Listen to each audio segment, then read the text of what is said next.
Welcome, everyone. Please take your seat. Our program will begin momentarily.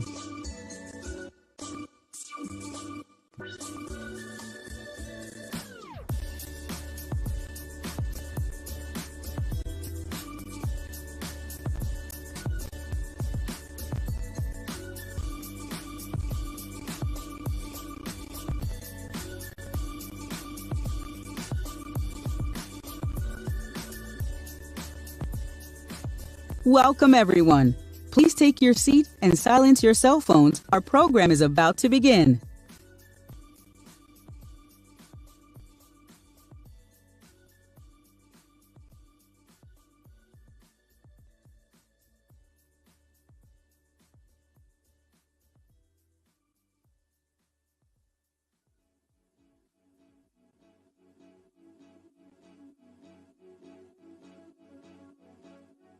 Live from the Signia by Hilton in Atlanta.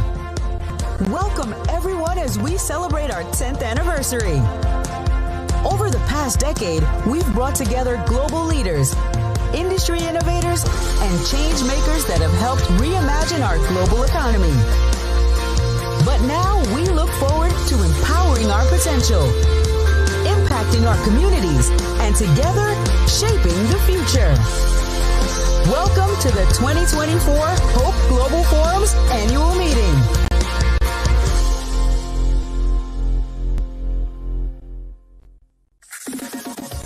Please welcome Operation Hope's President of Operations, Mr. Lance Triggs. Good morning, good morning. How y'all doing? Y'all still want some more of this, huh? All right, well, we're in the final stages, and we have another great day in store for you. Again, my name is Lance Triggs, and I'm so happy to be here with you. And again, we thank all of you for your support. This, again, is our 10th annual Hope Global Forum. Let's give a round of applause for that milestone. Absolutely. And the theme of this Global Forum is the future. And what you've been hearing throughout the last couple of days is things tied to the future of everything, whether it's technology, whether it's financial well-being, et cetera, et cetera. And so hopefully you're learning something. Hopefully you've been networking. I assume you guys have been networking, right? All right, because that's part of the business here too as well.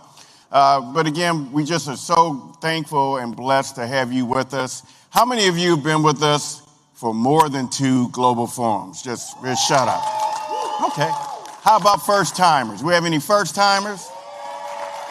Okay, and so for the first-timers, is it going to be a second time? All right, well, that's what I want to hear. Well, thank you for your support, because without you as delegates representing 25 countries from around the world, I think we have over 4,000 delegates that are part of this experience. We cannot be successful doing the work that we do. We anticipate over 5 million delegates live stream. Let's give them a round of applause and let them hear it, because we appreciate them being connected as well. Like everything, this costs money to make these things happen, and the way we are able to provide these things and scholarships is thanks to our wonderful sponsors. I want to first acknowledge the sponsors who have been with us from day one, 10 years. So Regions Bank, want to thank Regions Bank.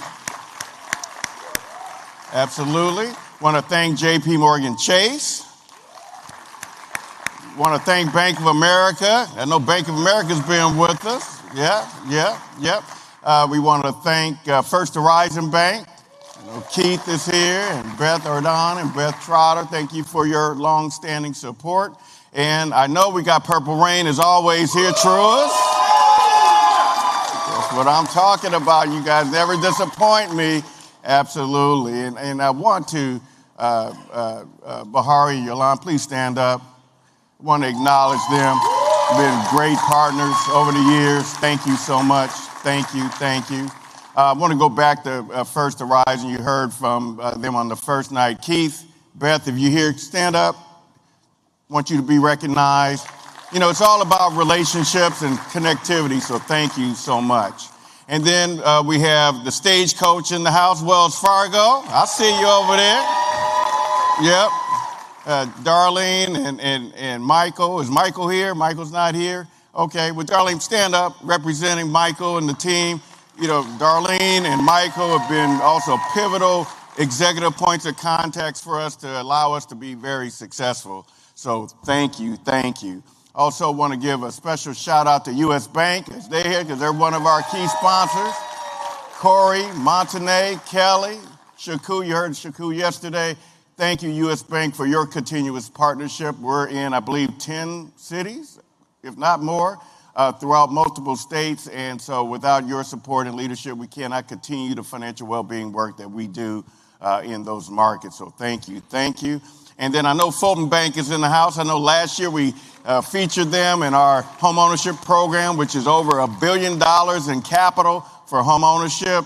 Dion and Smokey, thank you so much for your longstanding partnership in the markets that we serve together. And then we have a new partner, not a new partner, but a Hope Champion partner in Visa. Visa has been so kind to give us $500,000, y'all. $500,000 for membership and our digital entrepreneurship tool for women-owned businesses. Let's give Visa a round of applause. So thank you, and we're just so greatly appreciative. So are you ready to get the show on the road? All right, good. We have another great day of activity for you. And so we want to now welcome to the stage some great leaders who are going to be talking to you about some very powerful things. And so are you ready? All right. Well, welcome to the stage, the Dean of the J. Mac Robinson College of Business at Georgia State University, Richard Phillips. Come on out, Richard Phillips. And we have also the founder, chairman, and CEO of Operation Hope, John Hope Bryant. And then we also have the president of Clark Atlanta University, Dr. George T. French. He's also a part of our 1 Million Black Business Initiative. And then we also have the Atlanta Public Schools Superintendent, Dr. Brian Johnson. Give him a round of applause. And then we have the chair for the Atlanta Board of Education, Erica Mitchell.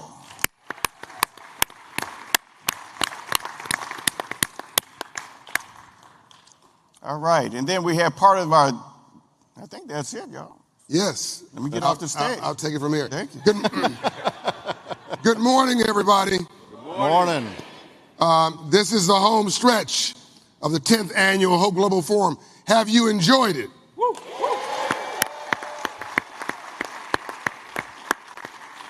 We have had the biggest meeting of our kind in the world this year, our 10th anniversary, but I think we've got to do more. About 2 years ago, I was able to go see a gentleman I now call the Steve Jobs of this generation. I went to the office of Sam Altman in San Francisco. And I walked around the building a couple times because it was like a little fortress, nondescript, couldn't figure out where the front entrance was, which was on the back. And I go in and he's dressed in some jeans and a t-shirt, and he pulls up his Apple computer and shows me a demonstration. I had no idea really what I was looking at, but it was a prototype for ChatGPT. So he asked me my opinion about what he should do, and I said, you got to talk to underserved communities. You can't just roll this out like everything else gets rolled out, talking to us, not with us. And he said, sure, I'll be happy to do that when I go on tour. I get a call from his office. I'm sorry, Sam's too busy. He's international right now. He comes back. He can't do underserved communities. He's going right to Washington, D.C. or wherever it was. And I said, no, he cannot not speak to underserved communities. It's a strategic mistake. Yeah. So I texted Sam directly. Sam, you got to come to the hood, DA-HOOD. And Sam said, let me work on it. So I get a call at Milken's conference. Michael Milken is here, by the way. Yes, he just flew from Dubai. You'll hear from him in a minute. I get a call when I was at Michael Milken's conference at 2 in the morning from Sam Altman saying the President of the United States, President Biden, needs to see me at the White House in 2 or 3 days. I'd like to go from the White House to your house. I'd like to come to Atlanta, Georgia. Can you organize a meeting? By the way, if you ever get a call like this, don't do the paralysis of analysis. Don't navel gaze. Don't let the perfect become the death of the good. Just say yes. Figure it out later. So I said, sure. And I hung up the phone. I turned to Shacher. I said, I have no idea. I'm going to pull that off. Let me wake up Dr. George French. So I called George French. I don't know what time it was. I know it was midnight this was midnight in LA, so I guess it was 3 in the morning. I woke up Dr. French. He only said yes because he was delirious. Oh, I need a meeting. He organized the meeting. Sam goes from D.C. to Atlanta. We have the King family, the Young family, the presidents of all the HBCUs, everybody in the room, and my mind was blown. In 30 years, I've never been as excited and as terrified as what artificial intelligence presented itself to be. And it's just become more significant since then. Sam agrees to come to, he tours Clark Atlanta. I think he goes to Morehouse as well. He agrees to come at the forum at the last minute. You remember he had a slight employment situation. Okay, you guys missed all that. He comes back to OpenAI. He comes on the stage. As he's walking on stage, I said, Sam, we should announce the AI Ethics Council. He said, sure. Now, his staff would have said no, by the way, just to be clear. And we announced the AI Ethics Council. That was a year ago. And we can issue our report this year, our first report. We hit all the marks we promised. But we got to do more than just be PhDs. We got to be PhDs too.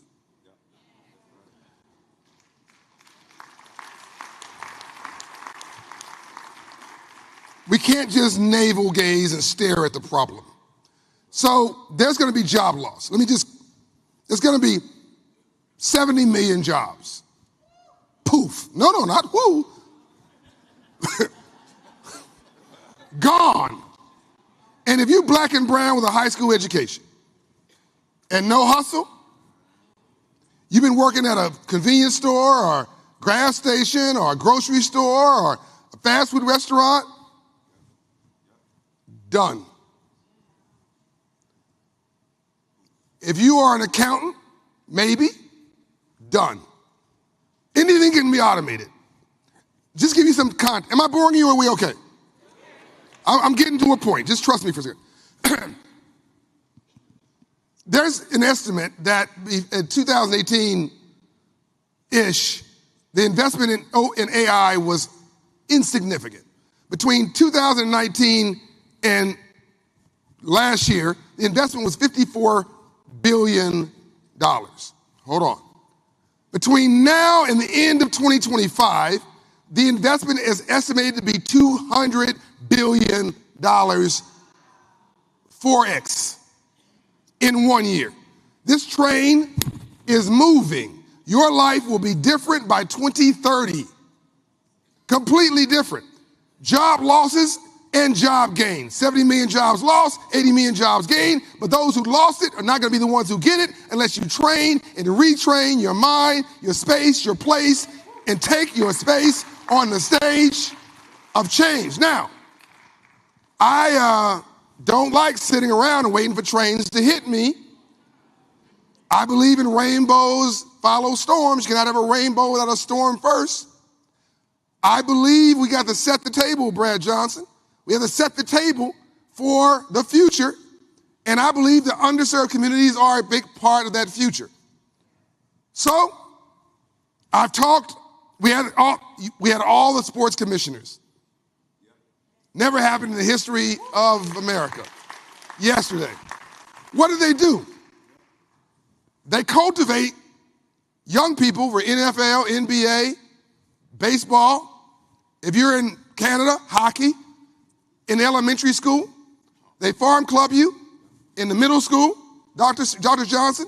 By high school, they know who the pros are. You get a scholarship, Dean Phillips, and then he was a basketball player, and you're off in running. But they do that but for the largest economy on the planet, who's farm clubbing, who's nurturing, who's cultivating our kids for accounting, finance, business, healthcare, AI, technology? No one. So, about 2 months ago, I had a crazy idea. And I called Dean Phillips of Georgia State University. And we had a meeting. And I said, I have this dream of mine, this crazy idea that we should pipeline kids from kindergarten. By the way, I apologize, I didn't call you first, Dr. Johnson and Ms. Mitchell. I had this idea, but we were already partners. I was going to pipeline kids from kindergarten, where we already have 8,000 kids who have child savings accounts, thanks to Mayor Dickens and APS and Superintendent Johnson. We're the only community in America where every kid has a kindergarten Hope savings account at kindergarten. By the way, if you have a savings account with money in it, you're 75% more likely to graduate from college. So we're already teaching financial literacy. We're already farm clubbing future capitalists. But I want AI literacy. So I talked to Dean Phillips about, let's farm club these kids from from elementary, kindergarten, and then let's cultivate them in middle school, and then high school, elementary school, and high school. Let's let them create the jobs of the future. Let's get them to create the apps of the future. Let's get them to create intellectual property rights that they can monetize and own themselves. Let's let tech companies come in and cultivate their spirits, ignite their imagination, get internships out of middle school, apprenticeships out of high school, and then let them get scholarships into college, and let the tech companies hire them out of the ATL. Dean Phillips said yes. APS said yes. Superintendent is here. School board said yes. The chair of the Atlanta School Board is here, Miss Mitchell. HBCU said yes. Dr. Fritsch of Clark Atlanta. Dr. Thomas of Morehouse. I believe we're going to have Spelman, but I can't talk for Spelman right now, but I believe Spelman, they're on our council. I believe they will be on board as well. MasterCard said, here's a couple dollars to project manage this. This all happened in 2 months. Sam Altman said, I'm with you. Don't give me any more work, but I'm happy to do it. You do the work. I'll give you the support. I said, that's all I need. I'm here today to tell you, we have an agreement for the AILP, the AI Literacy Pipeline to Prosperity Project. Atlanta, you are the first city in the world to pipeline the future prosperity of our kids in artificial intelligence. Please, Dean Phillips, bring it home. By the way, temporarily I made you an honorary black man, so there you go. Good morning, everyone. I'm excited to be here. I'm not sure I can replicate John, but I'll do my best. Let me give you a couple of statistics just to put some numbers behind what John was talking about just a minute ago. Netflix, how many of you are subscribers to Netflix? It took 10 years for Netflix to get to 100 million subscribers. It took 7 days to get to 100 million subscribers on ChatGPT. Wow. Let me give you one more statistic.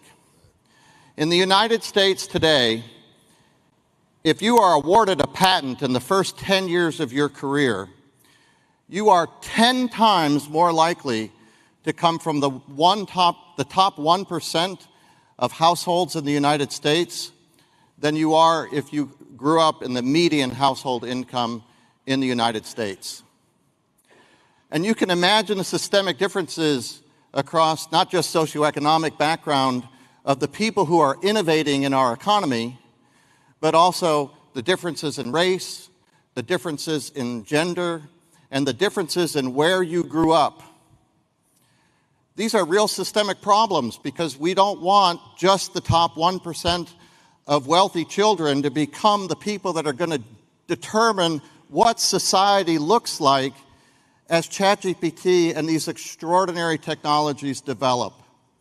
We need broad-based participation in the innovation and the diffusion of that technology through the economy, in the new businesses that will be coming. But we need them beyond that, too. We need them in the public policy conversations. We need them in the conversations about how that technology is going to be regulated for the benefit of humanity, to make it safe. It can't be just a small percentage of our society that participates in the wealth and creation that will come from the development of that technology. That's what we're excited about to do here in partnership with John Hope Bryant and Operation Hope. Operation Hope is participating in hundreds and thousands of schools across this country. Georgia State University is a top 5 university in innovation, as noted by U.S. News and World Report, for the last 10 years in a row. We want to bring these two extraordinary organizations together to develop a program that is about innovation for all. That's right. That's what this program is about. That's right. It's going to take two things. One, creating exposure for students K through 12 so that they have an understanding of what it is that's coming, what it is they're going to need to do in order to be able to participate in the economy that's coming. And number two, they need to understand financial literacy. If they're going to build the businesses that are coming in the next generation, they may not be working for large corporations. There are going to be hundreds and millions of entrepreneurs that are going to develop this technology because this technology is known as a general purpose technology, and it is going to be hard to close your eyes today and imagine the society that we're going to be living in 10 or 20 years. That's an extraordinary power that we need to make sure that ends up in the hands of a lot of our society and our economy. That's what we're doing here today.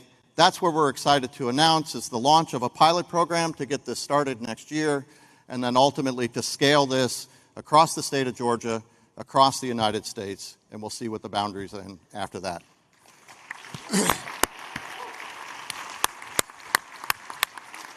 So thanks very much for your attention today, and more importantly, if this is exciting to you, please let myself or John know what it is that we're doing. We've certainly got an initial set of partners we're going to be working with, but if there's others who want to participate and make sure that we end up with innovation for all in our world and in our economy, we look forward to partnering with you and hearing from you. Thanks very much.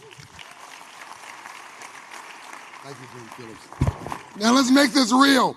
Can my team put up the MOU on the screen, the letter of intent between Georgia State University and and Operation Hope? That's the letter from the mayor. That's fine. This is the letter from Mayor Andre Dickens, just executed, I believe it was yesterday or today. He's in South Africa. He's signaling his support, and Mayor Dickens is represented on the stage here today. You have the letter also from Georgia State University. I give my team impossible tasks, but they do it pretty well. Well, that's the city of Atlanta's letter. That's fine. While they're finding that, let me tell you who the members of the AI Ethics Council are. Sam Altman and myself are co-chairs.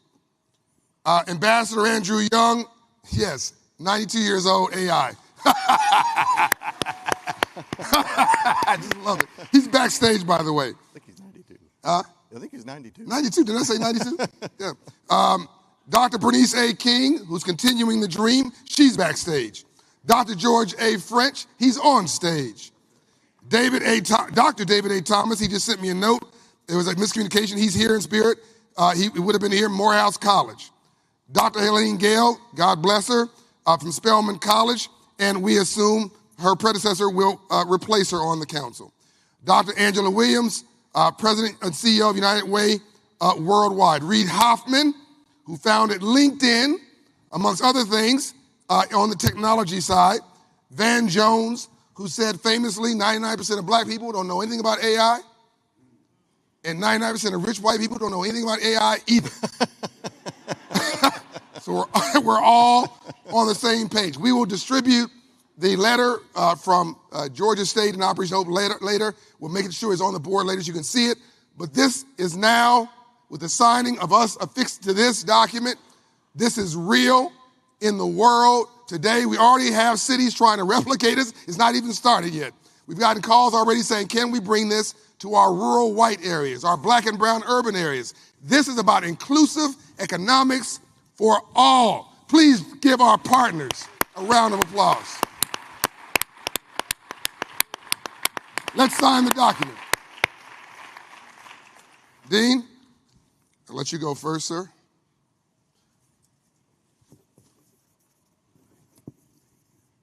That's a sexy signature, man. There you go. Mayor's office.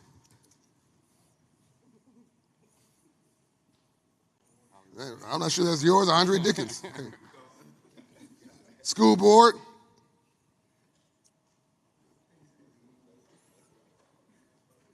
Thank you. Dr. French, oh no, Dr. Johnson, that's okay. No, the kids come first. Without K through 12, this doesn't work. Superintendent Johnson, Atlanta Public Schools. Dr. George A. French.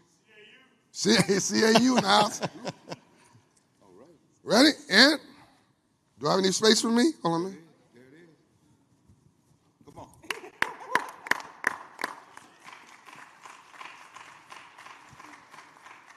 And I'm signing Sam's name too. And it's done. Do you get it? Do you get it?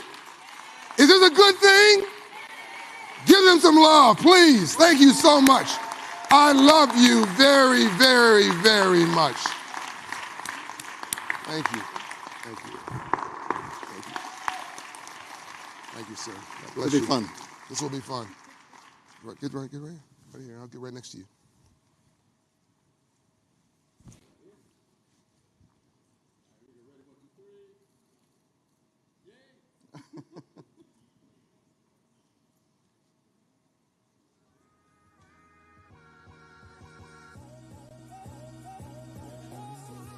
So this is the first project of the AI Ethics Council. The dean of the, and I also want to give kudos to President Blake, Georgia State University, who's supportive. He's a techie also. So we're going to take this across the country. But this, the master project, the model is Atlanta. So this has to work. This has to work. This is the model for the whole country. So if other cities, other counties, other states want to weigh in, we're happy to have the conversation. But this is the dream team for Atlanta, for the country. All right, let's get going. Thank you all. Thank you, sir. I got up every day and didn't care about dying. In my mind, I was already dead. Even the toughest guys who went through there were affected in ways they would not want to talk about. I was a prison gang boss. I wanted you to know that I will kill you. That pen on your table, I'll kill you for it. The whole Project Life is based around survival. No one ever teaches you how to live. You're automatically taught how to survive. When I was 15, I was an animal running through these streets. Ended a life, one bullet. It ended my life. Home is trauma. Home is dysfunction. Home is just pain. I've been doing jail time since the 7th grade. You know, Andre had up to 100 years. That's like life. If young men don't see a way out, they choose drugs and violence. Because they don't have money. Because they don't have education, they can't get a job. This is a war zone. Hurt people tend to hurt people. I'm locked in a cell, holding on to a philosophy that's not working for me. How do I make that decision that I'm leaving this place? One of the things that inspired me about Malcolm X is he sat in a cell and he made it. Nelson Mandela sat in a cell and he made it. Mike Tyson came out of juvie, sat in a cell and he made it. Those are the stories that touch me. For the first time in 6 years of being locked up, I said I want to go home. And the entire time I've been in jail, not one time did I think it or say it. He made the decision to be a better man. And for the next 8 years, I went to programs. Every single day, every chance I got. 90 minutes after I walked out of prison, I walk into a youth center. And I talk to them one-on-one. You right now have a choice to make. You can focus on what doesn't work, and you will come away with what doesn't work. You don't have to learn lessons in the penitentiary. And when we born, we all innocent little kids with that little twinkle in our eye. The next rapist, murderer, gang member is sitting. He's sitting in the kindergarten hungry, wanting a sandwich and a hug. You don't give him the sandwich and a hug, now you try to catch him at 16. We never have somebody that come back to help inspire, bring us up. No one has ever said, what can I do for you? He came in here and he showed that love, that respect, the attitude of gratitude. Prison's where people end up. It's not where they start. I can call him for anything, and he's never left my life. He made me realize things about myself that I probably didn't know, and I probably would have never been told. People say you can't help people who don't want to be helped. And that's a lie and it's wrong. There's just a step before that. It's getting them ready to want help. Treat us like humans, and we act like humans. I've never stepped back into a prison. I can't do it. He's going there to get him out. In 1991, I said I wanted to go to Harvard. No matter what they said, I kept knowing I was going to get there. And I got there. Prison reform starts in kindergarten. We can stop them from coming. If we want to fix our country, go educate people. Educated people make educated decisions. People like Andre going into the prisons, and they're reimagining how we can produce healing. Andre Norman created the blueprint to show the world that it can work. Ladies and gentlemen, please welcome Andre Norman, president of Second Chance University.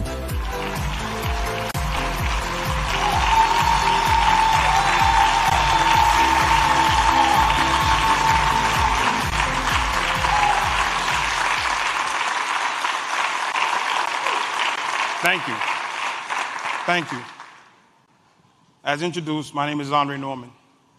And today, I got up this morning, I got the invitation to come to this prestigious event, and I was like, wow, I looked at the lineup.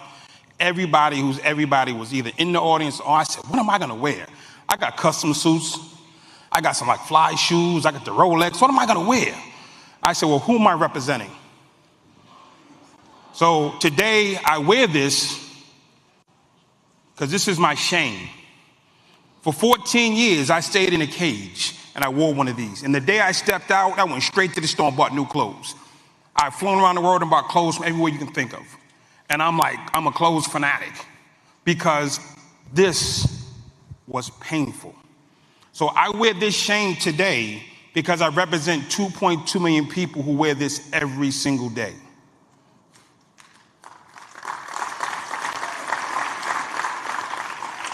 My brothers and sisters across the country are suffering and they feel forgotten. And we know they're not. My mission in life has been simple. Since I've come home, I wake up every morning and I ask myself, who can I help today? And over the last 25 years, because I've been home for 25 years now, I've gone and I've answered the call. I started out working with young black boys because it was what I was comfortable with. And somebody asked me to work with girls. I said, I don't know anything about being a girl. They said, Dre, nobody talks to the girls. So I would not talk to the girls. And they went through horrendous traumas. 1 in 4 molested before high school, domestic violence, substance abuse. Then they said, hey, Dre, go talk to the white kids. I said, man, white kids ain't got no problems. They own everything. I went to a white school. They drink, they smoke. They had one little girl show me from her wrist to her ankle where she cut herself. She said, this is what I do when people don't listen to me. And I just said, if anybody calls my phone, I'll show up. And for the last 25 years of my life, that's what I've been doing. I've been going around the world and just helping people. When Guatemala was in crisis, we flew to Guatemala. When Honduras had the highest murder rate in the world, they called us and we flew to Honduras. When Liberia was post-Civil War, we flew to Liberia. And it wasn't that long ago, there was a thing called Ferguson, Black Lives Matter. When it happened, for a year plus, there was protests in the street. They called us, we flew into Ferguson, and we stopped the riots, our team. And we was consistent around showing up and being helpful. And it was in 2016, there was a gentleman named Dr. Charles Ogletree who reached out and he said, Andre, I've been seeing your work and I want you to come here to Harvard University. And he gave me a fellowship. And he didn't know 25 years prior when I was sitting in a cell, a gang member, sitting in solitary confinement in a hole for 2.5 years, I said I had enough of this and I wanted to go home and go to Harvard. And everybody said it was impossible. They said, you can't do that.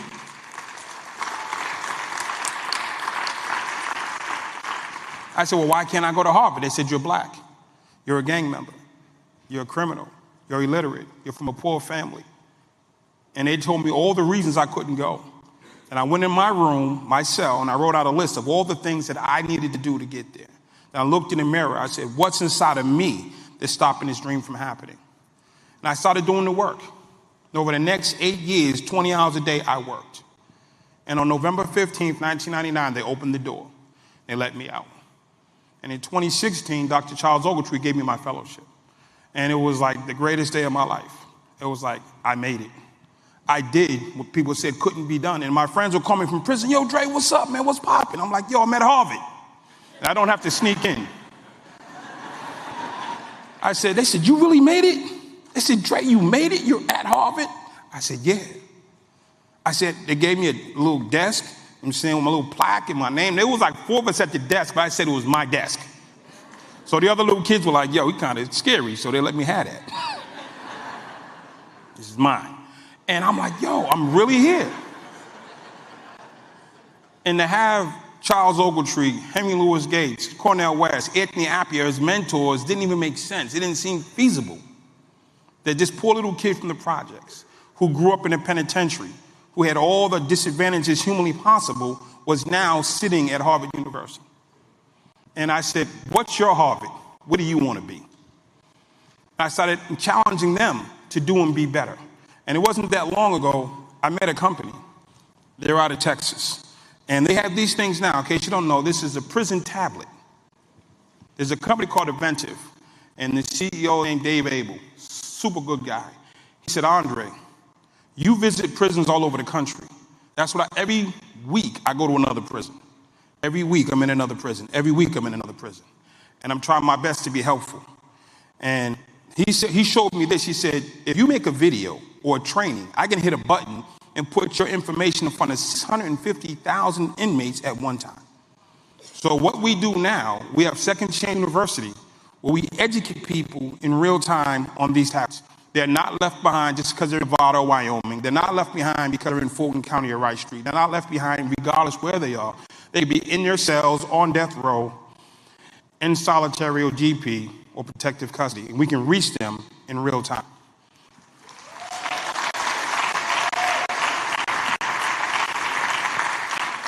The reason I'm here is because I wanted you to know that I'm not the only one.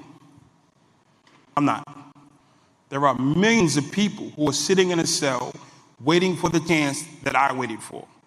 And that chance was a mentor with positive reinforcement and a guiding hand. Now, my first mentor was an Orthodox Jewish rabbi. He knew nothing about being black. I knew nothing about being Jewish. But he was a great teacher, and I was a great student. And he taught me how to be respectful, accountable, attentive, a servant leader, and I listened, and he taught. I got another mentor, and I got another mentor. I got another mentor. And I just kept getting mentors, and I kept enhancing my life. I never got a degree from Harvard, but I got skills along the way that helped me open companies and do things around the world. I've been over 30 countries already, and it's a phenomenal thing to have a passport and just jump on a plane and go. It's like, I can just do that. It's like, why not? And I say to my brothers, why aren't you trying to go beyond these 4 square blocks that you grew up in? They said, Dre, we can't go behind these 4 square blocks. This is where we're supposed to be. We're not welcome downtown because I don't have a suit. I don't have nice cufflinks. I don't have a tie. I don't have money to sit in there. I don't know how to sit. I don't know how to sit at the table around all these people. And it's time that we embrace our brothers and sisters. I remember I worked at a nonprofit that was attached to a church. And the church had prayed for 15 years to help gang members. And I came and I worked at the nonprofit. And one day the pastor said, how come none of you come to church? I said, we never been invited. So we got all this, bring your brothers in. So Sunday we had like 20 brothers upstairs in the vestibule. But then the deacon came in. He said, yo, Dre, what you doing? So we about to go to church with the pastor. He said, Pastor, hold on. Me, the pastor, and the deacon went down into the church. Stop music. He said, listen, we've been praying for 20 years for the brothers. We've been praying religiously and fasting religiously for the brothers. They're like this. They said, do we want them? They said, yes. They said, good, because they're upstairs. They said, do we really want them? And everybody said yes. And we came downstairs, and within 2 months, it was all out the front door. They're clutching their purse, holding their wife, hiding their stuff. I'm like, I'm not here to steal your stuff. Trust me, don't even want your wife, we good. But they said they wanted us till we got there. Do you want us? Do you really want us? Because we will show up and we will show out and we can do immensely great things in the world.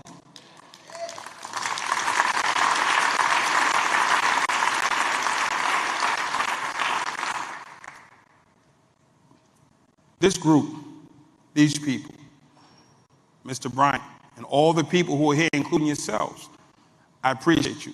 But before I leave this stage, I'd be remiss to think that if there's 1,000, 2,000 people in this audience, not one of you has a struggling son, daughter, a struggling sibling, a struggling spouse. So if any of you are dealing with someone in your family dealing with depression, drug addiction, fentanyl, stressed out, and you're sitting here, you look nice, you dress up well. Y'all dress up well. But some of you were on the phone before you came in and talking about, is he okay? Is she okay? I got to go into this meeting. I'll be right back. I'll chat after lunch. If you are struggling in your family, let me help you. Before we go save the world, let's save your child. Because I got a saying, never jump on your own to save somebody else's.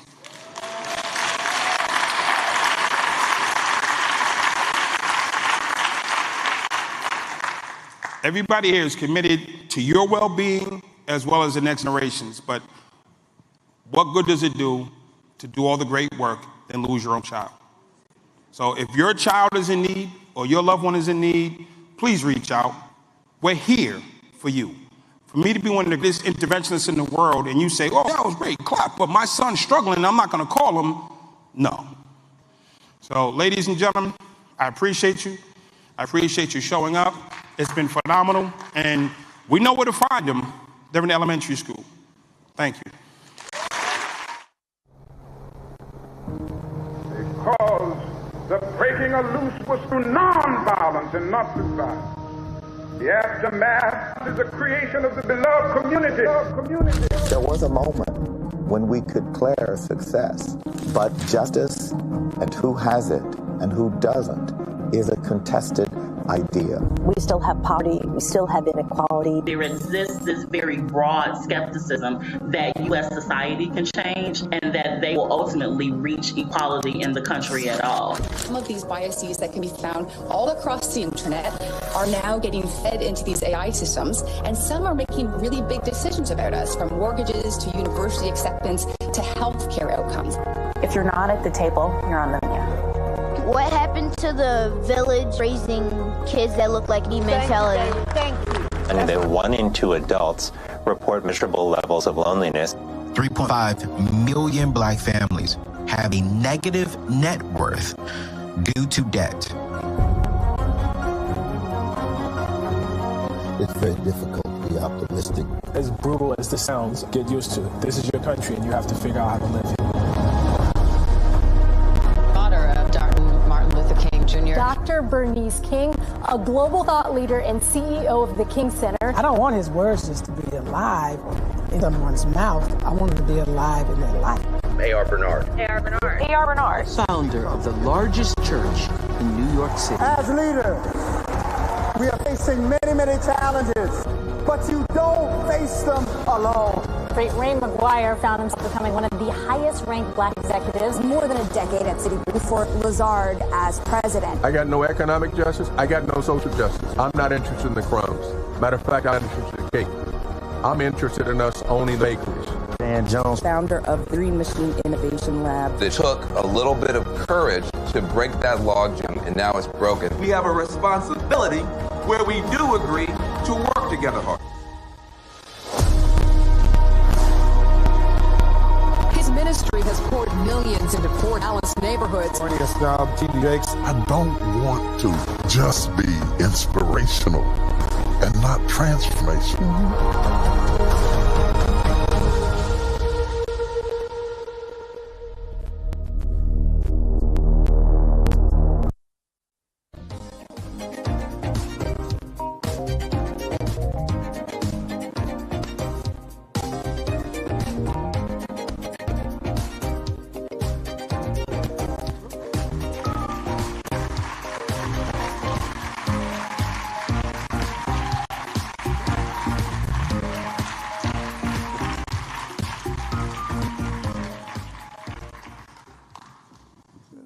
morning to the Hope Globe Forum.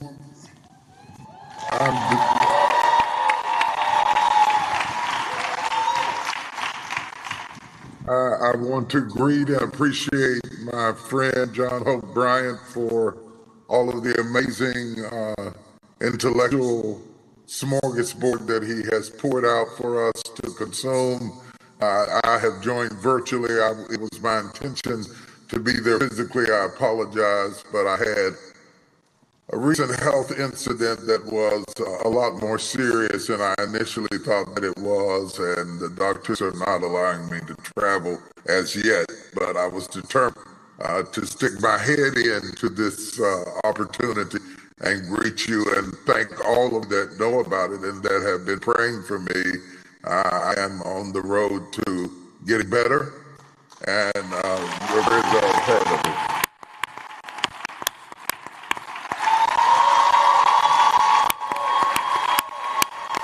Thank you. Thank you. Thank you.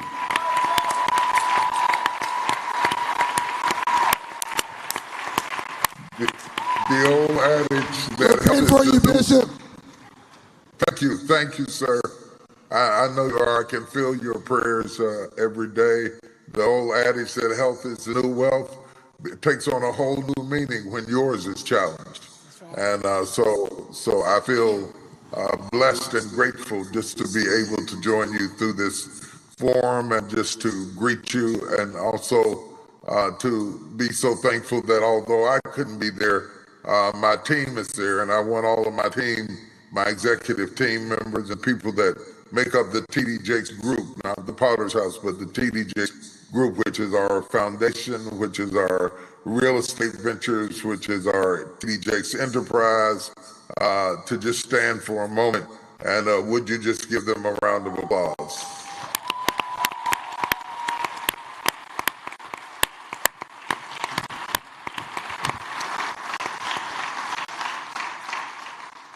I ask you to applaud them because you are better than the people that you surround yourself with. And although people like me often get the credit, we could not do what we do without the brain trust that we have available to us. And we're grateful for it. Speaking of brain trust, you have a brain trust on this stage that I was blessed with the privilege to handpick and that I've enjoyed a relationship with for a number of years to coordinate a powerful discussion that I believe is going to be life-changing and informative, and perhaps motivate you to go even further than you have already done and already gone. I sense I cannot be the moderator as I was intended to be, and again, I apologize for that, but I'm doing the best I can. I have in my stead our COO, the TD Jakes Enterprise,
Love you, Bishop.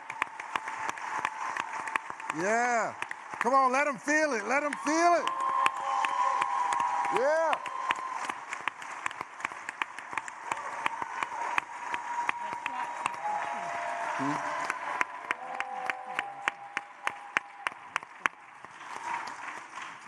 So as Bishop already articulated, we have an amazing brain trust with us today to dive deep on the subject of the beloved community.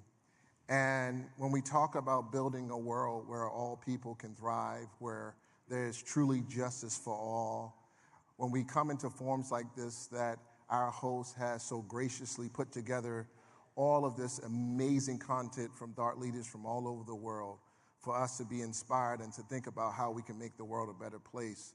There's no better group of people that is assembled on this platform today to talk about the beloved community. And since we are honored and graced to have Dr. Bernice King with us today, yes.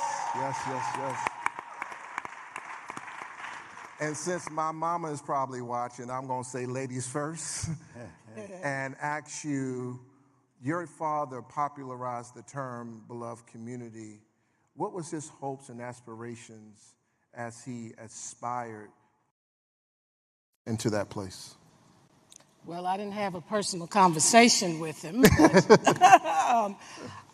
Just so everybody knows, a gentleman, a philosopher, American philosopher. I can't hear. And he is American philosopher, Josiah Royce is the person who coined the phrase beloved community. For him, it was an ideal. And so when my father came along, and obviously my father was very studious, studied a lot of philosophers and theologians, so came across this notion of the beloved community. He popularized it because in his first speech to the Montgomery Improvement Association for the bus boycott, he talked about the aftermath of nonviolence being redemption, reconciliation, and creation of the beloved community. For my father, it was not aspirational. It was aspirational for Josiah. For my father, it was a realistic vision because he felt that nonviolence was the means to achieve this inclusive human community that through love manifests in justice, equality, freedom, and peace. But there's recognition in the beloved community of the sacredness of all human persons and respect and for the dignity and worth of every person. And that respect has to manifest itself in our systems and structures. And there's an acknowledgement that there's an interrelatedness and interdependence to all human life. And so the acknowledgement of the sacredness of the human personality connected with this love, manifesting justice, peace, freedom, and equality was a part of his vision. But many people now use it as a term but don't understand. For my daddy, it meant that you had to study, embrace, practice nonviolence to get to that beloved community. Wow. Given that we are where we are in such a polarized society, how close or how far are we to that idea? It depends on who the person is. I think collectively we're still struggling.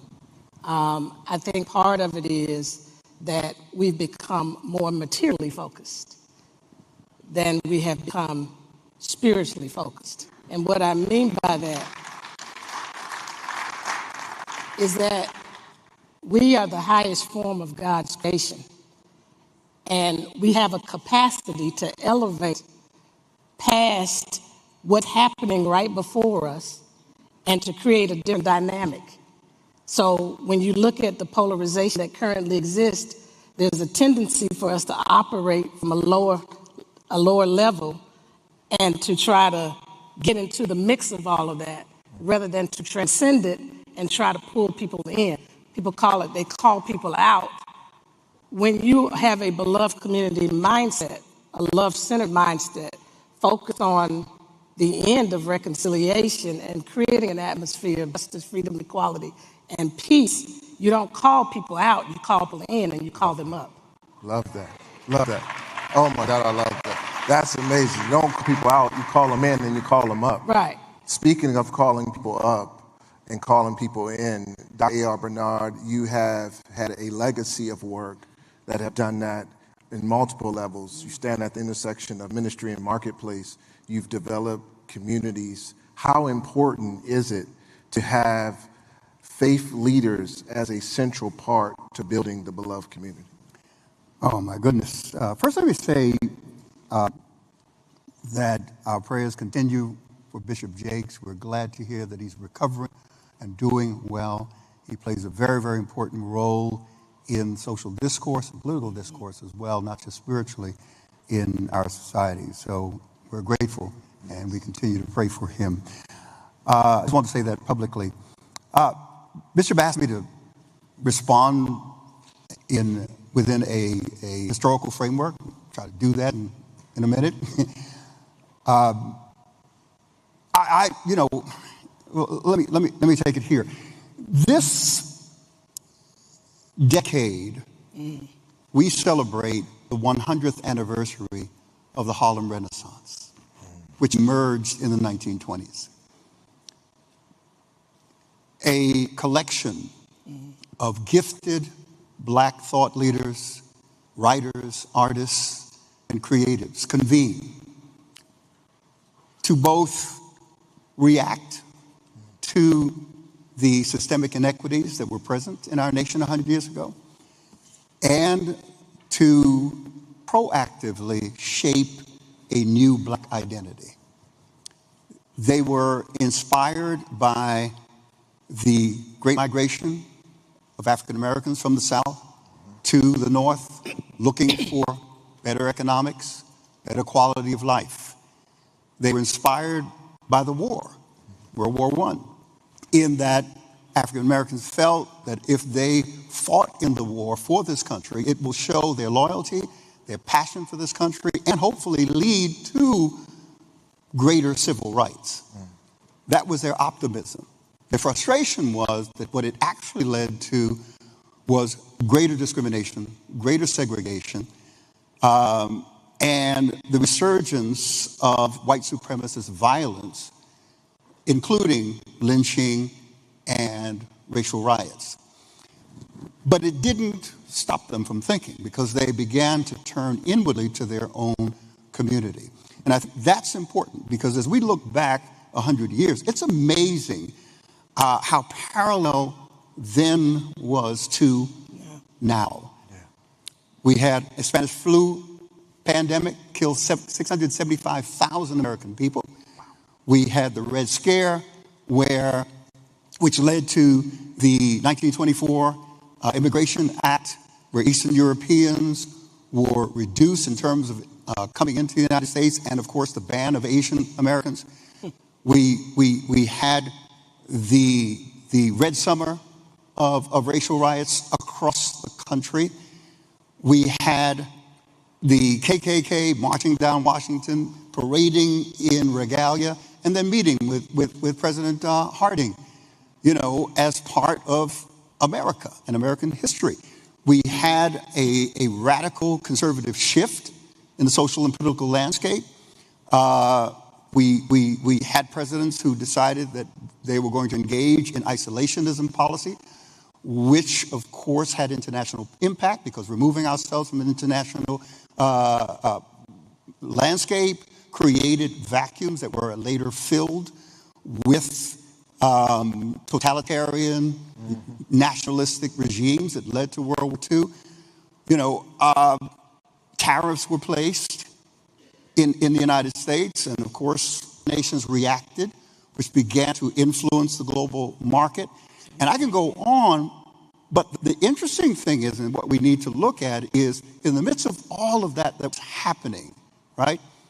We had unprecedented economic boom and cultural innovation. Wow. And the Harlem Renaissance was part of that cultural innovation, because either change will lead us or we will change. And as I said, history doesn't repeat itself, people do. Right. So how could we observe what's happening today that mirrors 100 years ago and take advantage of what accompanied what was happening 100 years ago and is now happening today? I'm excited about the possibilities. So when we think about the beloved community that Dr. King spoke of, back then there was a tension because there were those who agreed with it because he was basing it on integration and a theological framework on the humanity of all individuals in the image of God. But then there were individuals, like in my neighborhood, we leaned to was Malcolm, who was saying, no, there has to be segregation. We have to develop our own. And I think what we realize along the way is that there has to be a both and solution. We deal with the personal transformation of the individual, but we also have to deal with the transformation of communities, and we have to deal with the systemic problems that perpetuate our marginalization within American society. Yes, love that, love that. Yes. So speaking of the opportunity that's in front of us to actually take advantage of the history that we have, whether we view it as good or bad, you see it as an opportunity to learn and to grow from what we have done so that we can get to a more deepened community rather than having a shallow form of community or a fear-based community where oftentimes most people assemble around something that they are afraid of or something that they just don't want to deal with. But what you're suggesting is that we have the opportunity to have a more deepened community.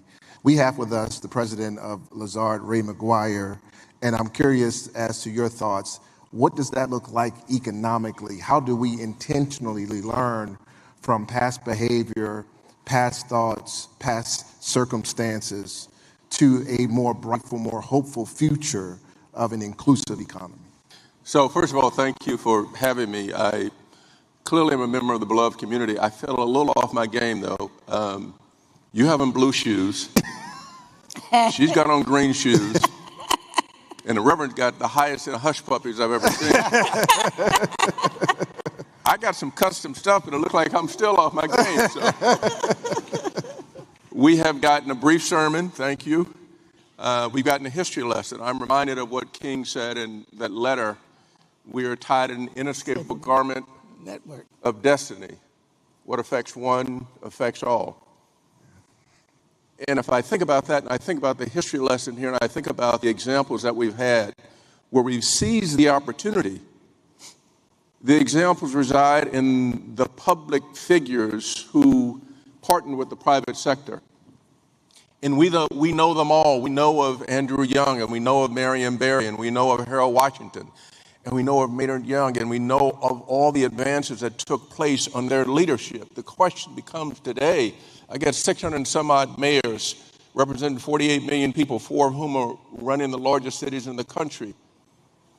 Where is the opportunity and how do we seize that opportunity? I have, for the past 40 years, been in the middle of the money game, so I understand how capital flows, not only locally, nationally, but globally. If I look at the dollars available, if we leverage our public platforms to benefit the beloved community, they are enormous. And so the opportunity exists. We need to start at the foundational level, as has been referenced in the first forum here, and that is education. We need to invest in education. What do I mean by that? If I look at black and brown boys and girls between the 3rd and 8th grade, 7 to 8 out of 10 are below proficient. Below proficient, it doesn't poll, and therefore leadership doesn't seem to be so focused on that. And why do I reference that? Because that then becomes a pipeline that gets us to the HBCUs so that we can graduate in less than 6 years and get the funding for those programs so that we get the opportunity to get the education. So I look at the landscape informed and inspired by history to say we have made progress. We seem to perhaps have stalled a bit, notwithstanding our leadership positions. We have not returned to the foundation which you referenced, which is the church. And it doesn't appear to me that we have learn the lessons that we knew historically that advanced us in every material category in which we advanced under that leadership: education, housing, healthcare, economics. And if I look at where we are today relative to where we've been historically, I'm going to be generous and say we have enormous opportunities to replicate and even better going forward than the riches that we were able to generate historically. So the examples are there in our community, faith-based, public, private. And if we just listen to and learn from those examples, the ability for our best days to be ahead of us as opposed to behind us are enormous. Wow. Wow. Amen to that. Speaking of, yes.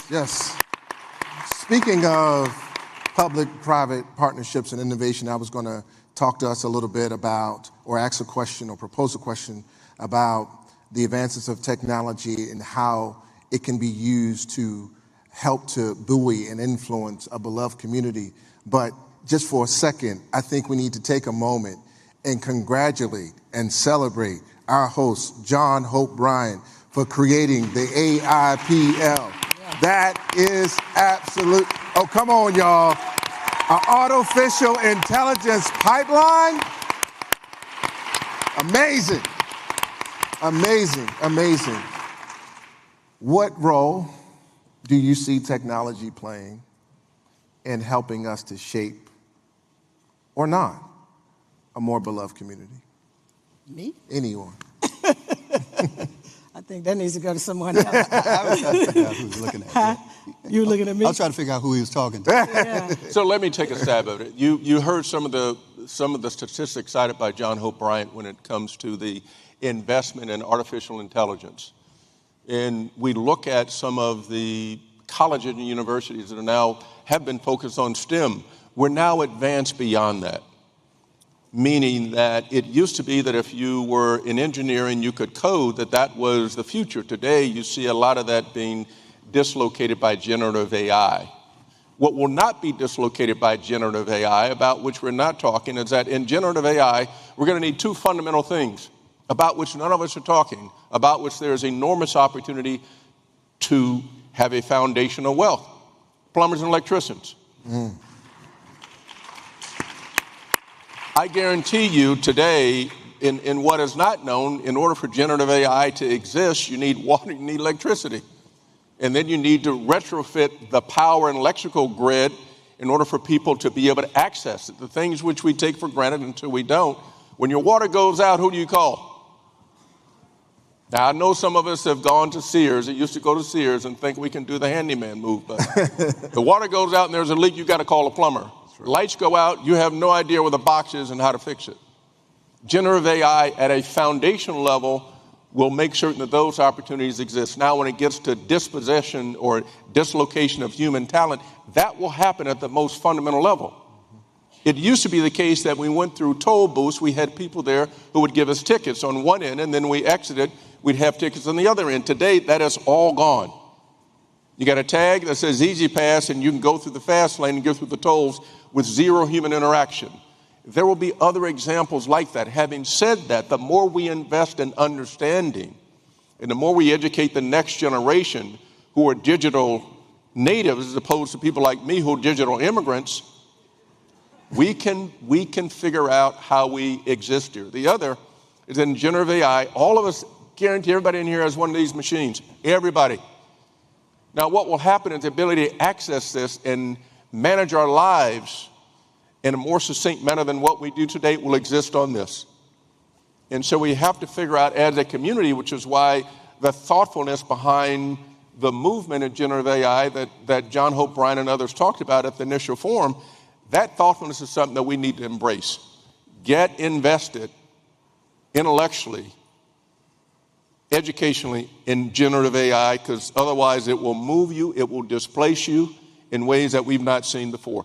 There's never been a moment in history where you've seen technology and the advent of technology have such a profound impact on how we think about ourselves and how we interact with each other.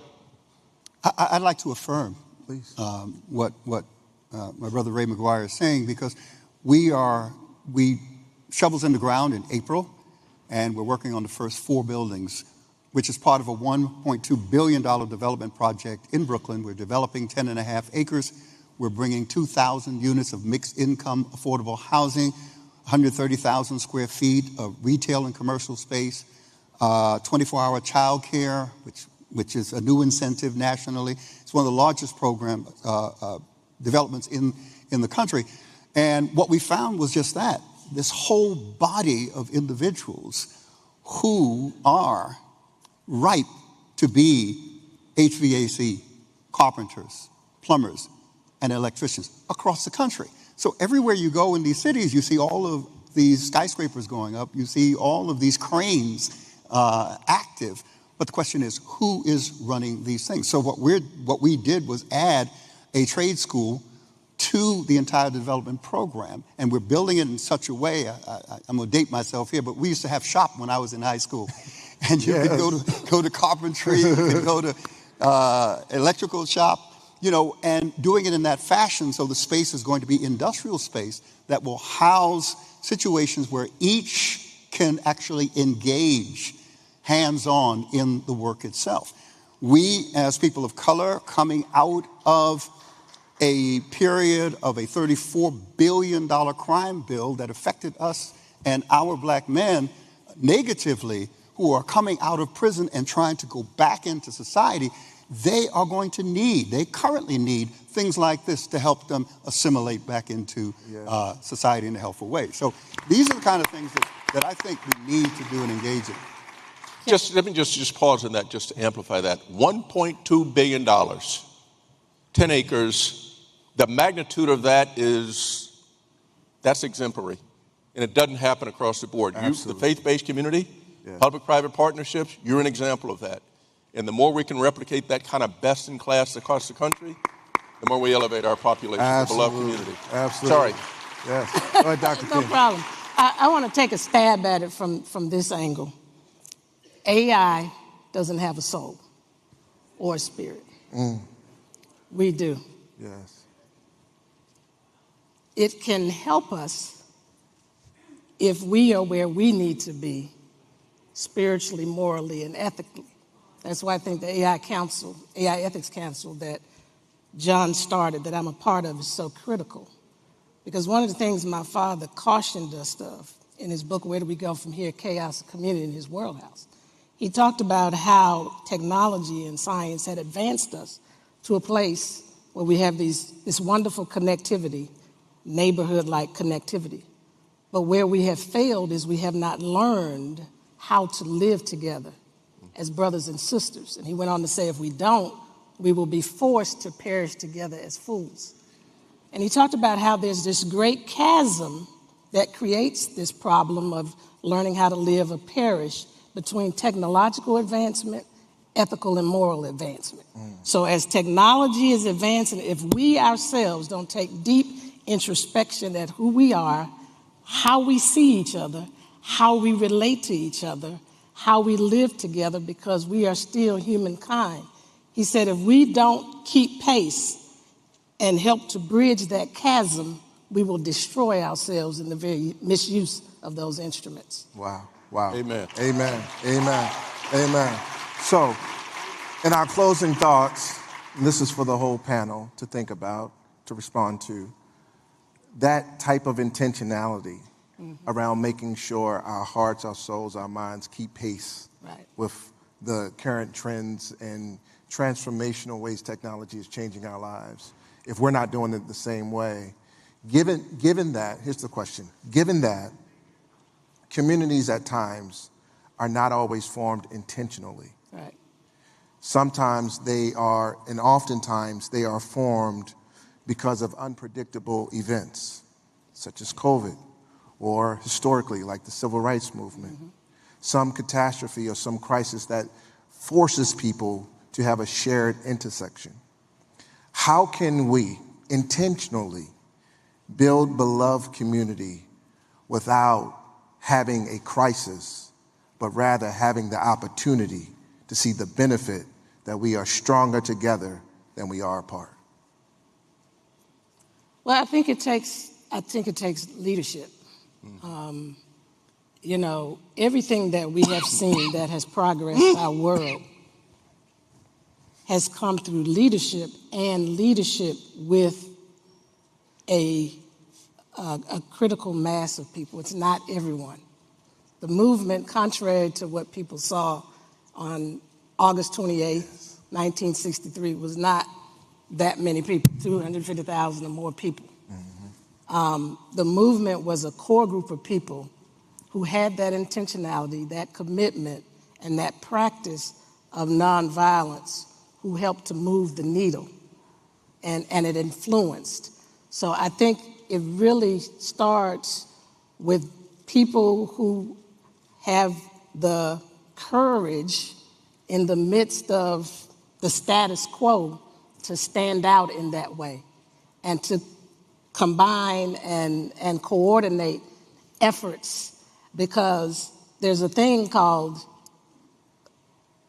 Kairos moments. Yeah. That's what you were talking about. Yeah. So while we are creating the momentum with this collective, what we always fail to realize, as brilliant as we are as humankind, innovative as we are, productive as we are, there is still a God factor in this universe. And he is going to intercept, intervene, and connect to our efforts. And if we just believe that, that's what this whole principle of nonviolence, the sixth principle, is about. The belief that the universe, and those who are more religious, that God is on the side of justice. When you have that belief, you move in sync with that, knowing that your efforts combined with the collective, at some point there will be a connectivity, and it will move us into that next stage of true progression. Yeah, love that, love that. Dr. Bernard? I'll refer back to our project. It's based upon a particular philosophy. You can Google Innovative Urban Village. Throughout American history, we've responded especially to underserved populations, primarily people of color, by providing housing that actually warehouses one income band. So when you do that, you have at its inception, at the ribbon cutting, the social problems that will develop over time within that scenario. We wanted to change the idea that in underserved communities across the country, the way up is out. We in New York City, because of the high rent costs, we're losing a generation of millennials who have experienced unprecedented education. You're talking about 85 million millennials in this country who have not been able to translate that economically like the baby boomer generation or the following generation after the baby boomer generation, Gen X, I think. So they're moving, they're leaving. So we're losing that intellectual, creative capital that we want to keep there. So we want to change the narrative and say the way up is not out, the way up is to stay. Be a part of the community, but you've got to give them something to stay for. So that's why our mixed income goes from 30% AMI all the way up to 100% AMI. So you could make $100,000 and have an affordable place to live. We also built in 120 units of home ownership. So it creates upward mobility within the community itself. And our philosophy is based on four things. We're talking about environment, an environment that's going to be a quality of life that people love and want to be a part of. And that cuts down on the need for policing because the community polices itself. All of the stakeholders come into play. So you're talking about environment, people, creating an environment where people are in mind and their best needs. Also programming that serves those people. And most importantly for us, sustainability. So we don't build it today and in 10 years it's dilapidated and then we're on the news as, part of the history of this. So we build those things into it. So we have to approach it differently in terms of how we think through these things. So let me end where I begin. Often when I get asked how I got here, I say there are four things: prayer, preparation, performance, and paranoia. And let me end and begin on the first one. I guarantee you there's one place, and maybe only one place, that every person in this audience has attended. And that's church. And why do I say that? Because I think the foundation through the history that has been cited here, the foundation in what you referenced, the foundation on which we all stand is a faith-based foundation. Faith-based community, faith-based leaders have forged the future for us historically. There remains the opportunity for that leadership. And what you're doing, Dr. Bernard, and the values for which you stand and what you talk about, the necessity to have moral involvement in generative AI is essential. So look at the baseline from which we can never escape, especially in the beloved community, and ask, is that foundation solid? Do we have the leadership? Is the leadership leading the way it's been anointed to lead? Right. And if the answer to that is yes, then we give unto Caesar what's Caesar's and give unto God what's God's. And we move forward as a beloved community. If the answer to that is no, then you're going to have to answer to your maker at some point in time. The community will not have realized its potential, and our best days will reside in history and not in the future. Amen to that. Amen to that, yes. As we wrap up, I'll add this final thought. I believe this is why Bishop Jakes wanted to have this thought-provoking panel. Similarly, we're doing a lot of the same work across the country in building communities through our real estate ventures. I know our real estate team is here as well, through our foundation, and of course through our enterprise, which is a social impact holding company. You all give us hope in what you do, the work that you do, the legacy that you have created. You give us hope. And I believe that hope is the heartbeat of every thriving community. It is the rhythm that keeps us moving forward when the road gets tough. It is the thing that helps us to say to ourselves, hold on, better days are coming. And I strongly and firmly believe that better days are coming. Yes. The theme of this conference was the future. The future is a blank page. Hope gives us the ink to write whatever we want. So I hope and pray from this thought-provoking panel that you take that hope and that courage to build community wherever you are.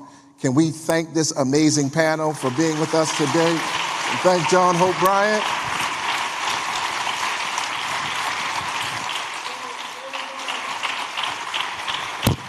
Everybody,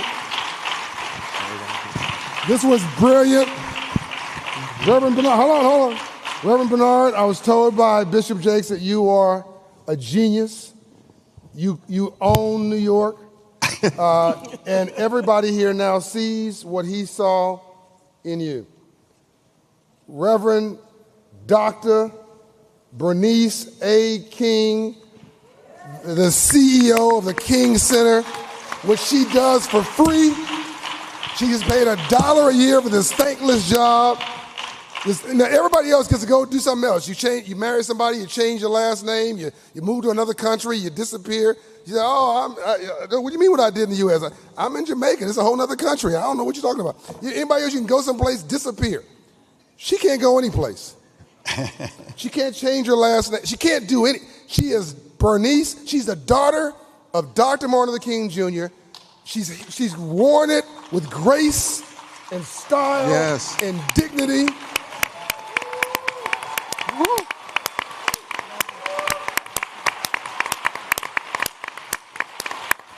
Folks want to criticize her. They want to criticize, I don't like this, I don't like that. Why don't you try being her? Couldn't do it for 20 minutes. She's done it her whole life. And that's a bad system. Yeah.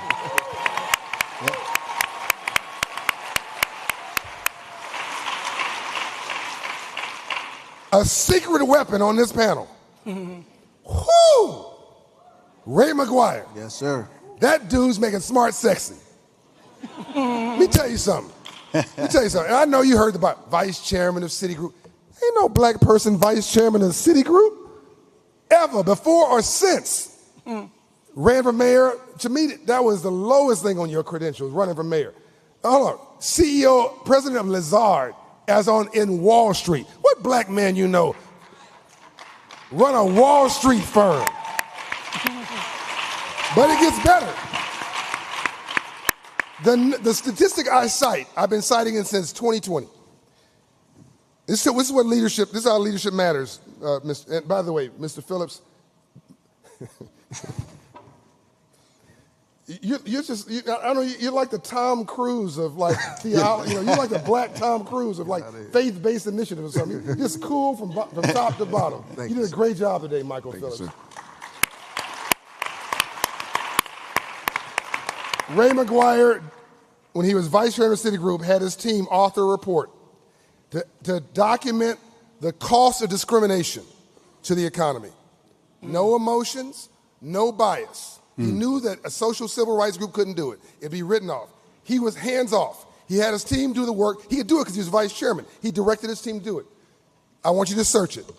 From 2000 to 2020, his team documented the cost of discrimination to the U.S. economy of blacks alone from 2000 to 2020 cost the U.S. economy $16 trillion. And it's documented further. If you just knock it off, it's just bad for business. Racism is bad for business. You just knock it off. You can hate black people if you like, but even the racists need the black person to succeed because GDP rises. If you just knock it off, the economy gets $1 trillion a year. Everybody paid attention to that. It's irrefutable. It wouldn't have happened if he wasn't vice chairman of Citigroup. Please give these people a round of applause.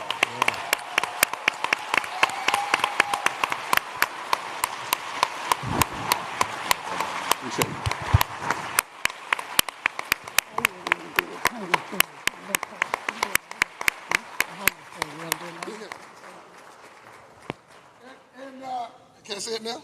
You want to do it? Say it whenever you want. Huh? You're the boss. Dr. King has an announcement for you. I thought you were going to make that announcement. No, go ahead. So Operation Hope and the King Center are partnering together to continue what they started. What your daddy started. Well, yeah, we'll say my daddy started, but what they are manifesting today, the work that they're doing, but specifically with the kids' savings accounts. We are partnering with Operation Hope over the next 5 years, leading to the 100th birthday celebration of my father. On the way, my mother's 100th celebration, and we're going to be we're being very ambitious with this. We're going to be going to 100 cities with the kids' savings accounts as a part of the 100th birthday celebration, and you will hear more about it. We hope you will join in with us. There'll be other initiatives that will come on board over the next year as a part of leading up to the 100th celebration of my mom and my father, 2027 for my mom, 2029 for my father. We want to manifest really part of what he was doing when his life was taken from him at an early age, his economic platform. A lot of people don't know that. They talk about Daddy in terms of race, but they don't know that he had a very powerful economic platform through SCLC and Operation Breadbasket. So stay tuned. We're excited about it, and we're going to reach over 100,000, probably a million or more kids, and be able to invest in their lives, help to continue to increase their financial preparation so that they can be contributing members to our society. So we're looking forward to it. God bless you. God bless you. Good job. Hello, Atlanta Mayor Andre Dickens here. I am pleased to greet you during the 2024 Hope Global Forum's annual meeting. It is a great honor to serve as the co-chair for this year's 10th anniversary event alongside such influential thought leaders as Ambassador Andrew Young and Operation Hope founder and CEO John Hope Bryant.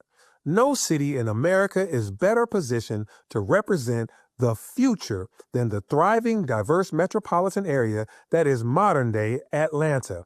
We don't just talk about economic inclusion here. We practice it by driving a thriving, robust economy that engages everyone. We're pleased to build on our partnership with Operation Hope and our shared Child Savings Account program by serving as the first city to join the AI literacy pipeline to prosperity as part of our ongoing commitment to empowering Atlanta's youth. Seeing more Americans become financially literate is something that I and everyone here at Operation Hope are incredibly passionate about. We're working to make Atlanta a city of opportunity for all, where everyone can chase after their dreams. Thank you all for being a part of this worthwhile journey.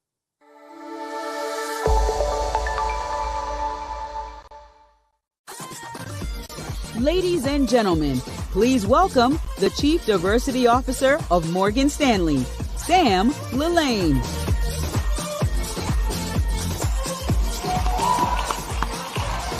Good morning. Good morning, good morning.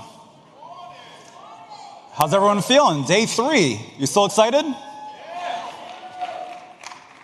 On a personal level, I just want to say how meaningful that last panel was for me. I started my career 21 years ago at Citigroup. And like many people starting their careers on Wall Street that look like me, you come in, you start your career, and the first thing you think about is, can I be successful here? And we all know what those measurements are. When you look around, is there anyone that looks like you that has had that success? If you can't see it, you can't be it. And for me, in my beginning of my career, 21 years ago, I saw Ray McGuire. And that was the epitome of what success could look like for a black man on Wall Street. And to see where his career has continued to grow and to expand has just been amazing for me. So I'm just humbled just to be following him on this stage to share some comments with you all today. So Chief Diversity Officer at Morgan Stanley. I also lead our inclusive finance practice called our Institute for Inclusion, which I'll tell you a little bit about. And on a personal note, I'm a father to 2 young black girls. I'm a husband. I'm a first-generation American, first in my family to go to a 4-year college, first in my family to work in a corporate setting, and maybe that resonates with some of you in the audience. So this work that Operation Hope does is truly meaningful for me, not just in my practice at my job at Morgan Stanley, but me as a human being. And I hope you all can share that sentiment with me. So that's why we are proud at Morgan Stanley to be here today. And this is our inaugural year of sponsorship of the Global Hope Forums, because our mission and our values are aligned with Operation Hope. We have a number of core values at Morgan Stanley. One is committing to diversity inclusion. And by the way, in this environment, the time that we're living in now, it's important to say that that commitment is real and continue to affirm that commitment. That's one of our values. Giving back is another value, and we talked about the beloved community. Doing the right thing, moral and ethical competency. Putting clients first. We're a clients-driven business like many of those that are represented in the audience today. And leading with exceptional ideas. Those are our core values. And you put those all together, and that's exactly the values and the mission that Operation Hope seeks to provide in this community across the United States and globally. So we're thrilled again for that partnership for those very reasons, because there's so much alignment. Now, I could talk to you a little bit about the facts, the data, the transactional elements of what we do at Morgan Stanley from a diversity inclusion perspective, but rather I'd like to talk about 3 people. When you think about the anti-DEI rhetoric that exists right now in this country, I know we have a global audience as well, and that rhetoric is pervasive, not just the United States, but it's going to other markets and other jurisdictions as well. When you think about that rhetoric, what you watch on the news, what you read in the papers, what you scroll through in your social media, it never goes back to the people that are impacted by the work. So here are 3 examples that I want to share. One, you have your mid-level, mid-career executive, your employee that's midway through their careers and they're maybe at a standstill. Maybe they're thinking about what is next. Can I get to that next level? Can I get promoted? Can I get further advancement? I don't know what to do at this point. Then you have a high school student.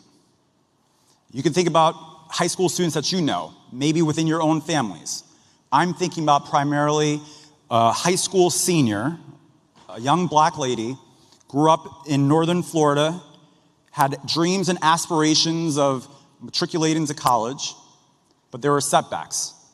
Raised by a single mother and her grandmother, household income of $15,000 a year, and despite those obstacles, still excelling in classroom, still excelling academically, but not just that, not just taking care of her family, but giving back to her community.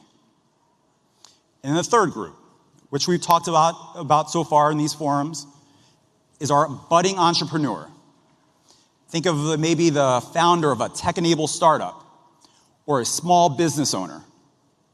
What are the impediments to their future success? In all three of these examples, it goes back to the theme of why we're here, the future. The work that we do, whether it's inclusive finance or the traditional diversity inclusion efforts or what we're all doing collectively across our different communities, matters. It impacts lives. So to go back to that mid-level executive, that employee, we at Morgan Stanley, we thought we need to tackle this particular issue. The data tells us that we're increasing representation at the entry levels, but it's a pyramid. The further up you go, the further along you go in your career, it narrows out in terms of diversity. And we see that we're still dealing with that gap of diversity at the top of the house. So we redesigned our traditional learning development programs. We created signature development programs such as the Talent Accelerator through the Institute for Inclusion at Morgan Stanley, which seeks to represent and focus on a diverse group of employees that are trying to get to the next level. We identified where are those blockers, and we all know what those blockers are, right? It's across industry. It could be your manager. It could be your access to opportunity. It could be your platform. It could be just your skills-based knowledge and development. There's an old adage, what got you here is not what's going to get you there. That's something that I was told earlier in my career. And the sentiment there is all the hard work that you put into interview prep, doing well in classes, resume building, networking, that might get you in the door. But that same technique is not what's going to get you to the next level. So executive coaching, both one-on-one and group coaching, access to your peers that are navigating the same environment, access to senior leaders that can advocate and make connections for you. And importantly, everything you do through the training development program, your manager is doing along with you. Because if your manager can't support you along that journey, you can't get anywhere you need to. So that's an example of that first persona. Let's go back to the young woman, the high school senior. And again, you can think about whatever your high school student in your mind is. The impediments to getting the education of your dreams. You could control things like your academics, but can you control how you're going to pay for school? With a $15,000 household income, paying for school is not possible. But it's not just paying for school. It's actually being able to navigate it, because we all know the experience. Maybe you were able to pay for that first semester, but you're building up anxiety and confusion about how you're going to pay for that next semester, or the one after that, or the one after that, or the one after that. So what we sought to do is focus on a scholarship program that alleviates that burden. We introduced a few years ago the Morgan Stanley Institute for Inclusion HBCU Scholars Program, which to date has provided 60 full academic 4-year scholarships to incoming first-year college students at participating HBCUs, including here locally, Spelman College and Morehouse College. But it's not just writing that check. It's more than that. We know access and opportunity to be able to thrive goes beyond just getting into a school and be able to pay and stay in school for 4 years or whatever it takes to graduate. But it's also having access and opportunity and knowledge base. So we've complemented the scholarship portion with a board of advisors. Each scholar gets 3 board of advisors to their personal board, Morgan Stanley employees, a senior sponsor, a mentor, and someone that walked the halls of their particular college or university. Now I have 3 points of contact. And then much to the theme of what we've been talking about today is understanding the future and the needs that you can build up and train and educate yourself on. We've complemented that with an education curriculum on subjects that we think these scholars need to know as they build out their future. Introduction to career preparedness. Introduction to Gen AI.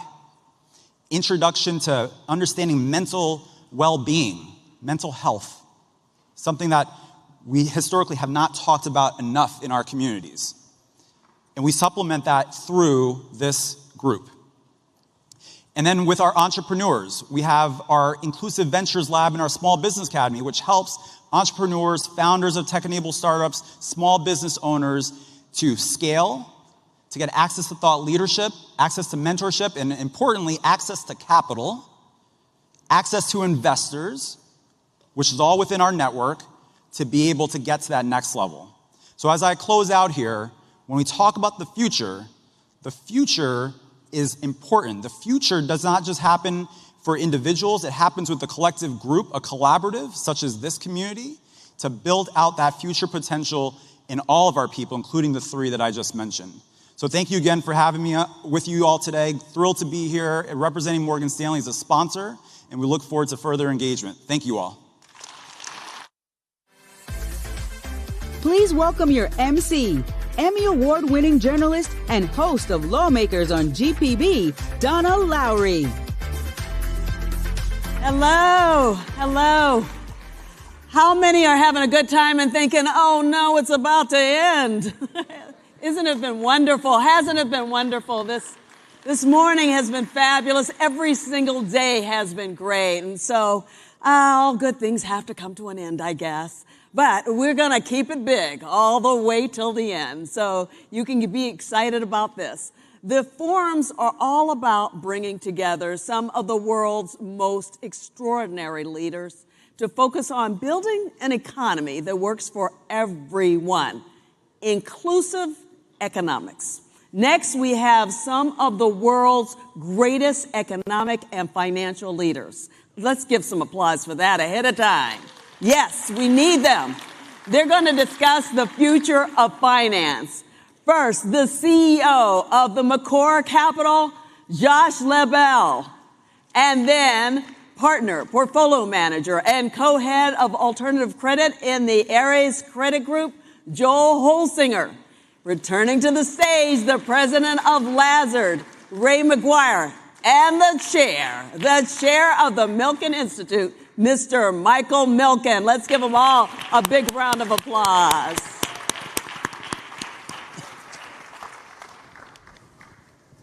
Well, good morning, everyone, and we are excited to be with you today. Uh-oh. Oh, here we go. I was in the back running something, and I just heard Michael Milken. Well, do you know who this is?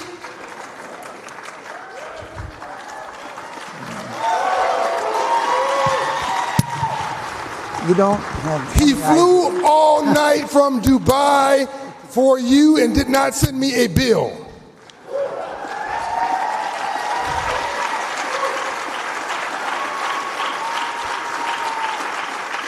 Michael Milken is the founder of modern finance. Michael Milken is the guy who financed Reginald Lewis, who is the Martin Luther King of Wall Street, the first black man to do $1 billion deal on Wall Street. Wouldn't have got the deal done if it wasn't for Michael Milken. Good to see you, panelists. And the biggest funder of prostate cancer in the world, which affects black men disproportionately, is Michael Milken. Now, let's try this again. Michael Milken.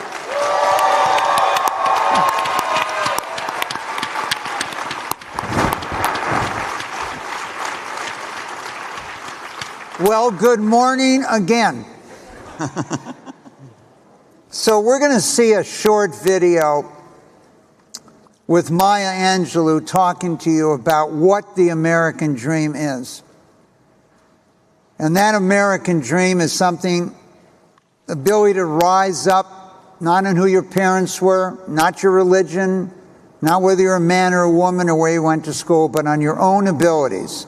But our panel is very focused on access to financial capital to allow you to rise up in your lifetime and achieve everything you could achieve. Let's listen to Maya Angelou for a moment.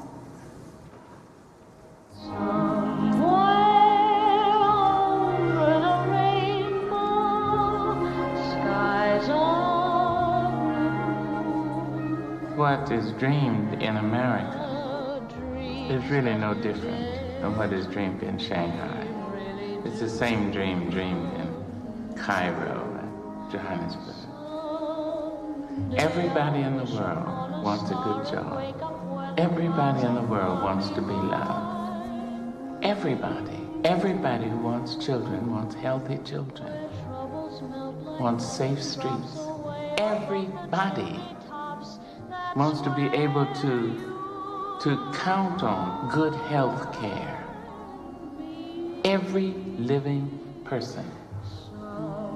And everybody wants someplace, if he or she is religious, to propitiate God on Saturday or Sunday. And everybody wants a place to party on Saturday night. That is the dream.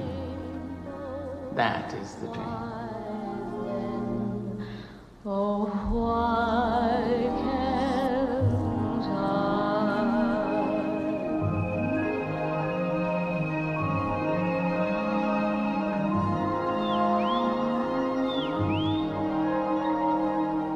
It may be, in fact, utterly impossible to be successful without helping another person to become successful. I don't know, but I don't think one can be liberated without liberating somebody else. I don't think so. My concern is not just about surviving. I will not live at any cost. But my attempt is to do better than just survive, but to thrive. And to thrive with some passion, some compassion, some humor, and some style. So that was recorded. That was recorded 34 years ago. And when you come to this new Center for Advancing the American Dream in Washington, across from the White House and Treasury, it's part of a 90-minute documentary created. So when you think about finance and capital, we're really talking about what is prosperity for you. And this is a formula I wrote down almost 60 years ago after the Watts riots in Los Angeles on August 11th, 1965. And it was really focused on the world's largest asset, human capital, your potential. That's your HC, social capital. And we needed a multiplier effect on that in order to understand, and that was finance. So we needed all these different forms of finance that could multiply these issues. And social capital is something you live with every day, whether it's the rule of law or property rights or universal education or healthcare, etc. And what people don't realize when we talk about finance is that financial assets, which are around 150 trillion in the United States, are very small compared to the value of social and human capital, which is estimated to be worth between 1,500 and 2,000 trillion. And so it's 10 times as more important, and it's 50 times the size of our economy. And so one of the things we are all focused on in the future of finance is the challenge here that you'll see where the United States has one of the highest average net worths in the world. It has one of the most lower average net worth, and then a large percentage of the population, as you've heard earlier today and during this week, has a net worth under 10,000. So how do we provide access to capital?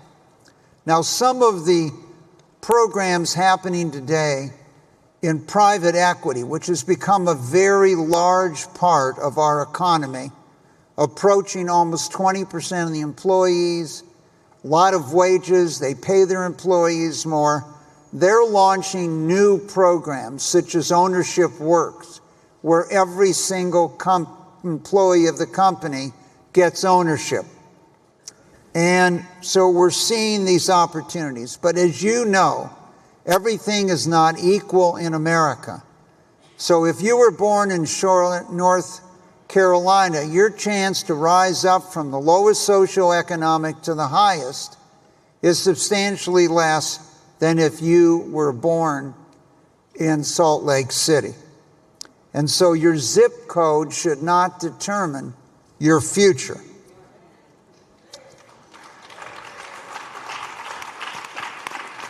So there's a number of initiatives. One of these initiatives that's coming out is to give $1,000 in a tax-free savings account, no fees, for every child that's born in America, and others can. And we'll see in the next year or two whether this can be adopted. Many employers have offered to support not only the government giving $1,000 for everyone born, but contributing to these funds, so you never have to borrow to go to college in your lifetime. Another one is Invest in America accounts, similar to what's going on with the federal savings program. And can we create these accounts for everyone that doesn't have a 401k or some other? The ability to generate a rate of return on your money over time is exceedingly important here, in the sense that it isn't necessarily where you start. It's the rate of return and being able to compound this money tax-free. So you can see in 40 years, if you wanted to have $1 million, if you can get 12%, which many of the people on the panel sure you will get you today, you only need to put up $10,000. If you're getting zero and you're not saving money, you'd have to put up $25,000 a year. So these are, and once again, what is the American dream? We need to make sure is available to everyone. It's the dream of this land in which life should be better and richer and fuller for everyone, with opportunity to each according to your ability and achievement, and it involves access to capital. So to begin with, many of the new structures that have been created in these money management accounts have been created so that part of the benefits of these rates of return go directly into areas of health and education. Joel, can you talk us about Pathfinder, where the idea comes from? As I see it, you're going to eventually give away $200 million here to the world in the sense of healthcare and education as a byproduct of success of these funds that you've created. Yeah, and so if you look about the way we invest at Ares, we have about $470 billion, and the group I manage is about $45 billion. And I joined 6 years ago, and to speak to a little bit about what's talked to today, it's really been a story of hope, it's been a story of progress, and it's been a story of karma. If you think about it, and you talk about the American dream, Mike, I am the living American dream. You know, I'm a poor, my dad was a Baptist pastor. I grew up in Oregon and Idaho, kind of had to put myself through college, had to pay through that, had to go to a state college to do that. Somehow ended up here. Had no business ending up here, if you think about the zip code, as you mentioned, that I was raised in. And, you know, I wanted to come up with a way to give back. I didn't want trust fund kids. I wanted my kids to earn their own way. I wanted to be able to give back to charity, as you have, obviously, across your family foundation. And so when I joined Ares 6 years ago, I had one simple ask. I said, I will run this group on a co-head with alternative credit, but I want to have a charity tie-in to whatever I do next. And I was inspired by a trip I did to India 7 years ago. And when you're in the slums of Dharavi and Mumbai, it inspires you. You get a lot of perspective with regards to what's really important in life. And what we came up with regards to the funds and our flagships, is at least 10% of our promote, which is the way we get paid, our carry, our promote, our profits that come off of the fund that we get paid, our portion of it. At least 10% of the profits of that fund, half from Aries, half from our team, goes to health and education charities across Africa, across Asia, across the US, and across Europe. And so that multiplier effect, we now have over $17 billion of funds. So that hope of this future, the progress with regards to what's going on across health and education, and it really does go to health inequity as well as education inequity, it's helping lift. You know, I was in Senegal last week for a board. I was inspired by Path Global Health, which is a board I've sat on for the last 7 years, and they do amazing work across vaccination programs across the entire developing world. And it's this mechanism that we think can do more, because if you look at it, there's always, Wall Street's always been generous. You know, there's always been a generosity of individuals. There's always been generosity with regards to it, but there hasn't been a mechanism. There hasn't been that mechanism to give, that mechanism to kind of drive that. And so the reason I believe in karma is that our progress, we've been the fastest growing group inside of Aries. The growth we've had across our flagship funds has been amazing. I think is really attributed to that dream and that hope with regards to what we've ended up doing. So for me personally, the greatest decision, I always say the second best decision I ever made in my life. The first was, buying a drink for my wife 27 years ago. And she we live in Atlanta, so of course she definitely could hear about this. So I look at it as, from that standpoint, the second best decision or idea I ever had was this charitable tie-in, because it drives so much. Everything we're doing, every investment we're making is driving that impact and going that. And the numbers you're quoting, I can't quote because it's projections and SEC, but I will say we're just getting started. There will be more funds, there will be more capital. We're talking to a number of our peers at Blackstone and Apollo and others about doing the same thing, about making a pledge to kind of do that. And I think that those little ideas can turn into much, much bigger impact if you just build that mechanism that kind of drives that. Thank you, John. I think you're a shining light for much of this. But as we all know today, eventually your bank, your finance is going to be on your phone. And more of the world is digitized from this standpoint. So Josh, what will be the effect of the future of finance with this incoming administration on the future of digital finance? Sure. Well, thank you, Mike. It's a real honor to be here with all of you. And Joel, I have to just bond with you here for a moment. I'm also I'm a single child of a single father, first to go to college, raised in a small apartment. My dad started his business when he was bankrupt with my first bonus. If we met each other at 10, we'd have no idea where this thing was. I pinch myself every day. So it just underscores how important opportunity is. I think when you think of future finance, I'll limit my comments primarily to kind of consumer finance, Mike. With the incoming administration is committed to deploying and making available recent innovations in financial technology and in transaction and payments mechanisms. And all of these are designed really to lower transaction costs, lower barriers, and ease access. There are risks, but they're intent on doing it. So when we think about the policies that we've heard about with the incoming administration, everyone kind of knows crypto. So they are, and that's the least important of the two, but they are certainly committed to securitizing cryptocurrency assets, making it easier and cheaper and quicker for people to invest in them, store value in them, and sell them if they need to. The far more important innovation that's going to come is the regulations that permit the ability to transact and empower blockchain technology. So right now, 180 million Americans a year use things like Venmo to make peer-to-peer payments. The rest use credit cards or send cash. That number is going to go up dramatically. But in the coming years, you're going to be able to transact on something called the blockchain. So you'll go into a store to buy a pair of pants, say the pants cost $50. You will have put your savings in a particular blockchain. Let's say you would deposit $1,000 there, backed by a U.S. stablecoin with an underlying U.S. Treasury bond.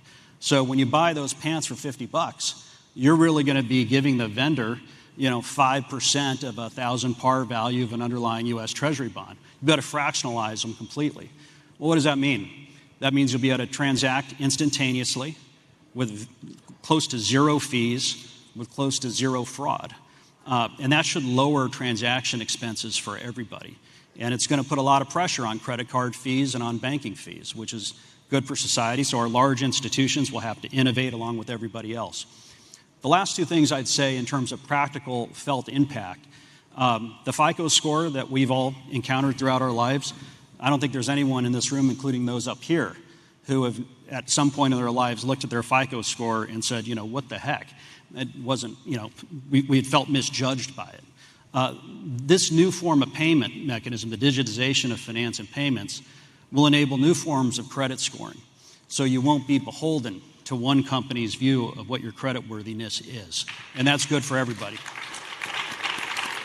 And I think, 100%. And I feel the same way, and the same thing will occur in insurance markets as well.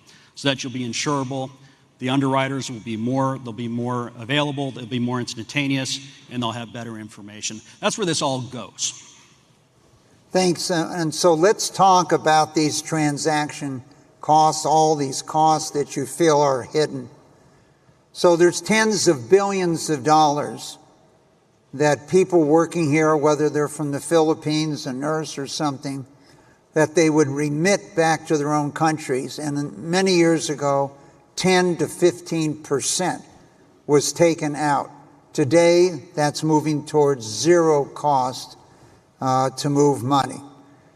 Your new initiatives like Earned In, if you get paid and you're living paycheck to paycheck, but you get paid every 2 weeks, there are these new things being launched with employers, etc., Walmart and many, where you can borrow at a zero interest rate every day you work. So they'll advance your pay like you were being paid every day. No need to go to a pawnbroker, loan shark, or something for money.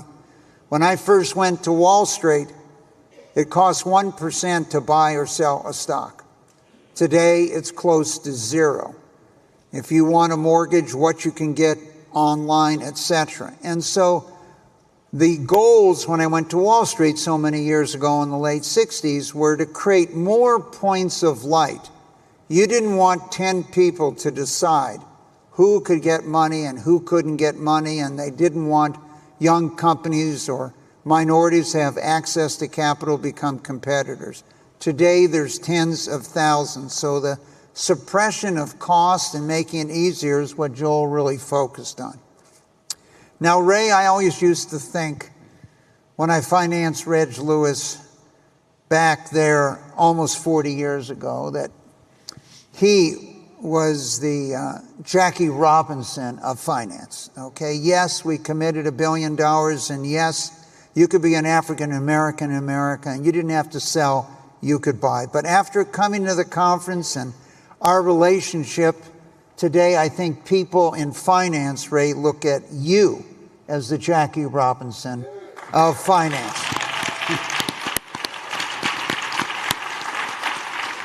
So we know we're going to be moving increasingly digital. We know your banks. There's a lot of benefits of it, Ray. Kenya was one of the first countries in the world to pay people on your phone. The first reaction of the people that got paid is they thought they got a 20% raise. Now, why did they think they got a 20% raise? Because the foreman was taking part of their pay, putting it in his pocket before it went to them. Now it's transparent. There isn't any separation between your pay and what you're supposed to get paid. But there's a lot of issues to be addressed. If I have $250,000 in a bank account, I'm insured by the U.S. government after the Depression and what occurred. What happens to your money if it's sitting online in some account that you have?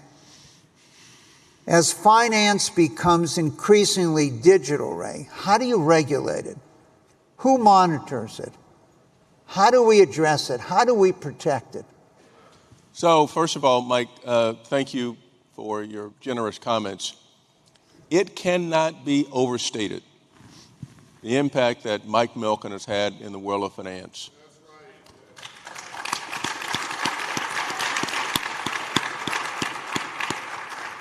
And I say that not only globally or nationally, but I say that locally, if it can be said locally, in the example of Reginald Lewis, on whose shoulders anybody who's black in the world of finance stand.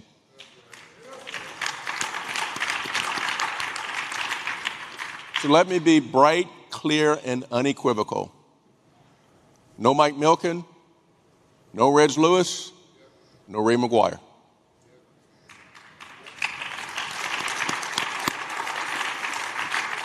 And so in a world that is what's been described here in a digital world, which we referenced in the first conversation, is one where access to capital will become much more available. The things which the community has not had access to, like investing in the stock market and being able to do this in a way to create scores, FICO scores, so that you can go from being a renter to a homeowner. Access to opportunity going forward exists today. It's going to exist in a much larger scale going forward. And much of that, which we've talked about here, the transfer of dollars, not only Venmo, Zelle within the U.S., but the ability to do what Western Union used to do. We had to go to the Western Union shop to make sure that you can make a $20 wire transfer or go to the loan person in the neighborhood, the payday lenders, in order to get access to dollars. That's going to go away. Access is going to increase. The question then becomes, today your dollars in a financial institution are guaranteed up to $250,000. So something happened in a financial transaction, at least you have a place to where you can appeal. The question that we'll have to address, to which today we're working on an answer, but we don't have an answer, is what happens if you're on your phone and you are in Bitcoin or blockchain technology and your phone gets compromised? What happens if you're an older citizen and you are on your phone and you try to transact and your phone gets compromised? Your dollars get wiped out. To whom do you appeal? And so as we go through, on the one hand, there's tremendous benefit. On the other hand, there's tremendous risk. And so the appeal that we have to make is to the public officials who are the ones who are in many ways the arbiter to our daily lives, those leading government officials whom we put in office, to make certain that as this technology advances, that they have us at the center of how they're thinking about how it gets regulated, how we get protected, especially how this community gets protected. Because as we know, they got a whole bunch of hustlers out there. And the hustlers know exactly how to take advantage. And moving forward, we got to be mindful of the hustlers as well as mindful of the opportunity. The payday lenders will go by the wayside, but there's going to be others who are digitally savvy who can take advantage. And so while there are going to be advances, which are material, which are significant going forward, we also need to be mindful of the risk, Mike. Thank you, Ray. So important. So one of the things that's occurred and we fought for over the last 55 years has been this concept of securitization. And why is securitization so important? One, it spreads risk. So I'm not making just your mortgage loan. I'm buying a package of 1,000 or 10,000 mortgage loans. And the other thing securitization brings is you can't discriminate if you don't know whose loan you own. And so once they're pooled and put in a group, whether it's your auto loan, whether it's your mortgage loan, whether it's your car loan, that loan, the people that buy those loans doesn't necessarily know your name or the person they lent money to. They're looking at it as a package of loans in an area. Now, the increase, and probably the fastest growing part of Ares, has been in the asset-based lending. Joel, let's talk a little bit about how diverse this is as we find out different financial structures to meet the needs of society, building, etc. Talk about that growth. Yeah, I mean, what you've seen is that everything we do in alternative credit or asset-based credit is a portfolio, and it's a portfolio of loans, leases, and receivables. And all of those have contractual cash flows. So everybody in this room here today touches what we do every day. It's estimated as large as the direct lending market is, about $4 trillion. The asset-based finance world is over $30 trillion. So about the size of the U.S. economy across that, and that's just U.S. and Europe. And the reason it's so big is every time you stream something on Netflix, it creates a contractual cash flow. Every time you're doing something on Spotify, every time you leave, if you own a house, your car, all of those things are creating these loans, leases, and receivables and these contractual cash flows. Let me just ask a question. Yes, sure. For those of us who are less familiar, what is asset-based financing? So asset-based it's the underlying loans, leases, and receivables. So every time those assets are created that Mike's talking about, whether in the securitization market or outside of the securitization market, when you're taking that loan, that is getting bundled into a larger portfolio, whether it's on a house, whether it's on an equipment lease for a corporate, whether it's on a consumer loan, as you were talking about on some of the buy here, pay and others. And if you look at that market is huge. If you think about what's the multiplier effect, the multiplier effect is simple. Money makes the world go round. Credit makes money go round. Okay, Joel, let's repeat that because it's extremely important that we discuss why does credit make the world go round?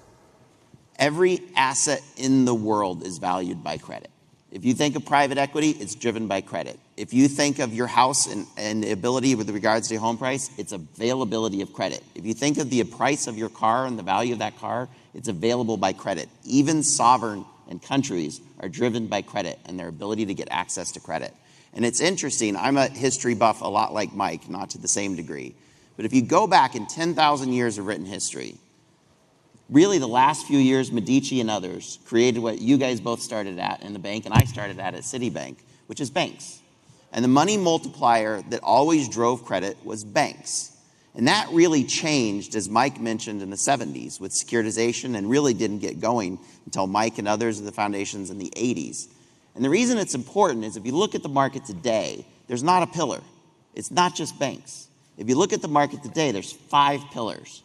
You've got banks, you've got securitization market, you've got insurance, you've got private credit, and then I throw pensions and sovereign wealth into their own category because it's different pools.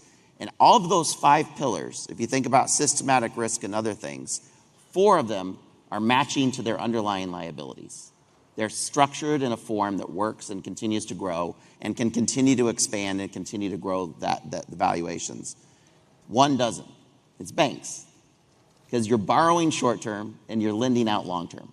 And so when you think of the future of finance, you think of that ability to rise up, you think of that ability to lift, it all starts with credit. Because that availability to credit, that ability to lift that, and you see nothing more than an asset base. The reason it's the fastest growing is it's the biggest market. And this market is no longer dominated by just 1 or 2 pillars. It's now touching every one of those pillars. As you see the growth on insurance with regards to annuity markets, as you see the growth across private credit on some of the illiquid side, as you see the growth across the sovereign wealth and pension funds. And we both compete and we partner with each other. So when you think of the 3 things that really drive prosperity, in my mind, it's simple. You have to have your health, you have to have an education, and you have to have an opportunity. And the opportunity really only comes from capitalism and the ability to lift up. And if you think of the core of what capitalism is, it's credit. It's the thing that drives everything that drives this market. It's something you figured out, obviously, 50 plus years ago, but it's misunderstood. And when you talk about things like credit, it's why financial literacy is so important. It's because if you don't understand credit, you have no shot to succeed in this world. Your ability to look at a P&L, your ability to look at budgets, your ability to take a home loan, your ability to grow your business are all dependent on that function. So the democratization of credit has already started to occur because it's no longer held in some building in the middle of nowhere with, in New York with regards to just banks where we all started our careers. It has now been democratized across those 5 pillars and continues to grow and continues to increase the access. So it was almost 60 years ago at the Watts riots that I met this young African American man as we watched the building burn down that he worked in.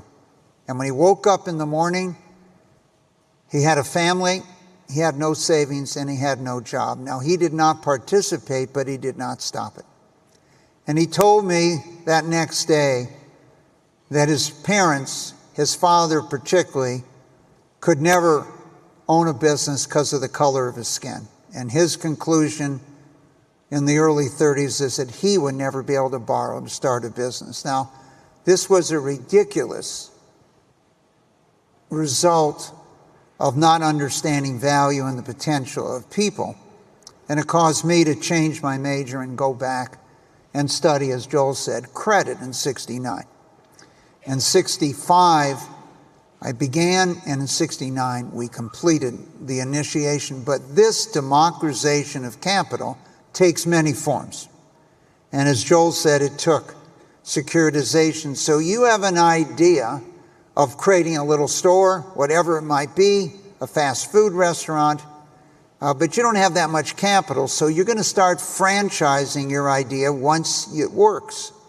You now can sell your franchise fees to Joel and others who will securitize that. So it eliminates and provides access with the democratization of capital. As Joel said, there are tens of thousands of people you don't know who could decide they're willing to give you capital to fulfill your objectives, whatever they might be. And so, Josh, you've talked about the reduction of transaction cost, the interest rates coming down because of competition, not having to pay fees. But are there risks? We understand the benefits, and raise some of them, but what are the risks you see to consumers by this digitization of finance? Well, I think Ray's comments really started to nail it when you talked about the hustle, right? There's always a hustle. Right now, for years it was payday lenders in neighborhoods. There's always a hustle. So there's a hustle here too that we have to watch out for. So we talked about maybe using a U.S. stable coin to go in and buy a pair of pants, right? But let's say you're a 20-year-old or a 25-year-old and you're at a restaurant. You bought your meal for $20, you go up to the bar and you're getting a beer. Maybe it's your second one. And since we're in Atlanta, I'll say you look up and you see the Falcons on TV. Rise up. Right. And just as you're making your payment with your payment app, right, which you're now going to be using, an ad pops up and says, do you like your Falcons? Are you loyal to them? Rise up. You click yes. And the next one says, well, are you man enough to lay a wager on it, at these odds, for the rest of the game? And I assure you that the odds of whoever's doing that, the odds they're giving you are not going to be the odds that you would get in a more formalized, regulated gambling environment. So last I checked, it's illegal for a bookie to walk into a bank and take bets when people cash their paychecks. So we need to make sure that the equivalent of that doesn't happen. We evolved to make these decisions slowly. If a tiger's chasing you, you can make a decision fast. But things like financial risk and what to buy, we didn't evolve to make those decisions in 30 seconds. And we've seen the same thing in social media, right? People get pleasure from making decisions fast and looking for affirmation.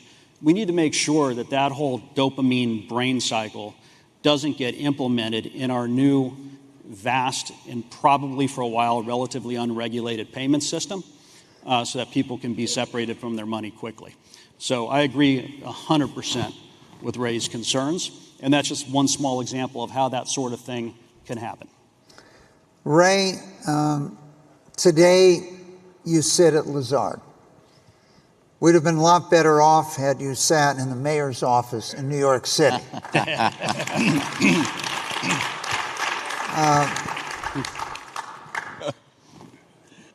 What is it like with the level of people? We've been very focused at the Milken Institute and programs and internships for students that are going to historically black colleges. When I went to business school, maybe 5% of the class at most was women. Today, more than 50% of leading business school, law schools are women. What does the class look like at Lazard? How well are they prepared and educated today when you bring the young people in? And how diverse are they? You know, as we think about our world, there are three pillars, to adopt your analogy here, on which our firm, in any one of these firms, exists. That is strategy, clients, and talent. We've outlined a strategy. Peter Orzag, our CEO, has outlined a vision for 2030. And we are focused on, we know the clients are, we need to make sure that we got the best and brightest talent. Human capital, which you identified in one of your earlier, if not the earliest slide, is the most important component of that. And notwithstanding all the advances that we make in technology, it will never, ever displace experience and judgment. Experience and judgment, especially the judgment part of this, is that factor which distinguishes our firm from every other firm. In addition to the ability to develop relationships that are trusted relationships, which you can't breach, goes back to what Dr. King was saying, the human moral compass that we all need to apply. And as we apply that in the world of business, make certain that the talent that we onboard and the talent that we train has a North Star, because any breach of that has an impact on the brand. And so we are focused on identifying and training and recruiting the best talent and making certain that that talent engages in the firm and pushes the firm to realize the values for which they were attracted to the firm from the outset. What's important in any of these institutions, the most important is that leadership. Different than management, it's leadership. And as if each of us thinks about the experiences that we had on any team on which we have been involved, it is the leadership. It is the coach, whether or not the coach has got a vision of how we go about and compete within the realms of the rules of engagement, but make certain that we bring our A game to every match. Win or lose, but bring the A game to every match. And as we identify the talent, we're looking for the people who are best and the brightest. And we cannot in any way retreat from that standard. And each of us, as we've talked about our modest beginnings, has had to be able to go and compete and become amongst the best and the brightest in order for us to sit on this stage with you, Mike. One thing to add to that is it can't end with opportunity. And I think all three of us has been involved in this from the standpoint. We funded a program at Ares called Alt Finance, which gave $30 million across to HBCUs. And you need capital, you need opportunity, but you need mentoring, because you need that mentoring to be able to do. And you guys have hired people out of Alt Finance and the Lazard. We've hired them into Ares. Milken Institute has hired them also. And I look at it as from the standpoint of there is a socioeconomic piece of this you can't ignore. I kind of came basically out of trailer trash, for lack of a better word. And if you think about that from the socioeconomic standpoint, I still remember when I got started at Citi and I got the opportunity. But I had an amazing mentor. And that mentor allowed me to say, hey, go out in, on your forks and knives and, how to act right in the right situations, because I had no clue. We didn't eat out. We didn't do any of that stuff growing up. And so you can have that opportunity. The thing I love about Alt Finance, and I think it needs to be weaved into all these programs, is the mentorship. Because that giving back, that mentorship, that allowing people to have that opportunity to learn from what you've learned across that to me is just as important as the capital and the opportunity. So let me amplify this point and just go with the foundation of mentorship. Let me go to one step further. It's sponsorship. Yeah. There are programs that aspire to mentorship where the difference is really made is somebody who sponsors you, somebody who's prepared to commit their currency, whether or not it is some kind of social capital or economic capital. That currency gets committed. That's sponsorship. What Mike Milken did for Reg Lewis is sponsorship. What you're trying to accomplish here with Alt Finance, mentorship and sponsorship. The way that people advance is in the room where it happens. In the room where it happens. Do you ask the question? How's Pookie? How's Ray Ray? How's Shaniqua? How are they doing? I am told that they are best in class. We have a promotion coming up, and are they being considered in the promotion? And if not, tell me why. I'm looking at your compensation table, and you're telling me that they have outperformed. How are they being compensated relative to their peer group? Now, that's sponsorship and the ability to call across the industry to ask the question. If you're in the room, you can decide not to take on the opportunity, the responsibility to ask the question. But when you're in the room and you do take that on, then you get the humility of what that young man said when he was 21 years ago in this career. It ain't about me. It's about we and how we advance. And when we're in that room, do you ask the question? And that's sponsorship. So we've looked at the future in many ways.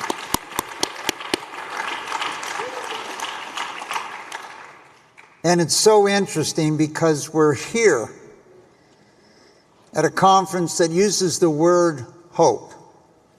And for so many, hope is opportunity, mentorship, sponsorship. And if you saw Hamilton, he wanted to be in the room where it happened. And so we are in the room today where it's happening with a mission of financial literacy for all. So thank you for joining us today, panelists. Thank you. This is Governor Brian Kemp. On behalf of the state of Georgia, I want to welcome you to Atlanta for your 10th annual meeting. As the #1 state for business, we have prioritized creating jobs and opportunity for all Georgians. Whether that meant cutting red tape to ease the burden on entrepreneurs and small business owners, or returning billions in tax dollars to the hardworking people of our state, we have taken action to support Georgians. I know you share that commitment to opening doors for all, a commitment that will help inspire future generations and connect our people with pathways to success. I hope you leave here with a renewed dedication to promoting growth and opportunity for all. Enjoy the meeting, and God bless.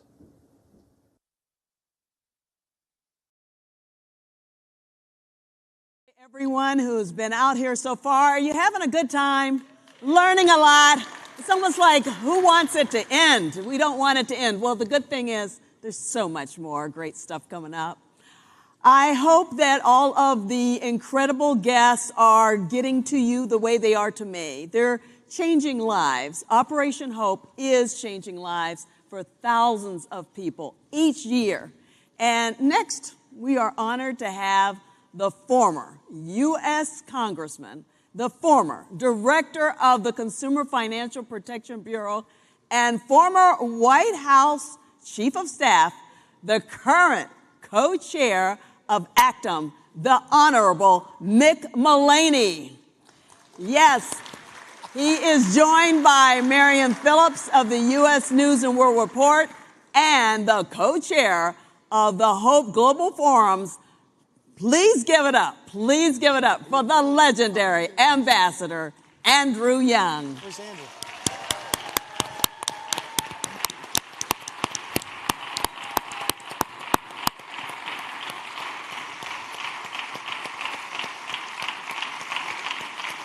Here he comes.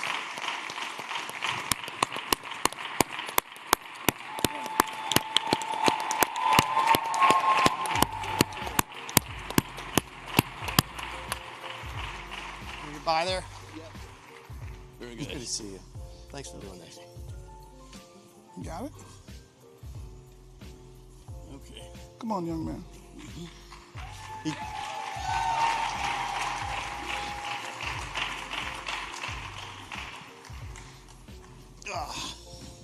Hello.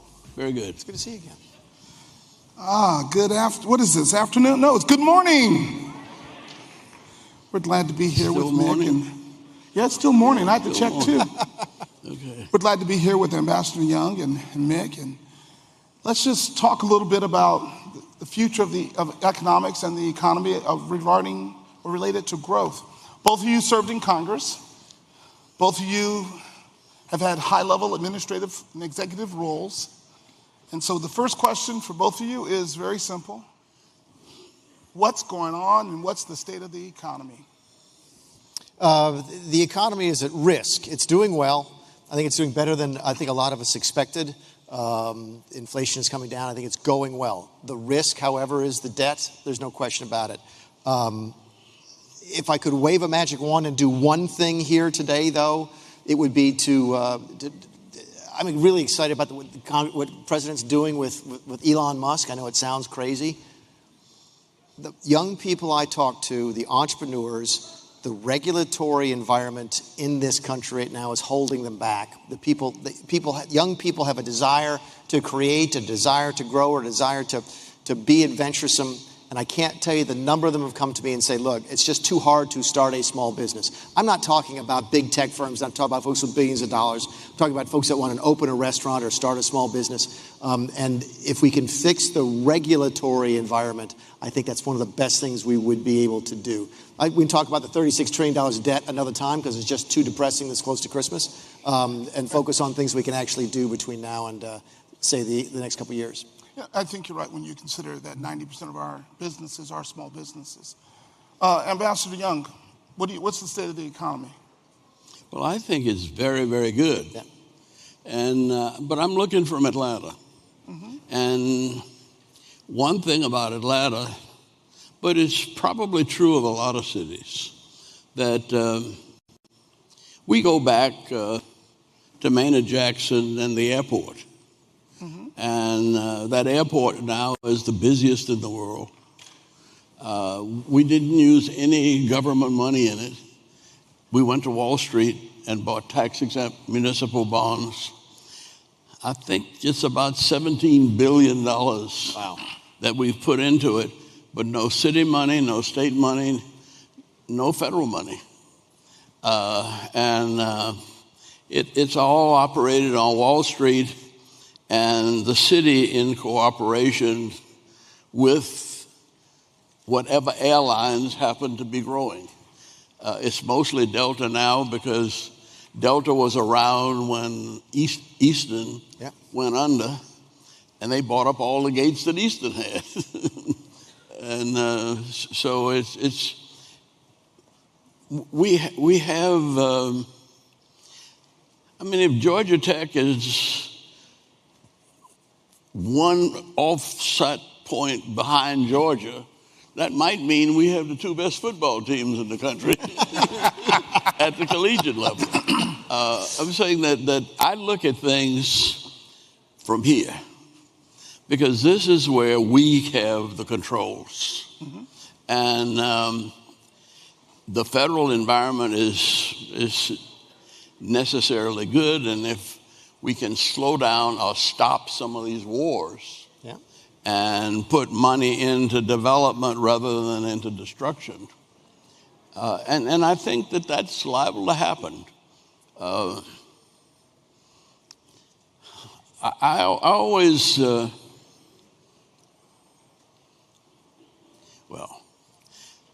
let me be honest, and I have been around here. Were you lying to us just now, or? Oh, I might have been. And I might have been because I tell you what my hopes and dreams are. And they're always for the best. But having been a mayor and a congressman, I know, what is it, snafu? Remember that term? I know what it means, yes. We can't say it on stage, but yes. But everybody, ask your neighbor what snafu stands for. Just don't say it out loud.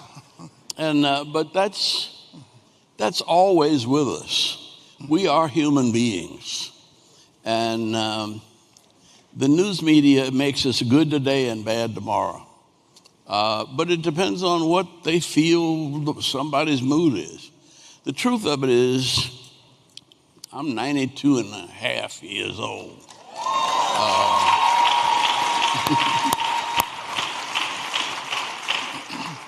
And I was born poor and didn't know I was poor. Yeah. And it didn't ever bother me that I was poor because everybody around me was poor. And it wasn't just black people poor. I was Irish on one corner. The Nazi party was on the second corner, the Italian bar on the third corner, and a Chevrolet dealership around the fourth corner. In New Orleans, Louisiana, in 1932, when Franklin Roosevelt became president. And one of the first things I remember is him saying, when the war broke out with Japan after Pearl Harbor, the only thing we have to fear is fear itself. And that's a kind of American, it's not optimism, it's faith. And it was so segregated, I couldn't go to a movie without climbing up in a balcony, but I never felt that was, I never worried about it. If I wanted to see the movie, I climbed up to see it. If I didn't want to see it, I didn't bother. And it's, you change what you can change, and you live with what you can't change, and God helps you to know the difference. There are lots of things that we have changed in my lifetime that I never thought we could have changed. I call that generational opportunity, where we went from climbing up into the balcony to see the movie to the ability to be in front and behind the camera. But Mick, you talked about small businesses. It's the same thing. Yeah. How do we, when we create a small business, we're giving generational opportunity as well as generational wealth, which creates stronger communities when you look at the social determinants of health. You've got to look at the community from an economic perspective. So from that mindset, let's not discuss the debt because we will be here a while. Yeah. But when we start looking at the debt, when we start looking at low birth rate, when we start looking at fewer students going to college. The challenges you face? There we go.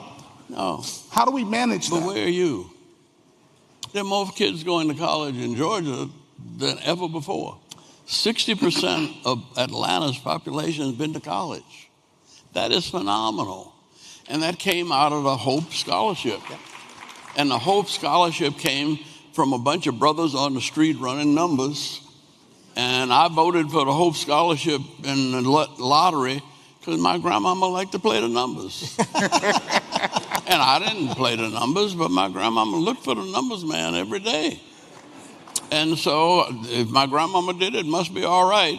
And sure enough, Granny was right.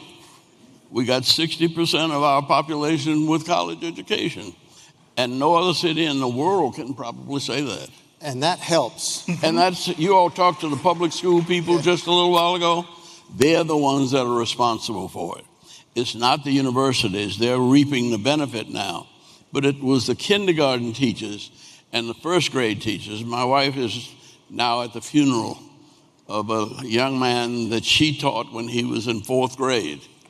That's a healthcare problem, though. That's not a school problem. Right. And so it's probably, I don't know that there's a better place. And I think I've been to about 152 countries with chasing the Olympics and chasing after every place Carter sent me. And there isn't any place I'd want to go or be a part of but the United States of America. Oh, that is He's absolutely right. Go ahead. He's absolutely right. There's no question about it. But there is a challenge out there that I don't think we recognize. And it's the reason I come to this every single year, and I appreciate John inviting me to come here so I can say this one thing, which is that the younger people are struggling to do this. The younger people are struggling to talk to people that they don't agree with, that they are not aligned with politically. The two most depressing things I've seen, Frank Luntz was here the other night, and Frank gave a speech. I teach classes with Frank. I talked to a young woman after class one day. She said she would never be friends with somebody she didn't agree with politically. I was in a presentation the next night where someone said they thought that this particular group in Los Angeles, the police department, was racist. And that chief of police in African America was there and laid out all of the case for why what the kid thought was right was wrong. The facts were wrong. And the kid said, I don't care about the facts. I know they're racist.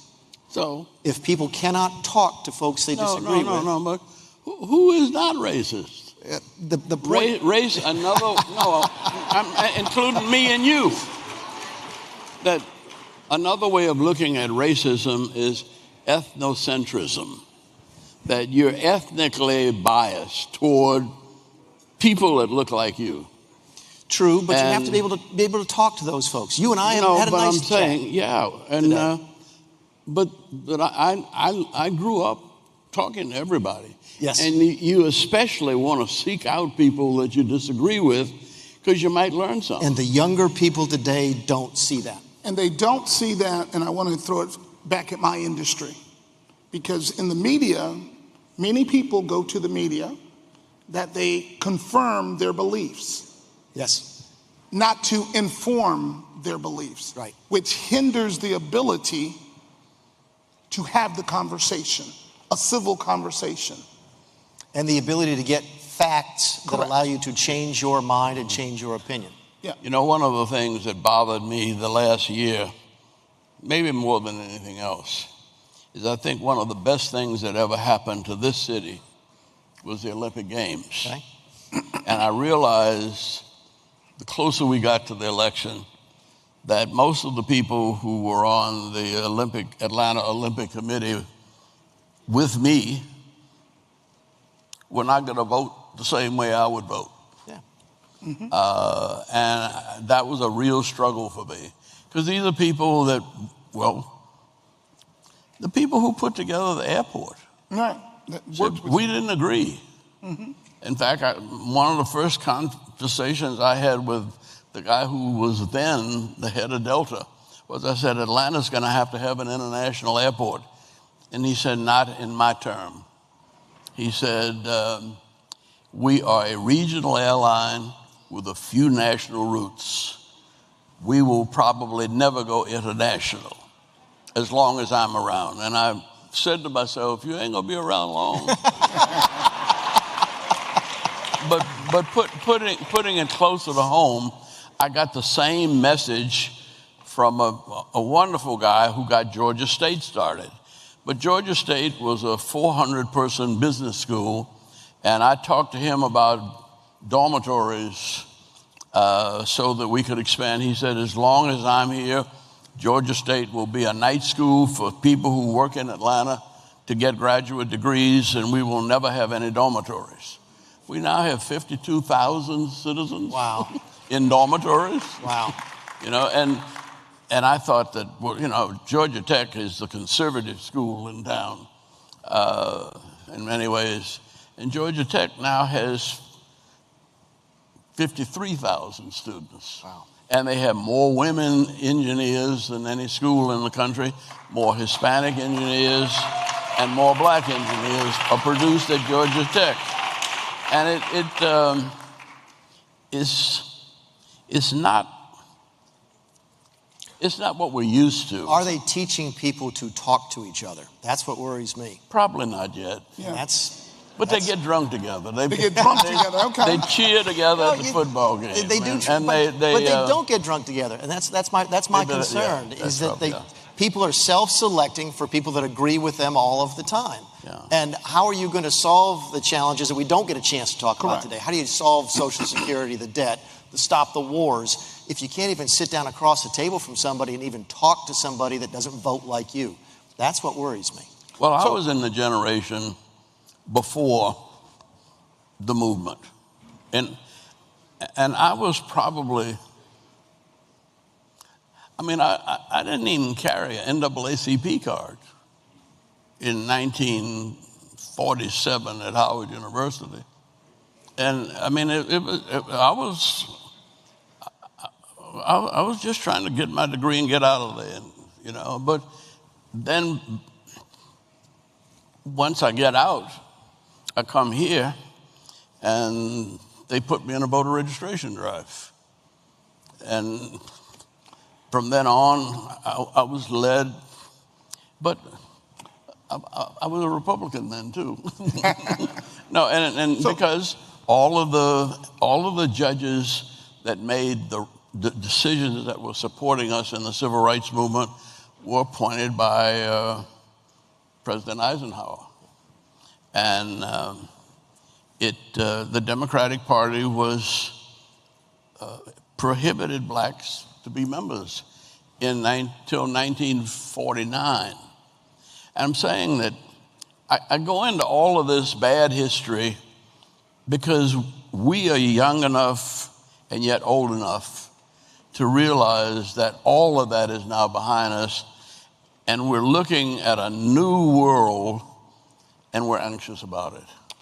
So I appreciate that comment, and I think you're speaking to the fact, both of you are speaking to the fact of that we need to understand our past and how we did work together and how we can work together in the future. Mick, if you would close us out on what you think. I think the ambassador gave us a great understanding of working, what it took to get to this far. The colleges, the airport, vision. Close us out on what do you think it will take. I want to have the last word, though. No, he's going to get the last word. Everybody knows you're getting the last. So I'm going to give a short answer. But see, we already knew that. That's why we're closing 10 minutes early. People ask me, why do you go down to John O'Brien's thing? I said, mostly so I could just sit and chat with Ambassador Young. We talked about this backstage. Look, we have to figure out a way. You accomplished so much because you were able to put your differences aside. If you and I disagreed 90% of the time, you are the kind of person that would focus on the 10% of the stuff that we can work together on. And that's what life is. It is, and I'm just hopeful. I'm seeing, partly because of the media, partly because many of us, including myself, are probably not the best parents we could probably be. We are not encouraging the next generation to do that. And people say, what do you worry about? The reason I worry about that is because we are not going to solve all of our problems before he dies, before I die, before you die. That we are going to leave problems to the next generation. There's no question about it. But are we leaving them the ability to resolve and solve those problems? That's the biggest challenge I think we face. And now we'll take the next 15 minutes listening to the ambassador close. You and I got a flight, so he has 7 minutes.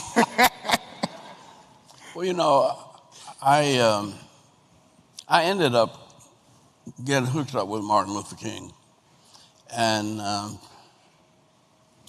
I was at a voter registration workshop when John Kennedy was killed. And I thought it was the end of the world. And it was a bunch of folk from South Carolina and Georgia, and mostly older black people, who everybody just instinctively fell down on their knees and started praying. And it was one of them old-fashioned moaning and groaning prayers.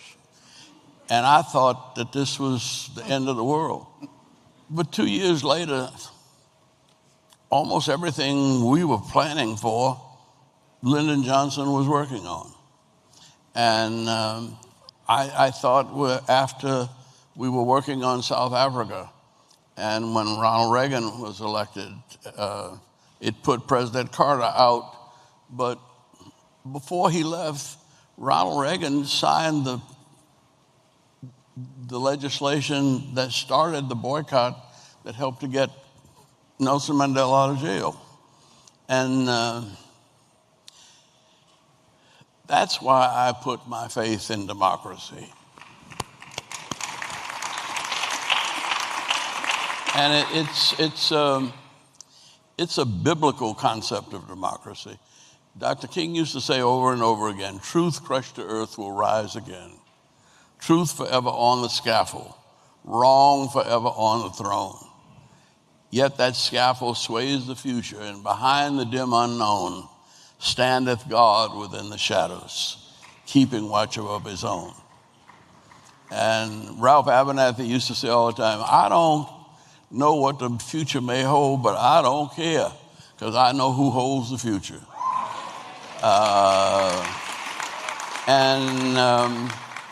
It's been in every part. Ray Charles, blind man, but he picked the third verse out of America the Beautiful. Oh, beautiful, for heroes have already proved in liberating strife, who more than self their country loved, and mercy more than life. America, America, may God thy gold refine, till all success be nobleness, and every gain divine. That's a country, that's a historic vision that we can all live with. Yeah. Because I don't care what we think is going to happen, I can guarantee you're wrong. everybody from me and you to Elon Musk is playing God cheap. They don't know. And, but we will know. And we will hopefully find out together and celebrate it peacefully, not only within these United States, but we'll find a way to include some kind of way of living with China and some kind of way of living with Russia. We took 3,000 people from Atlanta to Soviet Georgia because Russia had 16 votes on the Olympic Committee and Africa had 19. So we figured if we could get Africa and Russia together. But see, Ted Turner had taken the Goodwill Games to Russia from CNN. And so they welcomed us. And we got all of the votes from Russia. We got all the votes from Africa. And we picked up votes from just about everywhere else in the world because we brought people here and we let them see how it is that we live together, as different as we are, as crazy as we are, as ignorant as we can be, and as prejudiced as we are. But somehow, we've made it work. And the other thing I want us to remember that when President Obama sang, what is it? Amazing Grace. Amazing Grace. They said on the television, this was the old Negro spiritual. Bullshit. Amazing Grace was written by a slave trader, a white slave trader who was selling black folk on a ship named the Good Ship Jesus. And when he got converted, he wrote Amazing Grace, and all of us sing Amazing Grace hoping we're going to get into heaven too. And it's by the grace of God and the mercy of God that this country achieves and arrives at its greatness, at its vision, and it comes from people like us who... That's a wonderful Christmas message. Thank you for that. Dr. King used to say, Ambassador, thank you. We ain't what we ought to be. We ain't what we're going to be. But So thank God we ain't what we was. So true. And on that note, thank you for listening to us, and we hope that you heard something that will encourage you and to move this country forward. Our leader. Look at this. Hey, everybody. You enjoying this? We're bringing this home. Michael Milken is his plane delayed because he wants to make sure he's doing one more session, but he's got to leave. Mick's got to leave. Mick doesn't have a plane, but he's got to leave. But, hold on. By the way, there are some politicians, as patient as I am, as open-minded as I am, there are some people that drive me out of my mind, frustrate me to no bejeebers. Mick Mulvaney's not one of them. Mick is a good man. If I have somebody on this stage, it's not by accident. It's intentional. When was the last time since the presidential election that you saw a prominent Republican and a prominent Democrat on stage together?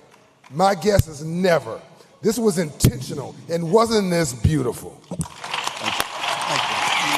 Merry Christmas. It's good to see you. It's a real treat. It's a real treat.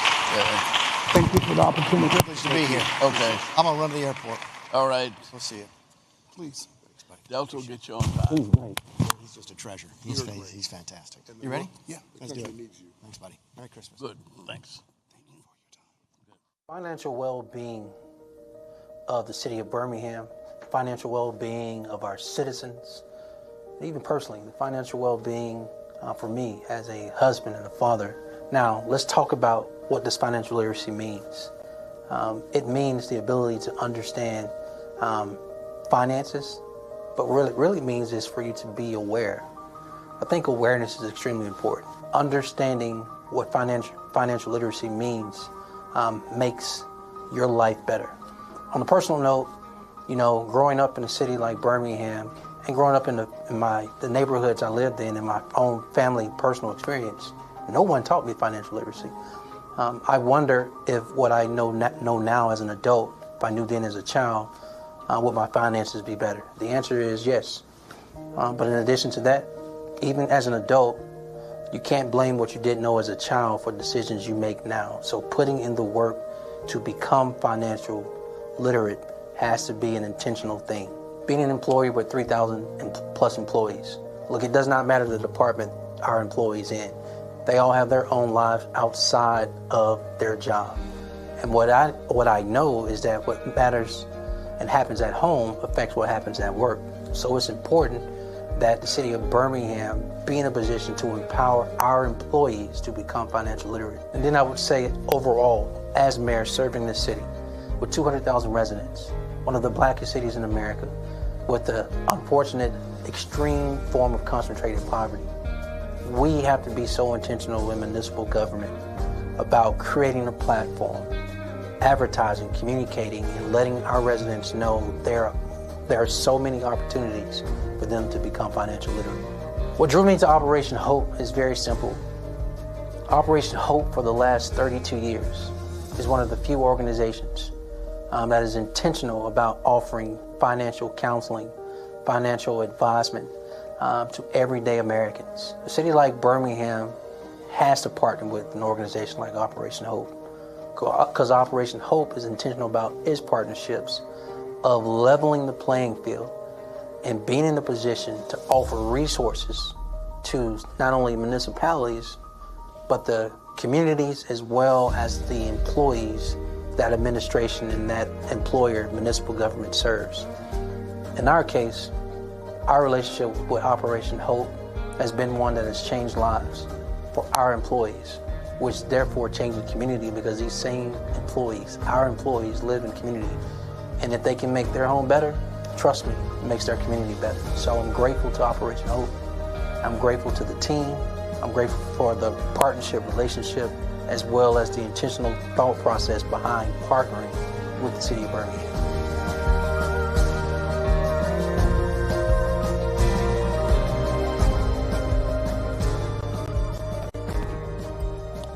Right. So I know you're having a good time and the hits just keep coming, because we are very excited to bring you the next conversation with some of the world's leading experts. Our next guests are going to have a conversation on something that impacts us each and every day. So please help me welcome to the stage the chief medical correspondent for CNN, Dr. Sanjay Gupta, the president and CEO of Morehouse School of Medicine, Dr. Valerie Montgomery Rice, chief science officer and medical director at the Marcus Foundation, Dr. Jonathan Simmons, and returning to the stage, Mr. Michael Milken.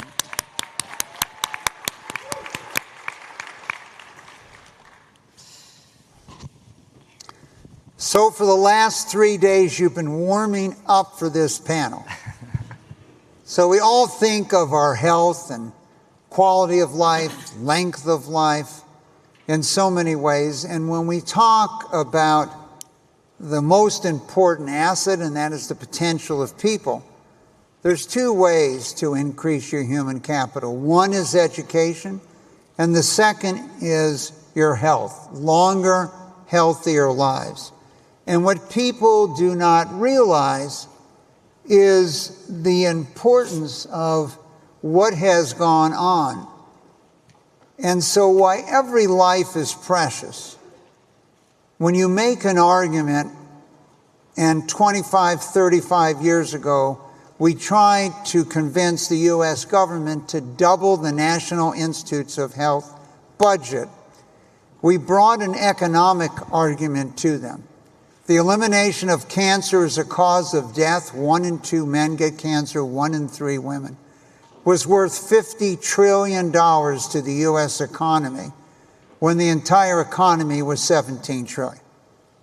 And so in economic terms, when you look at it, over the last 2 centuries, more than 50% of all economic growth can be traced to advances in public health and medical research. 4 million years of evolution, we increased average lifespan by 11 years. In the last 120 years, we've increased it by 41 years. And there are countries in Africa, in 1 generation, you're going to double life expectancy. So there is no correlation between income and cost and outcome. This is a chart that shows you life expectancy. And I know when I was diagnosed with cancer 30 some odd years ago, I wanted to figure out maybe I should move to the places you live the longest. But you can see here, Costa Rica in this hemisphere, if you're a man, you have the longest life expectancy if you're living in Costa Rica.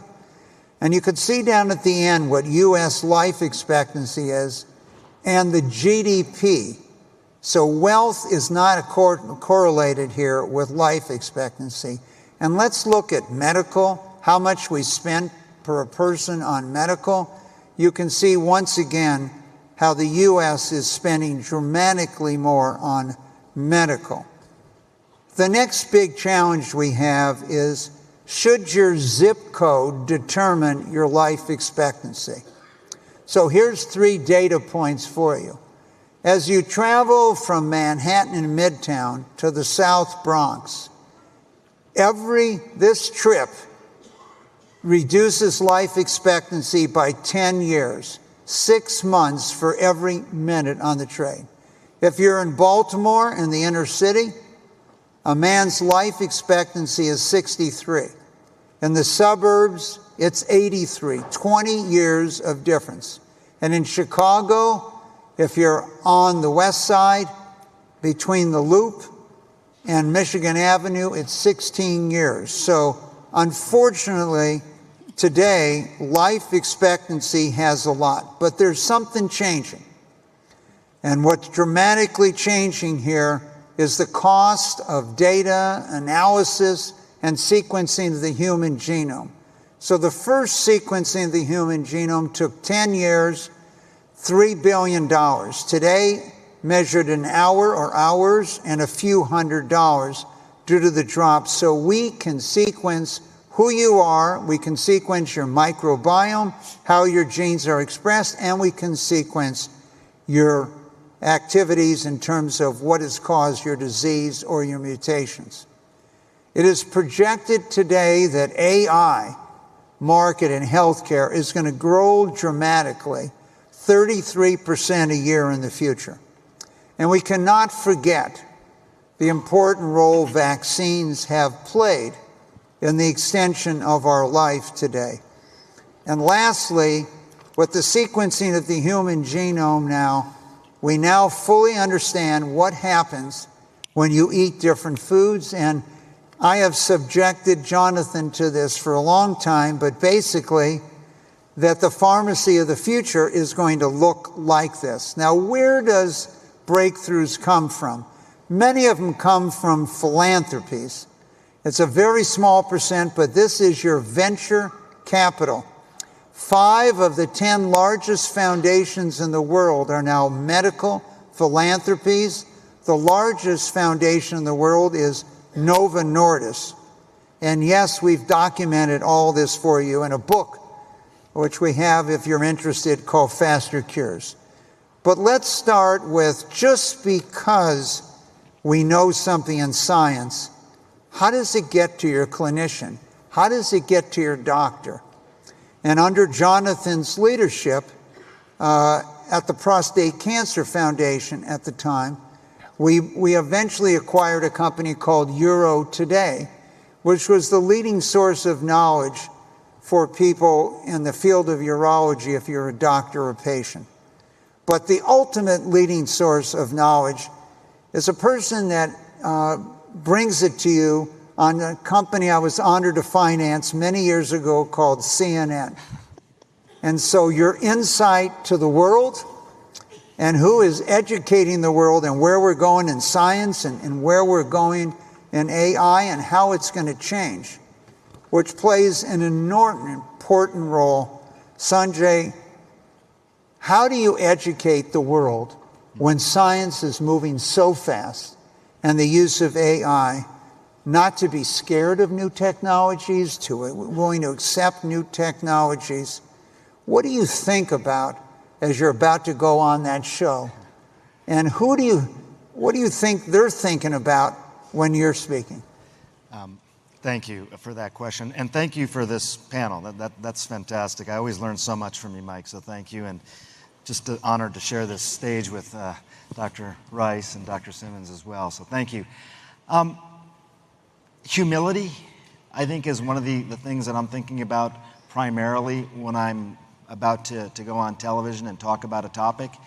I think one thing that people sometimes forget is that medicine and public health, we live in a probabilistic world. Medicine and public health isn't a hard science in the way that 2 + 2 = 4, and I can tell you that with absolute confidence. We live in a probabilistic world, so people want to see black and white where they should rightly see gray. And I think I lean into that. Uncertainty, I think, is uncomfortable for people sometimes, but making sure that I understand something well enough to explain it. A lot of times I practice with my teenage girls ahead of time to make sure if they get it, then I feel like I'm doing a pretty good job. But I'll tell you one thing, there's a difference between, I think, information, which is plentiful, knowledge, I would put as sort of the second pillar, like actually contextualizing that information. And the third thing is wisdom. What do you do with all that? And I know you guys probably get some version of the same question whenever you see a patient, which is, okay, you've told me all the information, I'm more knowledgeable now, but what would you do if this were your mother or if this were your daughter or whoever? And I think it's a really fair question. So I always think about these things in the context of what would I do? So the thing about health, Mike, is that no one's immune from it. We're talking about Syria, we're talking about things around the world. People may feel like that's a over there sort of story. It doesn't affect me. This affects everybody. So I answer from my own vantage point as a very informed person who does a lot of homework. But you got to be humble.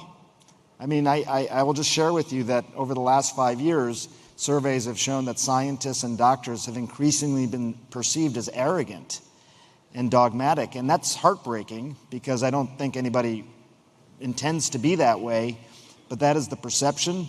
Humility, I think, can be an antidote to that. Well, thank you.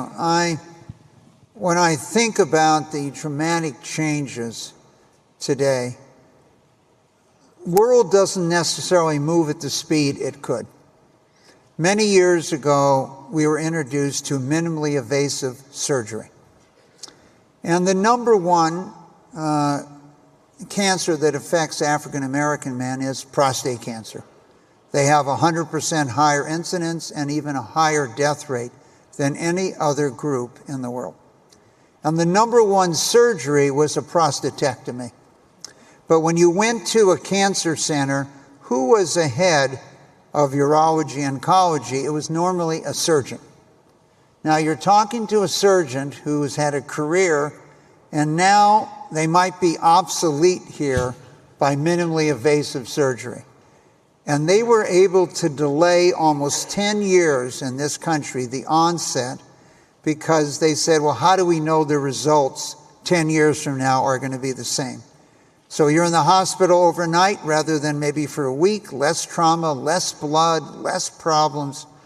But technology was putting their careers at risk from that standpoint.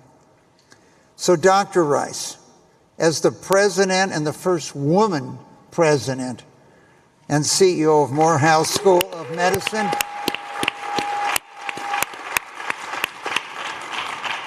in many ways, you've been at the forefront of health equity, community health, advancements in healthcare.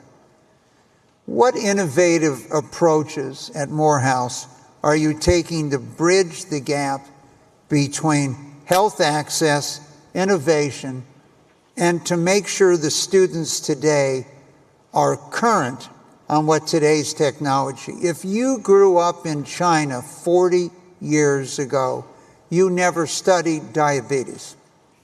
Maybe a fraction of 1% of the population in China had diabetes. But 20,000 fast food restaurants later, the most people with diabetes in the world are now in China. Increased sugar, increased carbs, animal protein in a world that lived on plant protein. And so they were not prepared, the people that went to medical school. How are you preparing tomorrow's medical leaders? So again, thank you, Mike, for sharing your wisdom. And I always appreciate being on panel with other thought leaders. And I will tell you, Mike, if you went to medical school when we all went to medical school, the genome was just a double helix, right? The chromosome. We were not really understanding the impact of the genome. And 1990, 13 years to get it, and like you said, billions of dollars, right? And now you can do it for $200. So we've come a long way. But it starts with some basic principles. And Sanjay talked about one of them. How do we continue to educate and train the healthcare professionals that the world needs? It starts with humility. Understanding what we don't know, but what they need to know in order to be able to address the medical complexities. So we start with, first of all, embracing change. Artificial intelligence-driven data analytics is something that we have to embrace.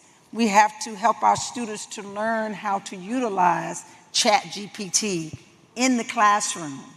We have to use simulation and virtual reality, because when you think about all of the medical ethical dilemmas or scenarios that students will be faced with once they become that provider, we can simulate that with people who don't look like them, who are not having the same life experiences, and challenge them to think about this in really a virtual reality world. And then the third part of it is really, really critical. We have to have them to learn in an interdisciplinary way. Data scientists, engineers, medical information specialists, nurses, other people who are very much involved in creating new knowledge and translating it into science is really, really critical. And they have to learn in that environment. If we do just those three things, then we create more than just a provider who has cultural humility, but cultural competence, and also understand when they don't know enough to ask for additional resources and how to utilize those resources to make the best choices for the patient.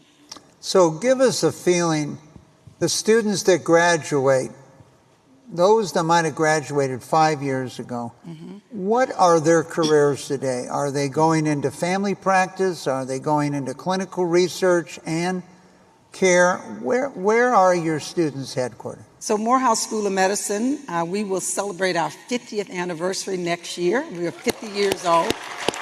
So we are one of the younger medical schools, but we were founded in the state of Georgia to diversify the healthcare workforce, work toward the elimination of health disparities, and increase access. We are very proud to say that we continue to see over 65% of our students choose to go back and practice in underserved communities. And also, they are practicing in primary care and critical core specialties. Now, part of that is the way that we expose them and educate and train them, because we understand, we really do believe that the primary care provider is the quarterback.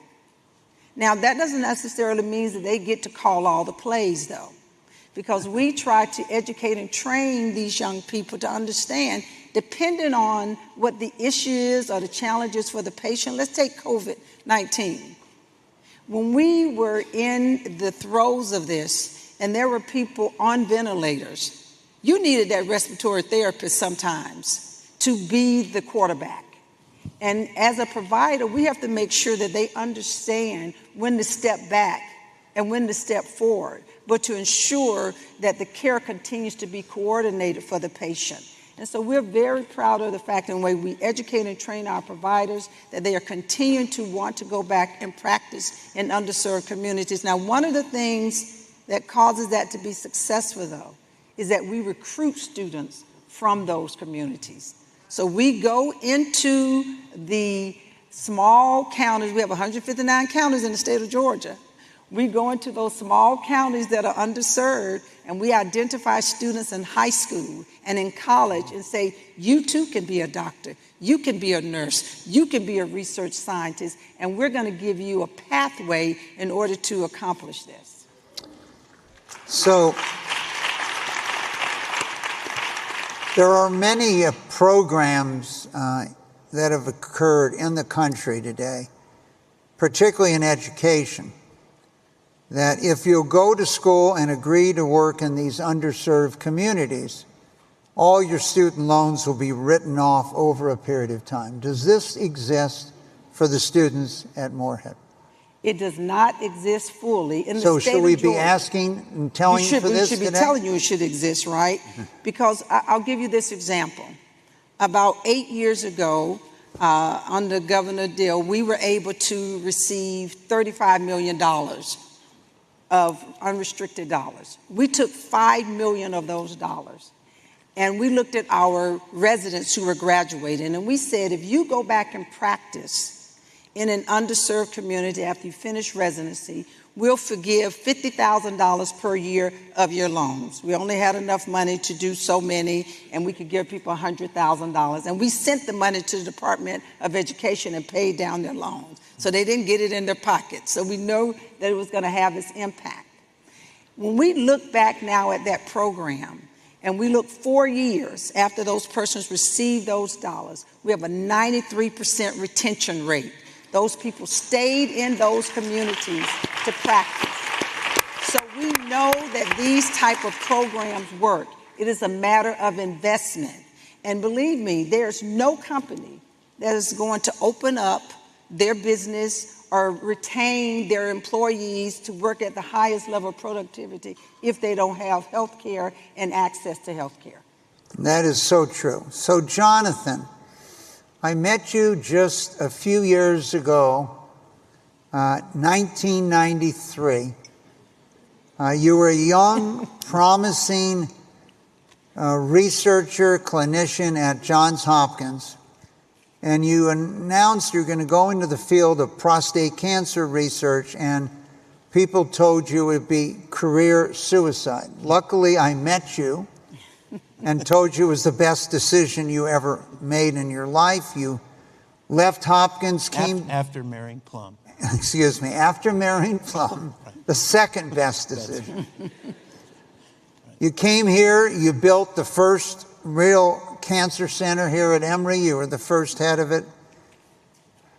You led the Prostate Cancer Foundation worldwide for 14 years, even though you only promised to give me 5 initially from that standpoint. And today you run the medical philanthropies for Bernie Marcus, an individual that's made so much of a difference in this community today.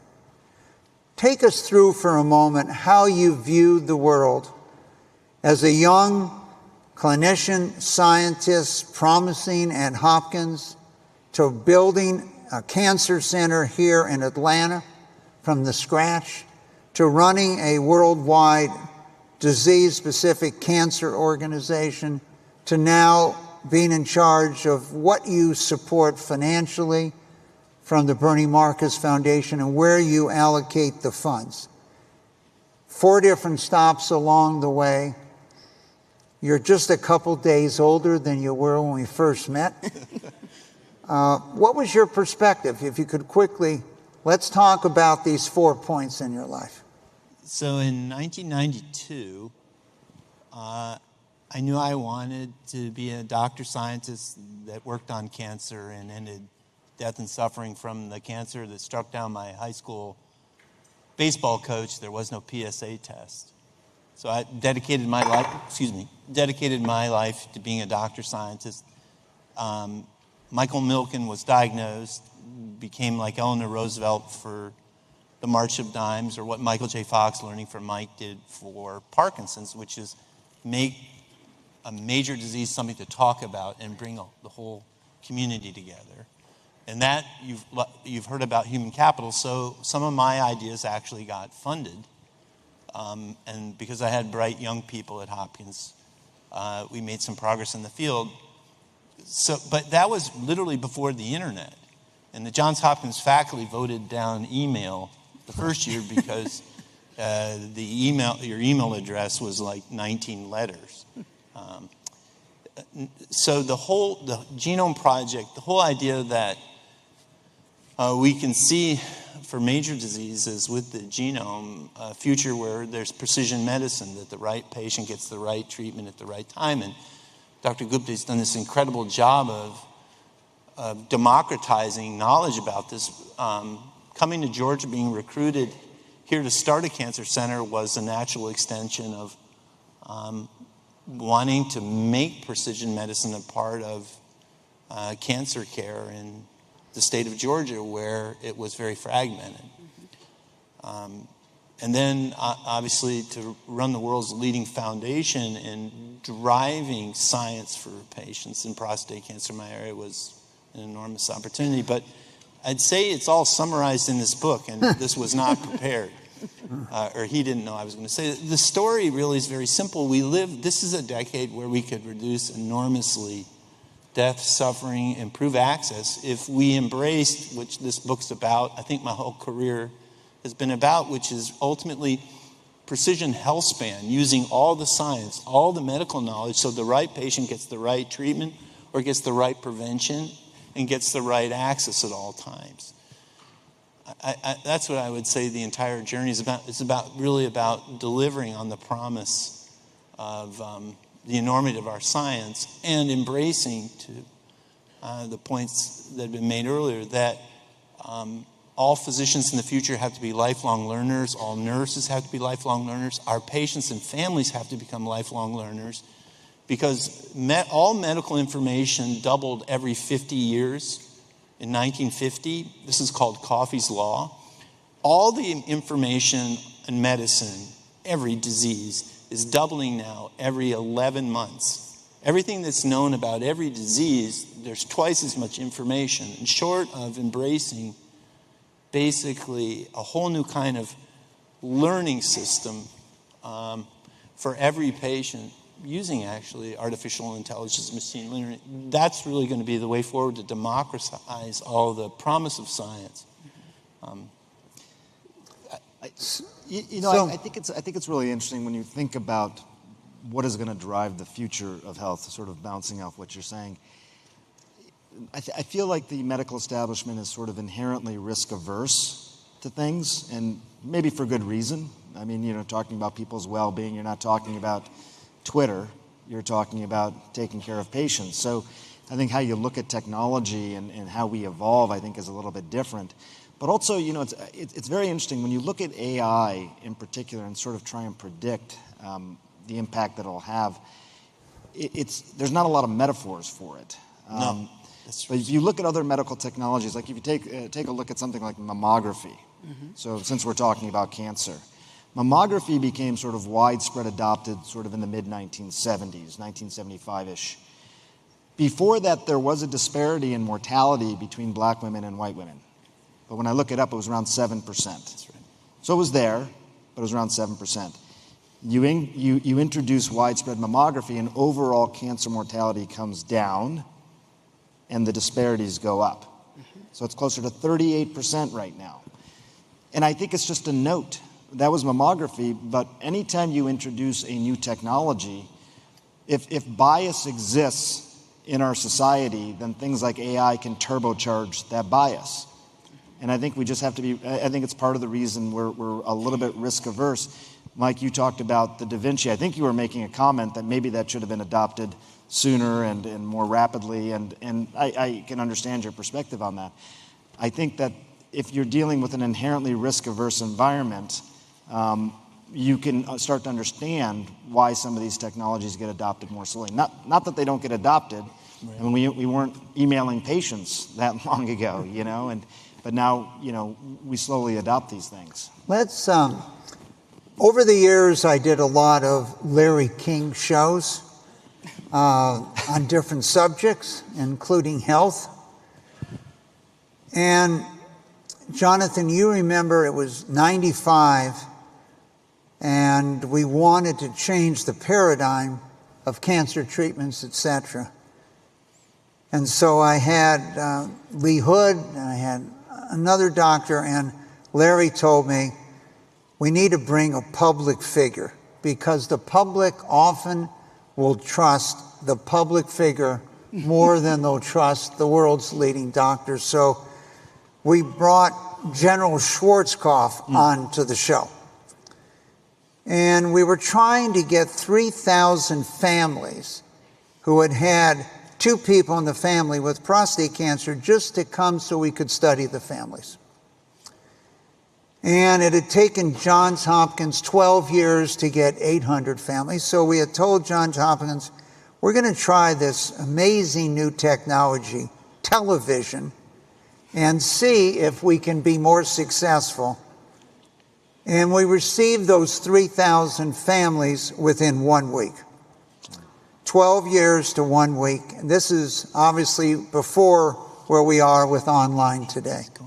And it was interesting, many people called in and said they were reporting for duty because of General Schwarzkopf. Maybe the best example I could ever give you occurred in polio. So here we're at the Centers of Disease Control in this city, and the polio vaccine was approved 3 years to 4 years after polio was declared an epidemic, but only 1% of teenagers had got vaccinated because they were concerned whether it was safe or not. And so Elvis Presley went on television on the Ed Sullivan Show at the time, got vaccinated, and 80% of all teenagers were vaccinated for the polio vaccine within 6 months. Now, we have a couple panelists here that were vaccinated on television.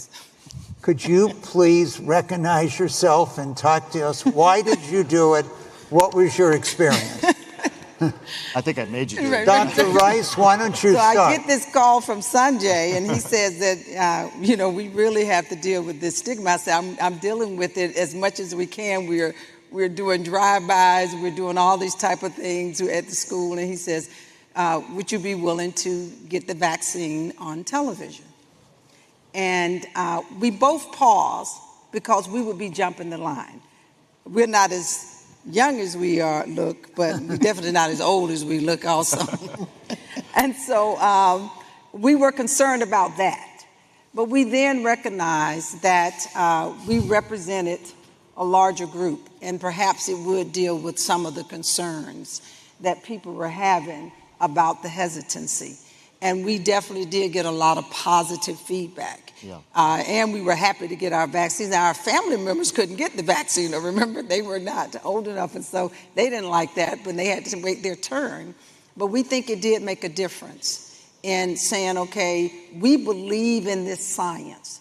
And I think, Mike, we also have to really, really acknowledge Operation Warp Speed and what we were able to do during this time of a crisis to remove a lot of the red tape, to getting the scientific breakthroughs to be able to have a vaccine, and how taking that vaccine allows us to sit in this room today.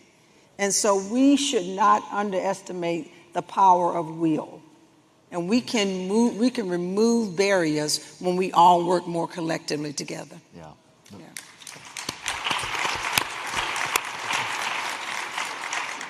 So there are many new technologies available, but I just want to come back since we're talking about the future.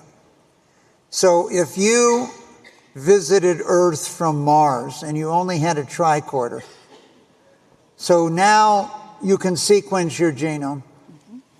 2, we can sequence your microbiome now.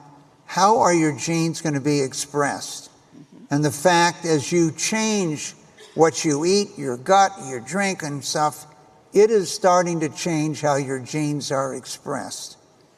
And so we have now see, as I mentioned to you in China, the minute we changed their diet, they changed their diet, a dramatic increase in hormone cancers, dramatic increase in diabetes. And lastly, we can sequence your mutation, so you're not being treated for breast cancer, you're being treated for your breast cancer, and then AI is matching these things up. But new technologies are viewed differently by different people. They're always skeptical. Today, I'm on the board of the Focus Ultrasound.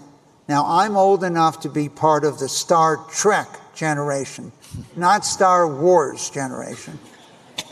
And they had a doctor named Bones, and he never operated. He just put this little device on your body and then zoomed back and forth, and you were well at the time. Well, today, Focus Ultrasound, the potential for non-invasive surgery in a field that you're very knowledgeable of. And I know you did a special on CNN with my college buddy, Neil Cassell, who founded it.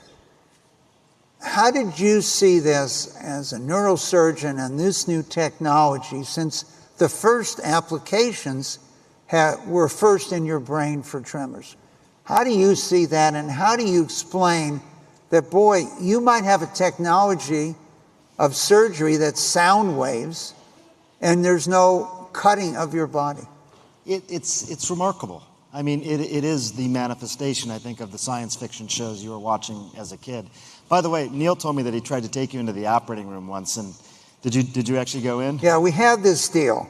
I went to see him operate on monkeys at the University of Pennsylvania in their brain, and I fainted in the operating room watching this operation. Ever since then, I periodically send him mathematical models to pay him back. Yes, that is true. Maybe one of the first individuals to faint in an operating room. Had you not fainted, you'd be a surgeon probably today, and the world would be very different. No, but let me just say, I think these types of technologies, the idea of using sound energy to manipulate the brain in some ways, it's pretty remarkable. I think for a long time it was a pipe dream, but because they're able to not only really direct the sound energy to specific areas of the brain, but also image it real time using MRI scans, we can now do, without any kind of incision on the head, the same sorts of things that you'd normally do with a deep brain stimulator. And it works. I mean, they have evidence now. It's FDA approved for essential tremor, for certain types of movement disorders. Study just came out looking at the use of it for prostate cancer as a first-line therapy, not as a salvage treatment. So it's really interesting, and I think the idea that we can find energy in our environment and then use that energy to make these changes in the body it's very inspiring. I will say that, again, and I as a journalist, I always got to be the skeptic to some extent here. I always got to ask the additional questions. So I'll give you an example, Mike.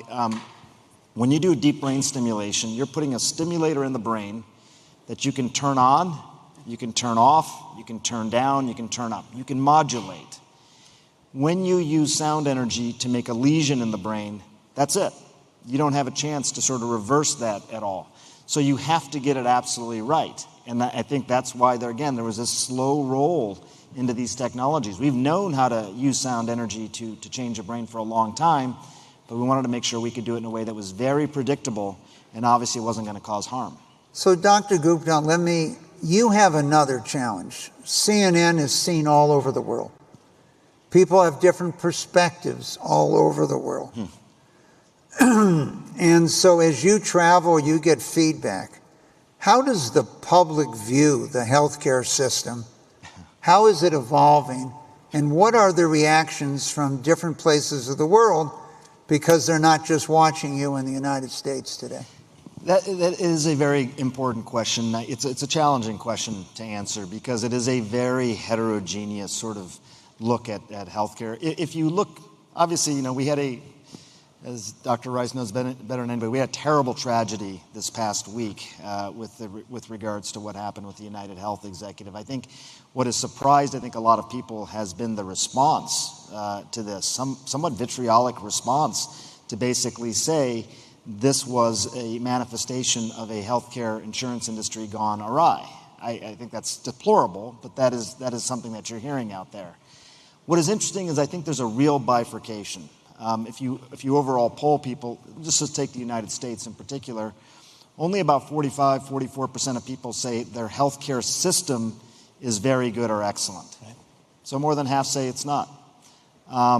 But when it comes to their own physicians, their own healthcare providers, their nurses, their PAs, it goes into the 70, even 75% range in terms of very good or excellent care. So people like their healthcare teams, even if they criticize the system at the same time. And I think it's part of the reason we don't get a lot of traction, when big elections come around. People don't often vote on healthcare as a primary driver because they're split. They think reforms are necessary, but at the same time, they think they get really good care from the people that provide it for them.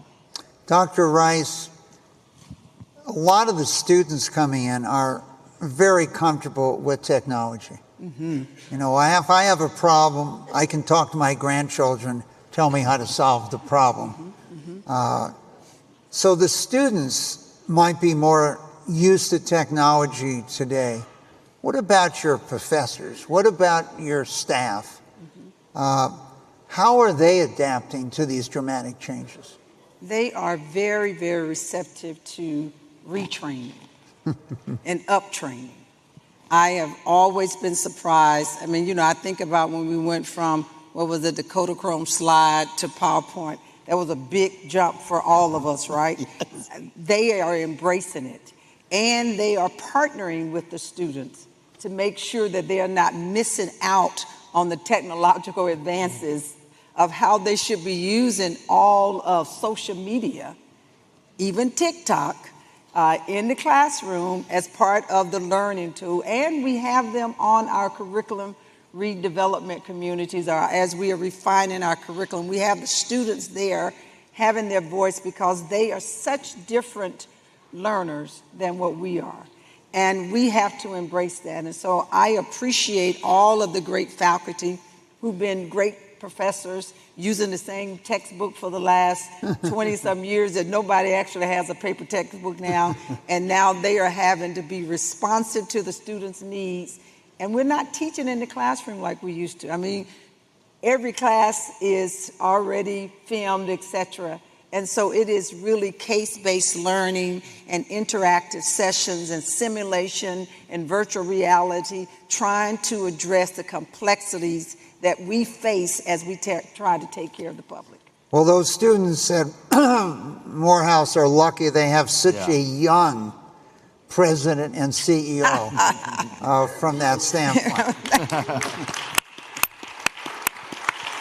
So, in closing, Jonathan, you are now at a place where you are passing out funds, not requesting. Well, I'm investing. Excuse me, investing.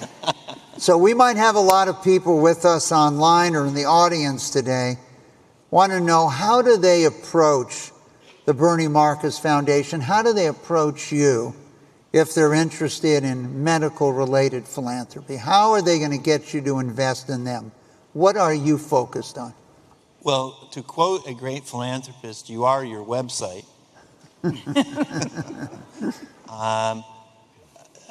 Bernie directed last year that we evolve a website because Bernie's very activist form of philanthropy was go out and seek problems the world needed to solve. So basically, we would find you, like the Stroke Center, which is the world's leading stroke center at Grady, right? Yeah. Mm-hmm. Or creating the first autism center, the Marcus Autism, in the world, like as MD Anderson created MD Anderson Cancer Center. So you can go to marcusfoundation.org and you can drop off an idea. Also, so if we do that, Jonathan, let me get. Yeah. Do you read those ideas when they come in? Yes. Okay, and good. Actually, we're using a large language model developed by 2 biomedical engineers at Georgia Tech. That's Go right. Jackets. Go Jackets. To read every one of them and lift up what everyone on this stage understands. Like keyword in medicine, we have a shorthand called. We have keywords for things like coronary artery disease or ischemic injury. So we are actually taking this and basically sorting it into the 4 areas where Bernie's legacy is going to be made in medical philanthropy. One is basically drugging the undruggable in cancer, making entirely new kinds of medicines for cancers that become advanced that we can't cure. So there's cancer. Stem cells, or how to basically regenerative medicine. That's area 2 that's focused. Area 3 is autism, reducing the number of children who are severely autistic and actually developing precision treatments. And of course, last and very dear to Bernie's heart is ending really death and suffering from stroke. And in 2 of those areas at Georgia Tech with the Stem Cell Center, and at Grady and Emory and Morehouse with the Stroke Center, Atlanta really leads the world in these areas, although we're looking nationally. But the handbook for the foundation actually Mike wrote, which Bernie's made everyone read in the foundation after it came out. Thank you, and I want to thank our panelists to take us to the future of healthcare. And thank you for joining us. Hi, I'm Matt Christofiak, Chief Human Resource Officer for the Venetian Resort Las Vegas. The Venetian Resort is a luxury destination known for its distinctive architecture, world-class dining, and immersive experiences, bringing just a touch of Venice to Las Vegas. But what truly sets us apart is our commitment to our team members. With industry-leading benefits, a supportive work culture, and ample opportunities for personal and professional growth, we're dedicated to creating a welcoming environment for both our team members as well as our guests. We believe financial literacy is key to independence and security, but it's often not covered in schools or at home. Even with competitive compensation, we know that life can be unpredictable, and team members may face sudden financial challenges that put them just a paycheck away from hardship. Financial stress impacts health, attendance, and ultimately affects our entire organization. By offering tools to manage debt and growing savings, we aim to support a more engaged, secure, and loyal workforce. This investment in financial literacy benefits both our team members as well as the company. When searching for a financial literacy partner, Operation Hope stood out. Their program offers robust reporting, a hands-on approach, and is tailored to our work environment. They provide each team member with one-on-one experience, either in person or virtually, with a dedicated multilingual coach. Now, nearly 2 years into this partnership, we're confident that their approach is empowering our team members to take charge of their financial futures. Seeing the success of our team members in this program is inspiring. Many have seen their credit scores rise, opened their first savings accounts, paid off debt, and even bought their first homes. This program has made a real difference in their lives and will continue to benefit them and their families. We look forward to seeing even more team members gain financial confidence and security as we continue this partnership with Operation Hope.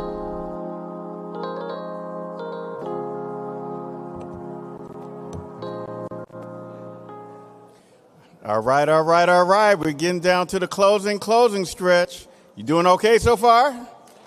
All right. Now, some of you who were here on the first night, we featured a lot of our clients, and they shared their story. And so we're about to give an award called the Client Voice Award to one of our top coaches out of 300 coaches who had the best Net Promoter Score. But I'm going to have my Chief Experience Officer, Ed Eberhardt, share very briefly what that is, and we're going to present the award. Ed?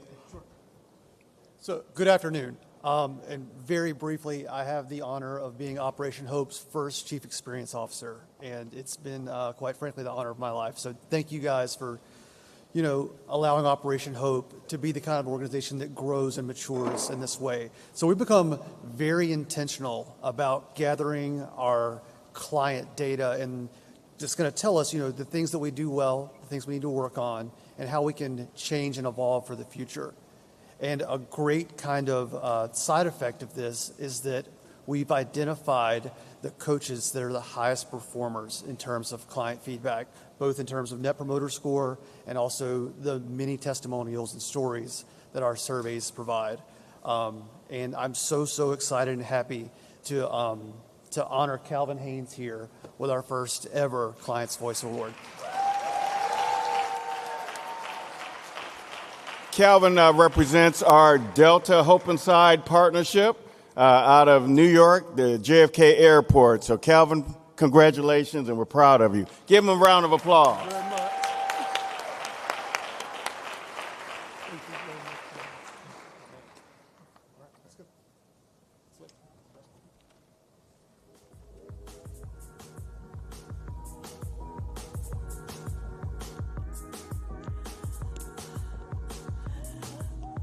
All right, y'all. We started big, and we're going to start even bigger. So I'm going to need some of you to get on your feet because we've got another all-star group.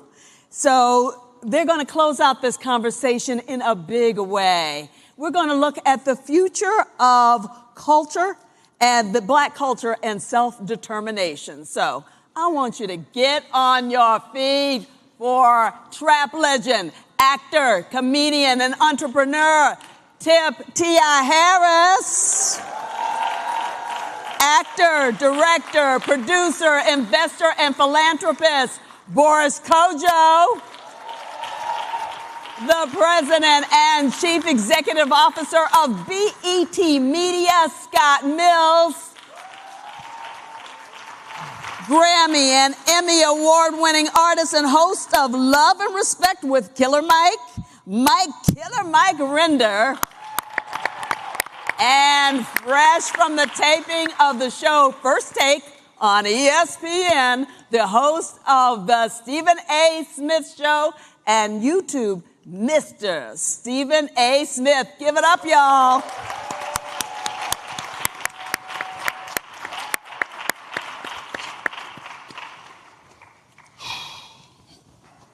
How y'all doing? Can y'all hear us?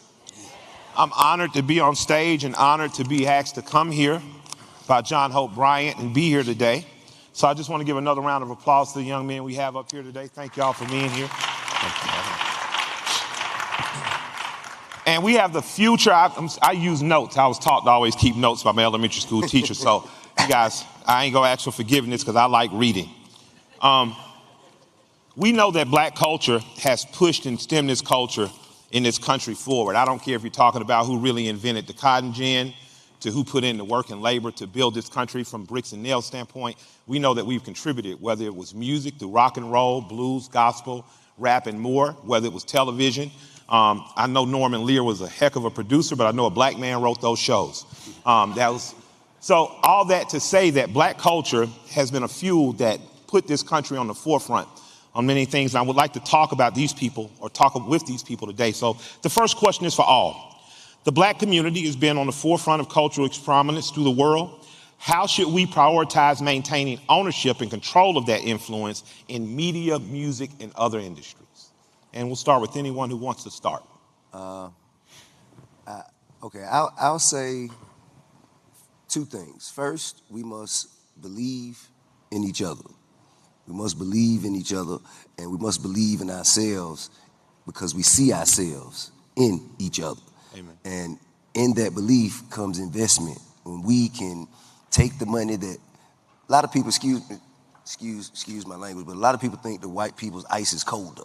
You feel what I'm saying? Yeah. When we can come to each other within our own communities and invest in things that would allow equity and ownership, you know, we could share it with each other rather than go somewhere else and have someone else have that equity and ownership. Yeah. So we're going to get to Boris next, but I really like what you said about believing in one another, because to believe in one another you're believing in yourself because you see one another and one another. I think about, record company deals. A lot of people didn't want to sign with smaller companies, but take T-Pain, for instance. He always uses the example of having a bigger opportunity at a larger company for one song versus building a career by signing with Akon for considerably less money, but he's had a much longer career. So that's an example, I think, of two black people who believed in one another, and the results have been over 20 years of hit making from Mr. Payne. Boris, what do you think as an actor and more around that, our culture and cultural investment? What could we do? Well, I got to go back because one of the things that I realized was that this country still prioritizes the protection of whiteness over dealing with racism, inequality, wealth gap, all those things, and that it is really, like you said, it's up to us to continue to, like you so eloquently put it, Mike, what was it? To plot, plan, organize, mobilize? Plot, plan, strategize, organize, and mobilize. Exactly. So we've been plotting and planning for a while now, right? I think it's time for us to really focus on the mobilizing part, the creating synergy part, the partnership part. And as I alluded to yesterday, it's something we're not good at. And it's something that we have to practice. We have to practice having conversations with each other. We have to practice asking for help. If you're in your house and you're trying to figure out how to compete with your brother and sister, it's a wasted day. They have separated us from our brothers and sisters for the past 400 years, divide and conquer. They have taken our language. They have taken our names. They've taken our customs. And we have to understand that the power that we have lies in the volume. The power that we have lies in us collectively. The creative industry is a $2.5 trillion industry that we control. We are the cultural leaders. We are the social influencers. The buying power that they're talking about black people have is 1.5 trillion. That's not true. The collective buying power we have is $4.5 trillion. Because we're not 40 million black people. We're 2 billion black people.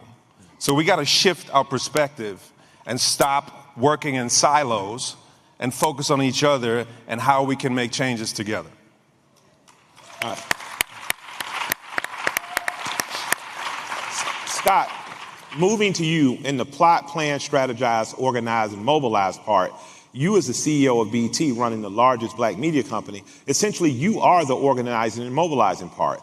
It's not a dream, it's not aspirational, it's not a what if, it's not a what could be. You on an everyday basis are the tip of the spear. You on an everyday basis have a workforce that is primarily black.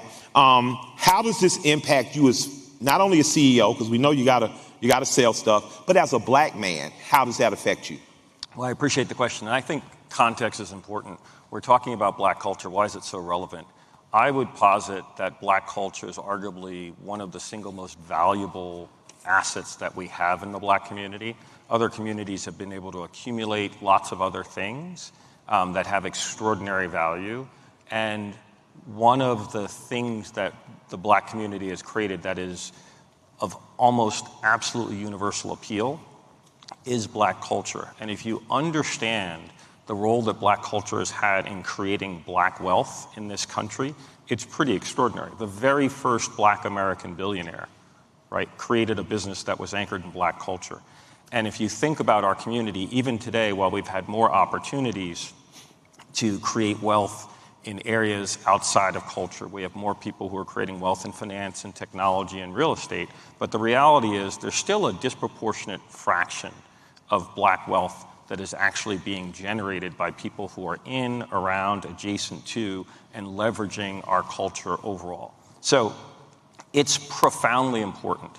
And at BET, we use our position to have black culture be the through line for everything we do. It's built into our DNA because we have this perspective that black culture is effectively the operating system for how the black community functions, right? It influences and reflects how we think about things, how we respond to things, our aspirations, some of our fundamental and foundational values, issues, focuses, and priorities. And so for us, sitting at the intersection of our community as a portal for our community, people who want to reach our community and to engage our community, we really take the perspective that Black culture is such an important asset that has to be respected, celebrated, and elevated. And we do that in our shop by really focusing on what role do we have to play to always be supportive of strengthening our culture. And there are just a couple of quick examples I'll use. One is obviously through our shows, we aspire to identify extraordinary examples of people and opportunities and moments in our culture and elevate them and celebrate them.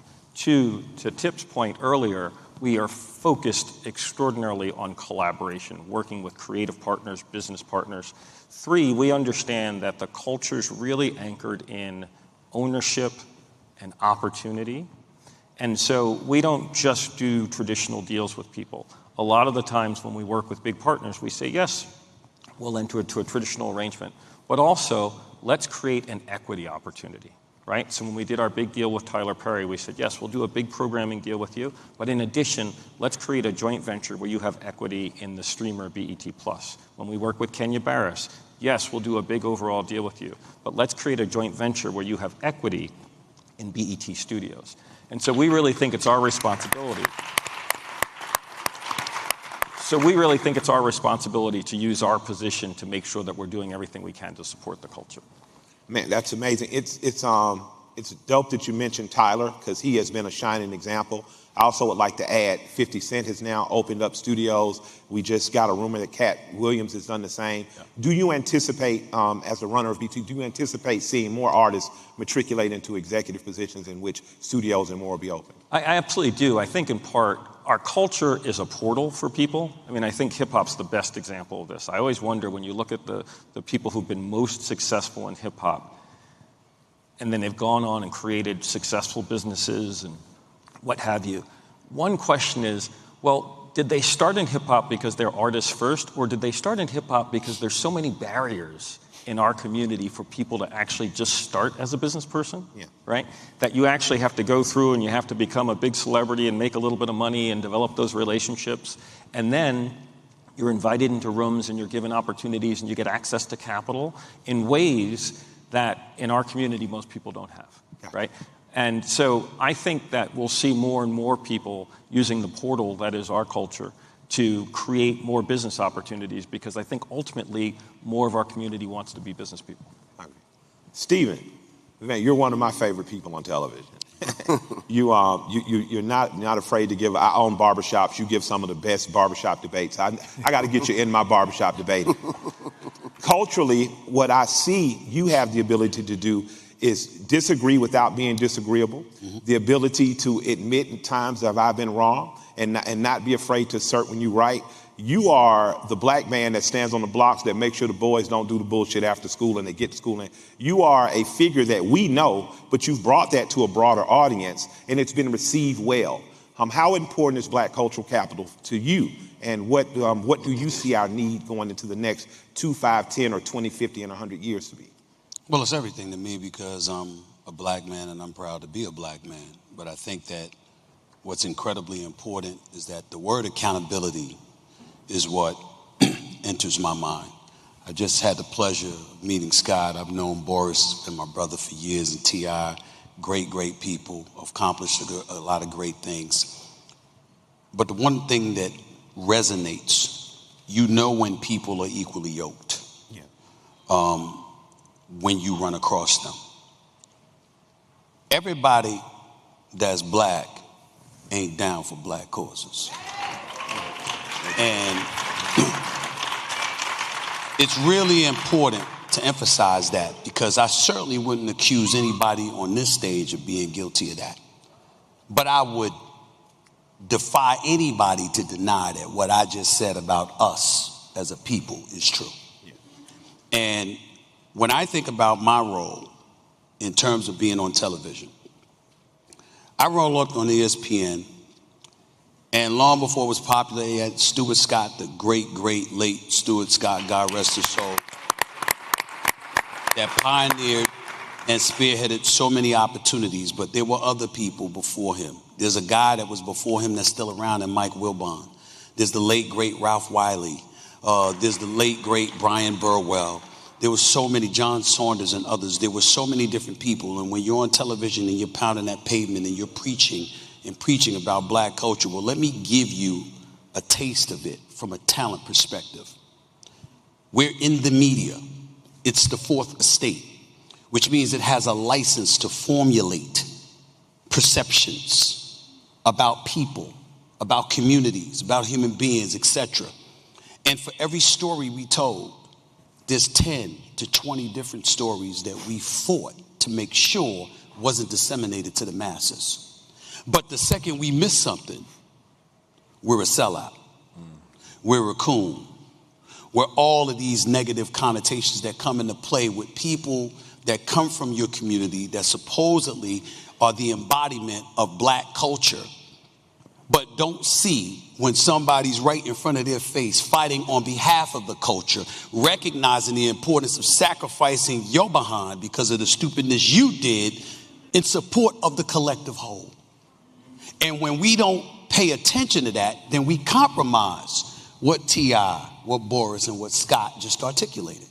Because we don't have the courage to accept and embrace accountability for the action. I'm not talking character. Nobody should be character assassinated. Nobody should be stigmatized across the board. And you know what? You're defined by your worst mistake. But in the end, when you make a mistake, it's your own that comes at you trying to castigate you that way. And then we get in the way of our own progress. I'll give you a perfect example before I move on. So you got athletes that were doing documentaries and shows and stuff like that. And I remember they were doing something on the Tulsa riots, Black Wall Street, 1920s, okay? When blacks, everybody talking about, we don't want a handout. We don't want, you just want a handout. You're about the government. Well, we weren't. We were independent thinkers. We were business owners. We were property owners. We were all of these things. And then white folks came about the business of terrorizing the town to make sure that you couldn't develop and elevate yourself. We had athletes that were doing documentaries on this. I'm sitting there on national television saying, hello, come promote it. You don't want to because you mad that I called out you shot 2 for 20. Now, what kind of sense does that make? It's like you and Cameron terrorizing the athletes. I only use that as an example in closing to highlight my biggest point. We get in our own way because the mission is bigger than me. It's bigger than you. I didn't invite you on the show because I'm in love with you. I invited you on the show because what you're doing is so important. Absolutely. That you shooting 2 for 20 don't matter. Absolutely. It was about that. Absolutely. But too many of us can't see beyond that 2 for 20 performance, figuratively speaking. And it gets in the way of our own progress. And that's a story that's never told enough. All right. We got to.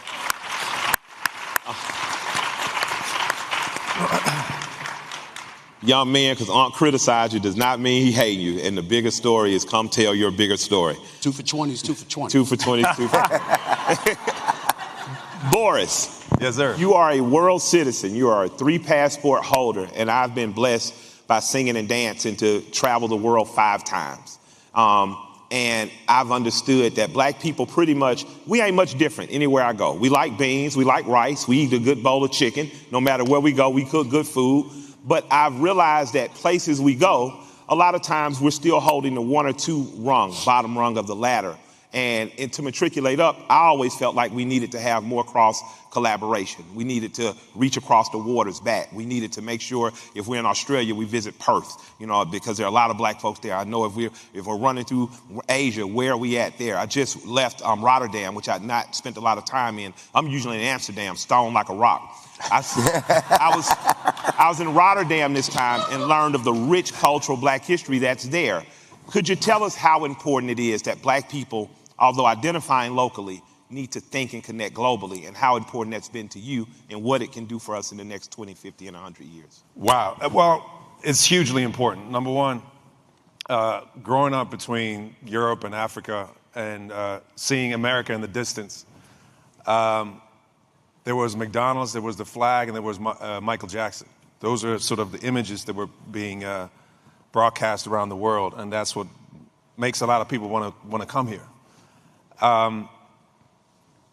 The U.S. is a place. I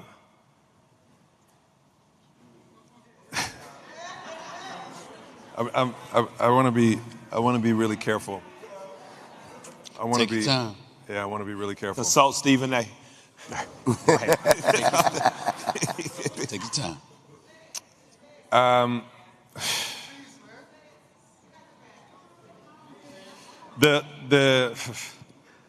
Look, let's put it this way.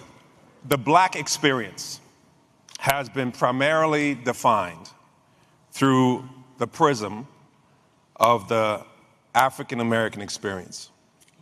Do you understand what I mean? Yes, sir. Movies, TV shows, music has been dominated by the African American culture, which has also limited us as African people. We are all African people. Every single person in here is African. I don't care if you're white or black. Everybody in here is African. And it has that perspective has limited us to believing that we are a minority. We're actually the vast majority on this planet. Black and brown people make up 84% of this planet. So we all have believed the hype, which has tremendously stifled us and limited us in our thinking, and thereby in how we behave and act. Now, we are all in an industry that creates narratives. We have the power to not only create narratives and then let them be exploited, but control and own our narratives. And what happens when we own and control our narrative, we control perception.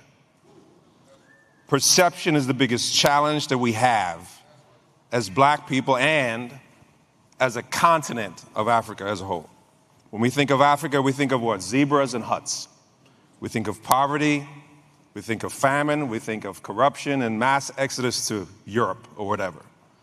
We don't think about diversity, 3,000 different languages, culturally historic sites, beaches more beautiful than anywhere else in the world, architecture, the most powerful work, the youngest people on the planet.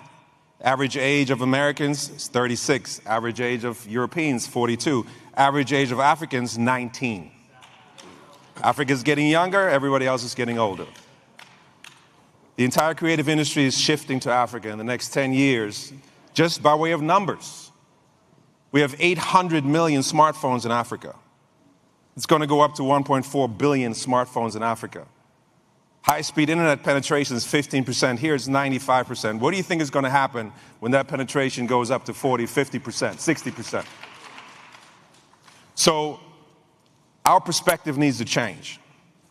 And with it, our willingness, like Stephen just put it, to work together. I reminded people yesterday to stand up and say, I need help. We have to do the same thing in our industries. We are the leaders of our industries, and yet we keep going for the check rather than for ownership. We have to understand that we hold the responsibility. We are standing on the shoulders of the Denzel Washingtons, on the Sidney Poitiers of the world, and we have the responsibility, and we have to be accountable for the fact that we have to not just open doors, we have to own rooms. We have to own the table that everybody keeps talking about. And nothing, like you just said, nothing is standing in our way except ourselves. Speaking of ownership, speaking of ownership, I got a stubborn little homeboy who about 20 years ago called himself the king of the South. Pissed a lot of people off. A lot of old rappers got mad. But then, man, a little tilted hat dude, skinny kid, went out and proved it. And I've seen him even before partnering with him, because he's my partner, but he's also my business partner now in a restaurant called Bankhead Seafood that's 3 miles away. Purchased from a woman who owned it 50 years. Tip, you've built businesses. You've advocated for economic empowerment within the black community. People told you were crazy when you start saying, I'm going to self-finance my own films. I'm going to direct my own films. I'm going to do my own comedy. I'm going to own a record company, give other people like the amazing Young Dro and PSC an opportunity, even myself. You are not only one of the absolute greatest rappers the South has ever produced, you've been one of the most dominant and prominent businessmen created out of the rap community in the city. What led you to understand the importance of ownership and not just participating as an artist? Well, different things led me to understand the importance of ownership in different facets of business. Yes, sir. I understood ownership in music because when I said I wanted to be a rapper, my uncle, he said, well, you need to go and learn everything it is about, you know, what is valuable in the music industry. So I went and bought the book, Donald Passman, All You Need to Know About the Music Industry, music business, and I read it at 10 years old. Yeah. You know, 10, 11, 12 years old. So I understood, and hit me in, the book hit me in. I understood what a good deal was, what a bad deal was. I understood what publishing was, what mechanical rights was. I understood that very early. So that is what allowed me to understand that in music. In film, what allowed me to understand it was I just got tired of waiting on other people to see me in a position before I could actually allow myself to be in that position. I did a show with my wife, my family, and my children that is really, you know, like a visual photo album of all my children growing up called Family Hustle, and I did it at Viacom with VH1, and I did it, you know, before Scott was running the show over there. But we spent, I think, maybe 13 seasons, maybe 11 years of our life, you know, opening the doors of our homes, sharing our experiences, and one vicious, nefarious tale.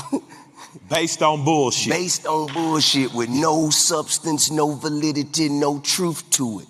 One vicious, nefarious lie caused them to pull the plug, close the door, never even called to ask me to say, is this true or not? Never waited on due process, never get one, and not just for myself, but for my family. Yes, sir. To see my family be subjected to that. Said, you know what, man?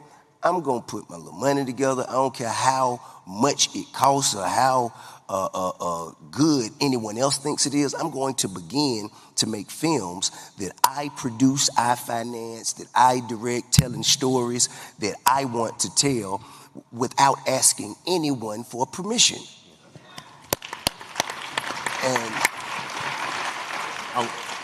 And we started with one. We started with one, and it, you know, it did well.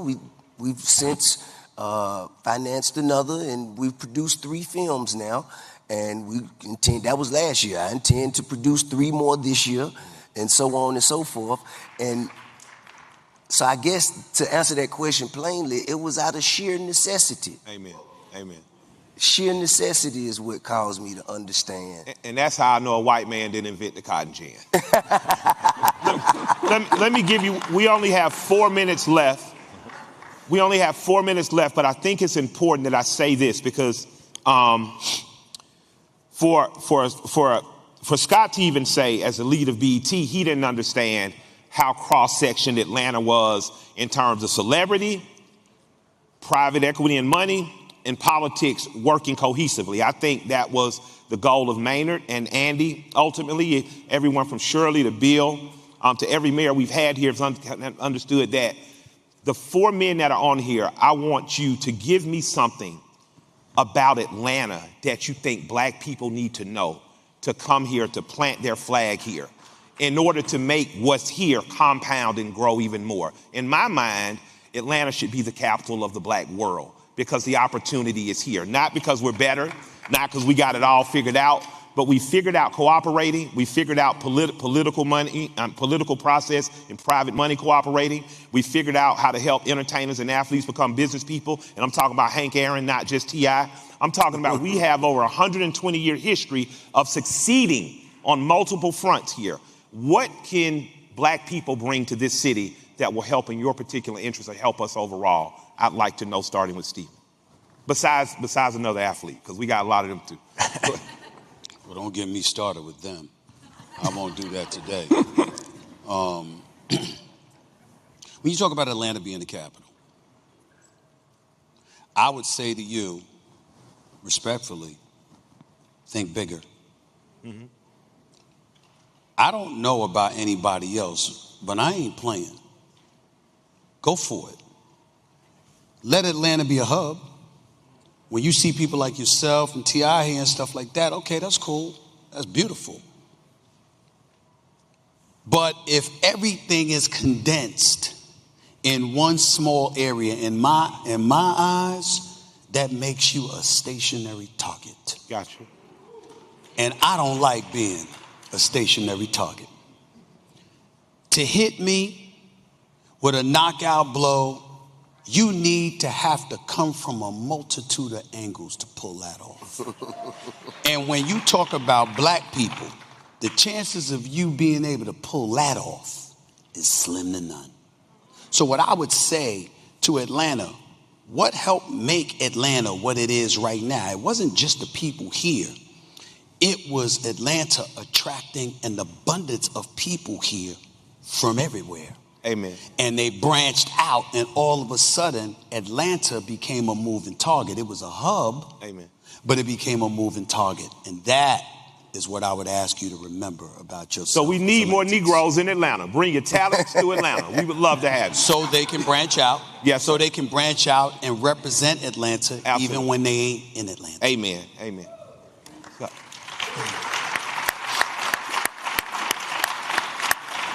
So we're at an extraordinary time in this country, as we all know. And I think for a lot of people, it's an opportunity to think about the road ahead. Yes, sir. And I think in particular for the black community, where there's a lot of fragmentation. The reality is, as we all know, there's extraordinary diversity within the black community, so it's not a single monolithic thing. But notwithstanding that, there's still extraordinary fragmentation. And I think to the point everybody's been making, that fragmentation is a limiting factor on our success as a community. And I think what we see in Atlanta that you don't see in New York, where I live, you don't see in LA, is this level of collaboration across a multitude of areas. And that model, I think, could be a very powerful model for the black folks in New York to understand and figure out how to deploy, and the black folks in LA to understand and figure out how to deploy. And I think if we could do that, we'd actually get to some of these aspirations that we're talking about where people are working more collaboratively. So I would propose that Atlanta export that. Absolutely. Absolutely. And what you're talking, and you were saying is the private, public sector and the entertainment sector cross-section here in a much different ways than other places. Absolutely. Thank you. Boris. To piggyback what Scott just said, I think, focus on exporting goods and services, not talent. Gotcha. Owning talent, protecting talent, owning IP. It's great that Tyler owns a part of BET streaming. It's great that Kenya owns a part of BET Studios. Who owns the other part? You need to own the other part. We need to help you own the other part. I appreciate it. Because as long as we don't own the majority of BET, as an example, his show is going to be canceled. When we own the other part of BET, his show won't be canceled. There will be 7 spinoffs. So yes, this is a great beginning, but let's keep focusing on ownership. Let's keep focusing on protecting IP and talent, and let's do it together. Let's stop working in silos. Let's do it together. Everybody in this room can contribute. Ask for help, and we can work this out together. All right. I will begin by saying that of all of the problems that plague our community as black people, 99% of them would be solved simply by us sticking together. So while I agree with everything everyone on stage said about the answer to your question, I will say this jokingly, but with a very strong hint of seriousness. Send your money, but keep your ass where it's at, because we full in Atlanta. You hear me? Oh, wow. Wow. You know what I'm saying? Wow. Send the money, but keep your ass where it's at, okay? I want to say that Charles Blow has a book called The Devil You Know. He has a documentary called Black Power Down South, and I would like to encourage people by letting them know that 54% of all African Americans live in the South. Atlanta is not perfect, but it has been a great example the last 120 some odd years of what's possible. And I mean that from everybody from David T. Howard to the millionaires we've created. What I want us to do is create a Birmingham, a Charlotte, a Jacksonville, a Tampa, a Savannah, a Macon, so that the South becomes a hub for black ingenuity and money. Thank you, gentlemen, for your day. I appreciate you so much, and I leave with a lot more hope than I came in with. Thank you all. Ladies and gentlemen, please welcome Hope Global Forum co-chair and Operation Hope Global spokesman, Ambassador Andrew Young. Thank you, man. Everybody, stay on the stage, brothers. We've got a special wrap-up presentation with our hero, Ambassador Andrew. Have you enjoyed this forum? Have you enjoyed this forum? We made a $5,000 to $10,000. Everybody stay on the stage. Do not leave the stage. Back on the stage. All the brothers. We made a $5,000, $10,000 investment in every delegate who's here. You were selected, you were nominated, you were curated to be here. This is no accident. We made an investment in you. We expect you to go out and plant seeds elsewhere. We expect you to be forces for good. We expect you to be seeds of hope. We expect you to take this and leverage it into every community you're in. You cannot rely on these folks to carry you to the promised land. I believe in the James Brown version of affirmative action. Open the door, I'll get it my damn self. So, as we wrap up, did you enjoy this last session? I have 2 announcements to make, both of which are unscheduled. He has no idea about this.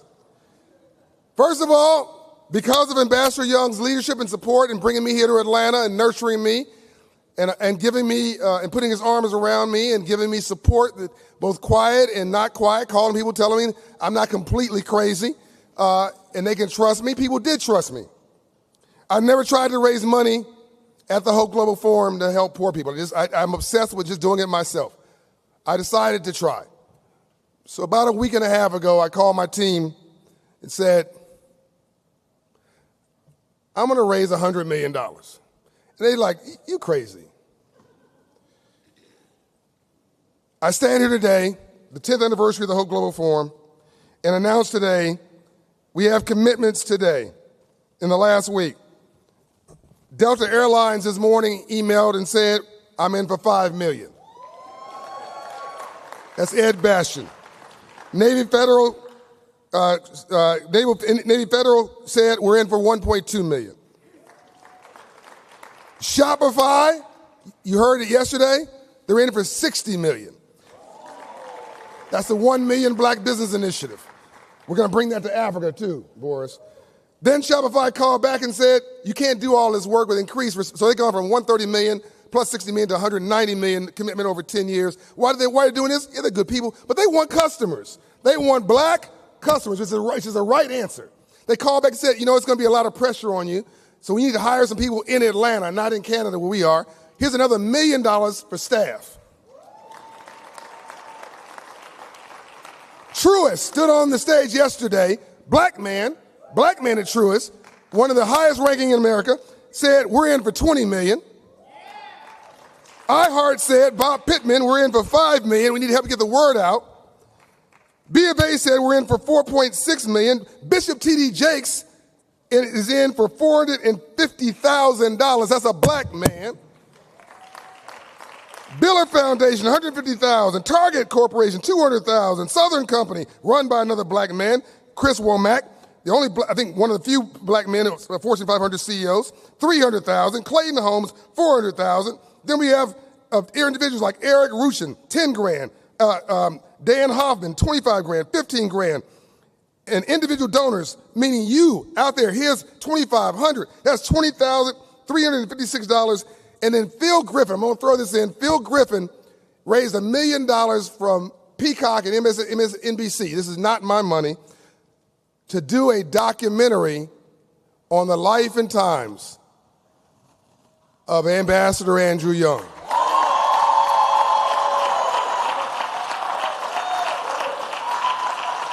It'll be on Peacock and MSNBC, Martin Luther King Day, 2026. Mark your calendars already around the world.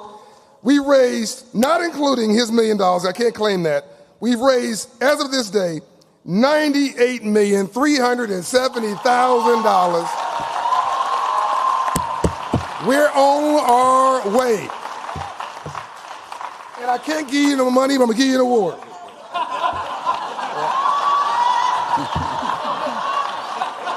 $98,370,376.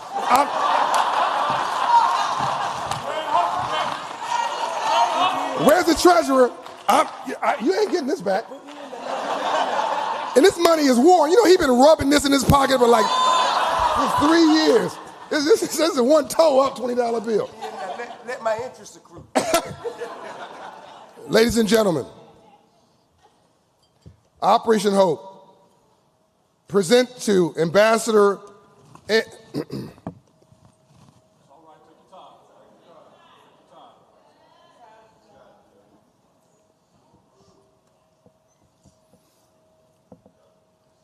$130 honorary doctorate degrees, Presidential Medal of Freedom, French Foreign Legion Award, first black man elected to the Congress from the traditional South since Reconstruction, Mayor of Atlanta 2 terms, first black UN ambassador in the history of the United States of America, senior lieutenant to Dr. Martin Luther King Jr., the only mayor ever mentored by Dr. Martin Luther King Jr., the man that Dr. King asked to go create a political movement because he said all of us are going to not live until past 40. One of us has to live to 100.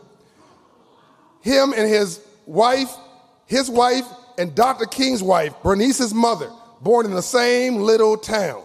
How you can't make this shit up? This guy is prophetic. This is the Nelson Mandela of our age. This man is amazing. Built Atlanta into the only international city in the South. The beacon that Killer Mike talked about. Ambassador Andrew Young, Hope Global Spokesman, in recognition of your unmatched impact in Atlanta, the United States, and around the world, thank you for being a tireless crusader for civil rights and civil rights. We love you. Can I hold it from me?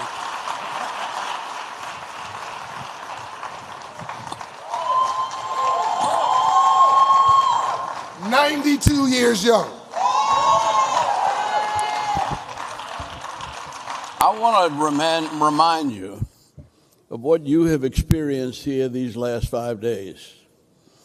I was standing back there with John's staff, and I was looking at this panel, and I said, how much you think these guys are worth, and what can we put a price tag on their presence here? And you said this yourself when I said I didn't make but $50,000 a year for 8 years as mayor and didn't get no retirement, you said, damn. Now, one of the things I did, he was president of the Mayor's Youth Council when he was 15 years old. And, so I'd known him a long time, and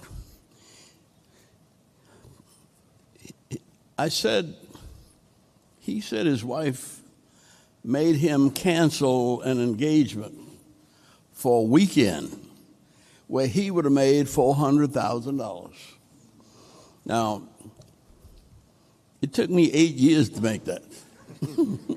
But I'm not complaining because I have enjoyed every minute of my time here in Atlanta, and knowing and loving and sharing with you has made that possible. But what I want you to remember is, well, we also figured out how much time has been given by the panelists. And we came up with a figure of $12 million. That's what you have received in these last 5 days. The wisdom of a Michael Milken or of Dr.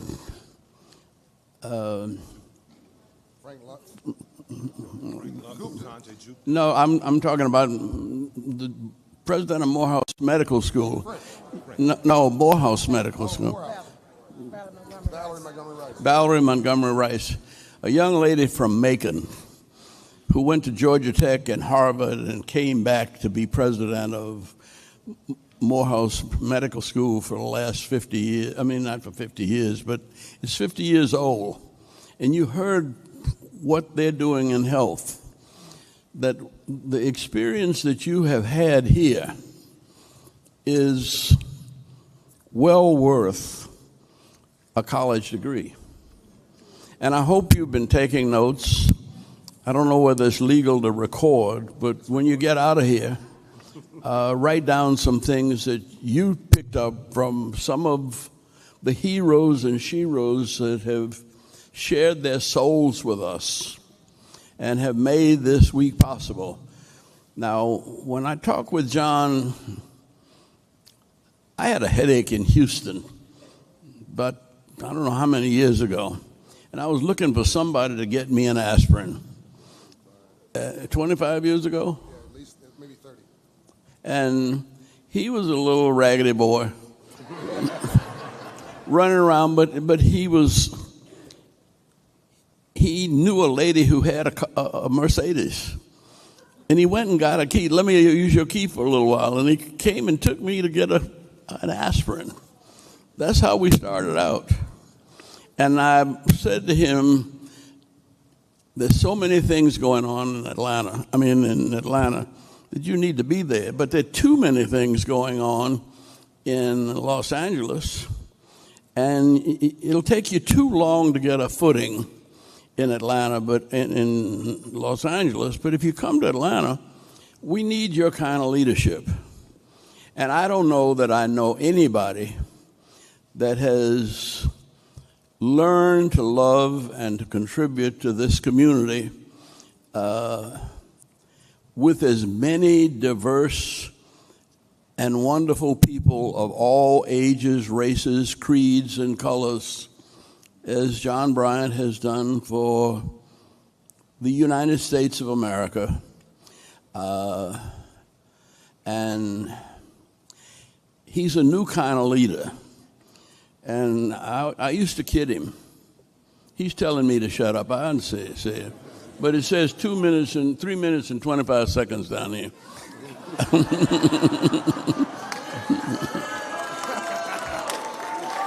But I want to go back and remind him where he came from. The chutzpah, the balls, the brains, the brazenness, the cockiness, all of the things that make him a good brother. I think he owes a hell of a lot of that to being put in the middle of Don Cornelius' Soul Train. And I don't know how many months or years he was on that show, but it brings out things from the very depth of you to have to go down a Soul Train line on national television every day. See? And whatever that is, he got it.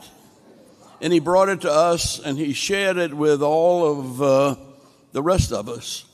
And I just want to say thank you, John, but I want to remind you that this is a tremendous asset to your learning, to your life, to your faith.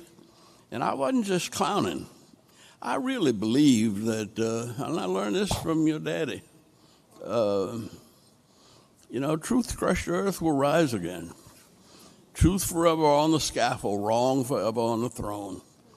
And yet that scaffold sways the future, because behind the dim unknown standeth God within the shadows, keeping watch above his own. You are his own. You are God's children. And God has put you here to make this earth more like a beloved community, like the kingdom of heaven. And you are the angels of earth. Go forth and never forget who you are, where you came from, and how many people sacrificed and suffered to make it possible for you to be all that you are and all that you're going to be. God ain't through with any of us yet, not even me at 92. I plan to make it to 100 at least. Because there's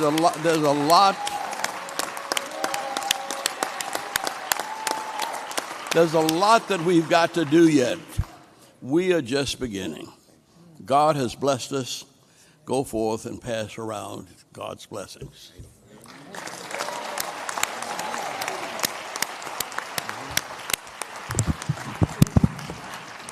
Is Carolyn Young here? If she stand up, please. There are two women that I want to commend. Please stand up, Carolyn. The two women that have been very special to make Andrew Young. Jean Childs Young and Carolyn Young. Behind every successful man is an exhausted woman. Thank you, Carolyn Young.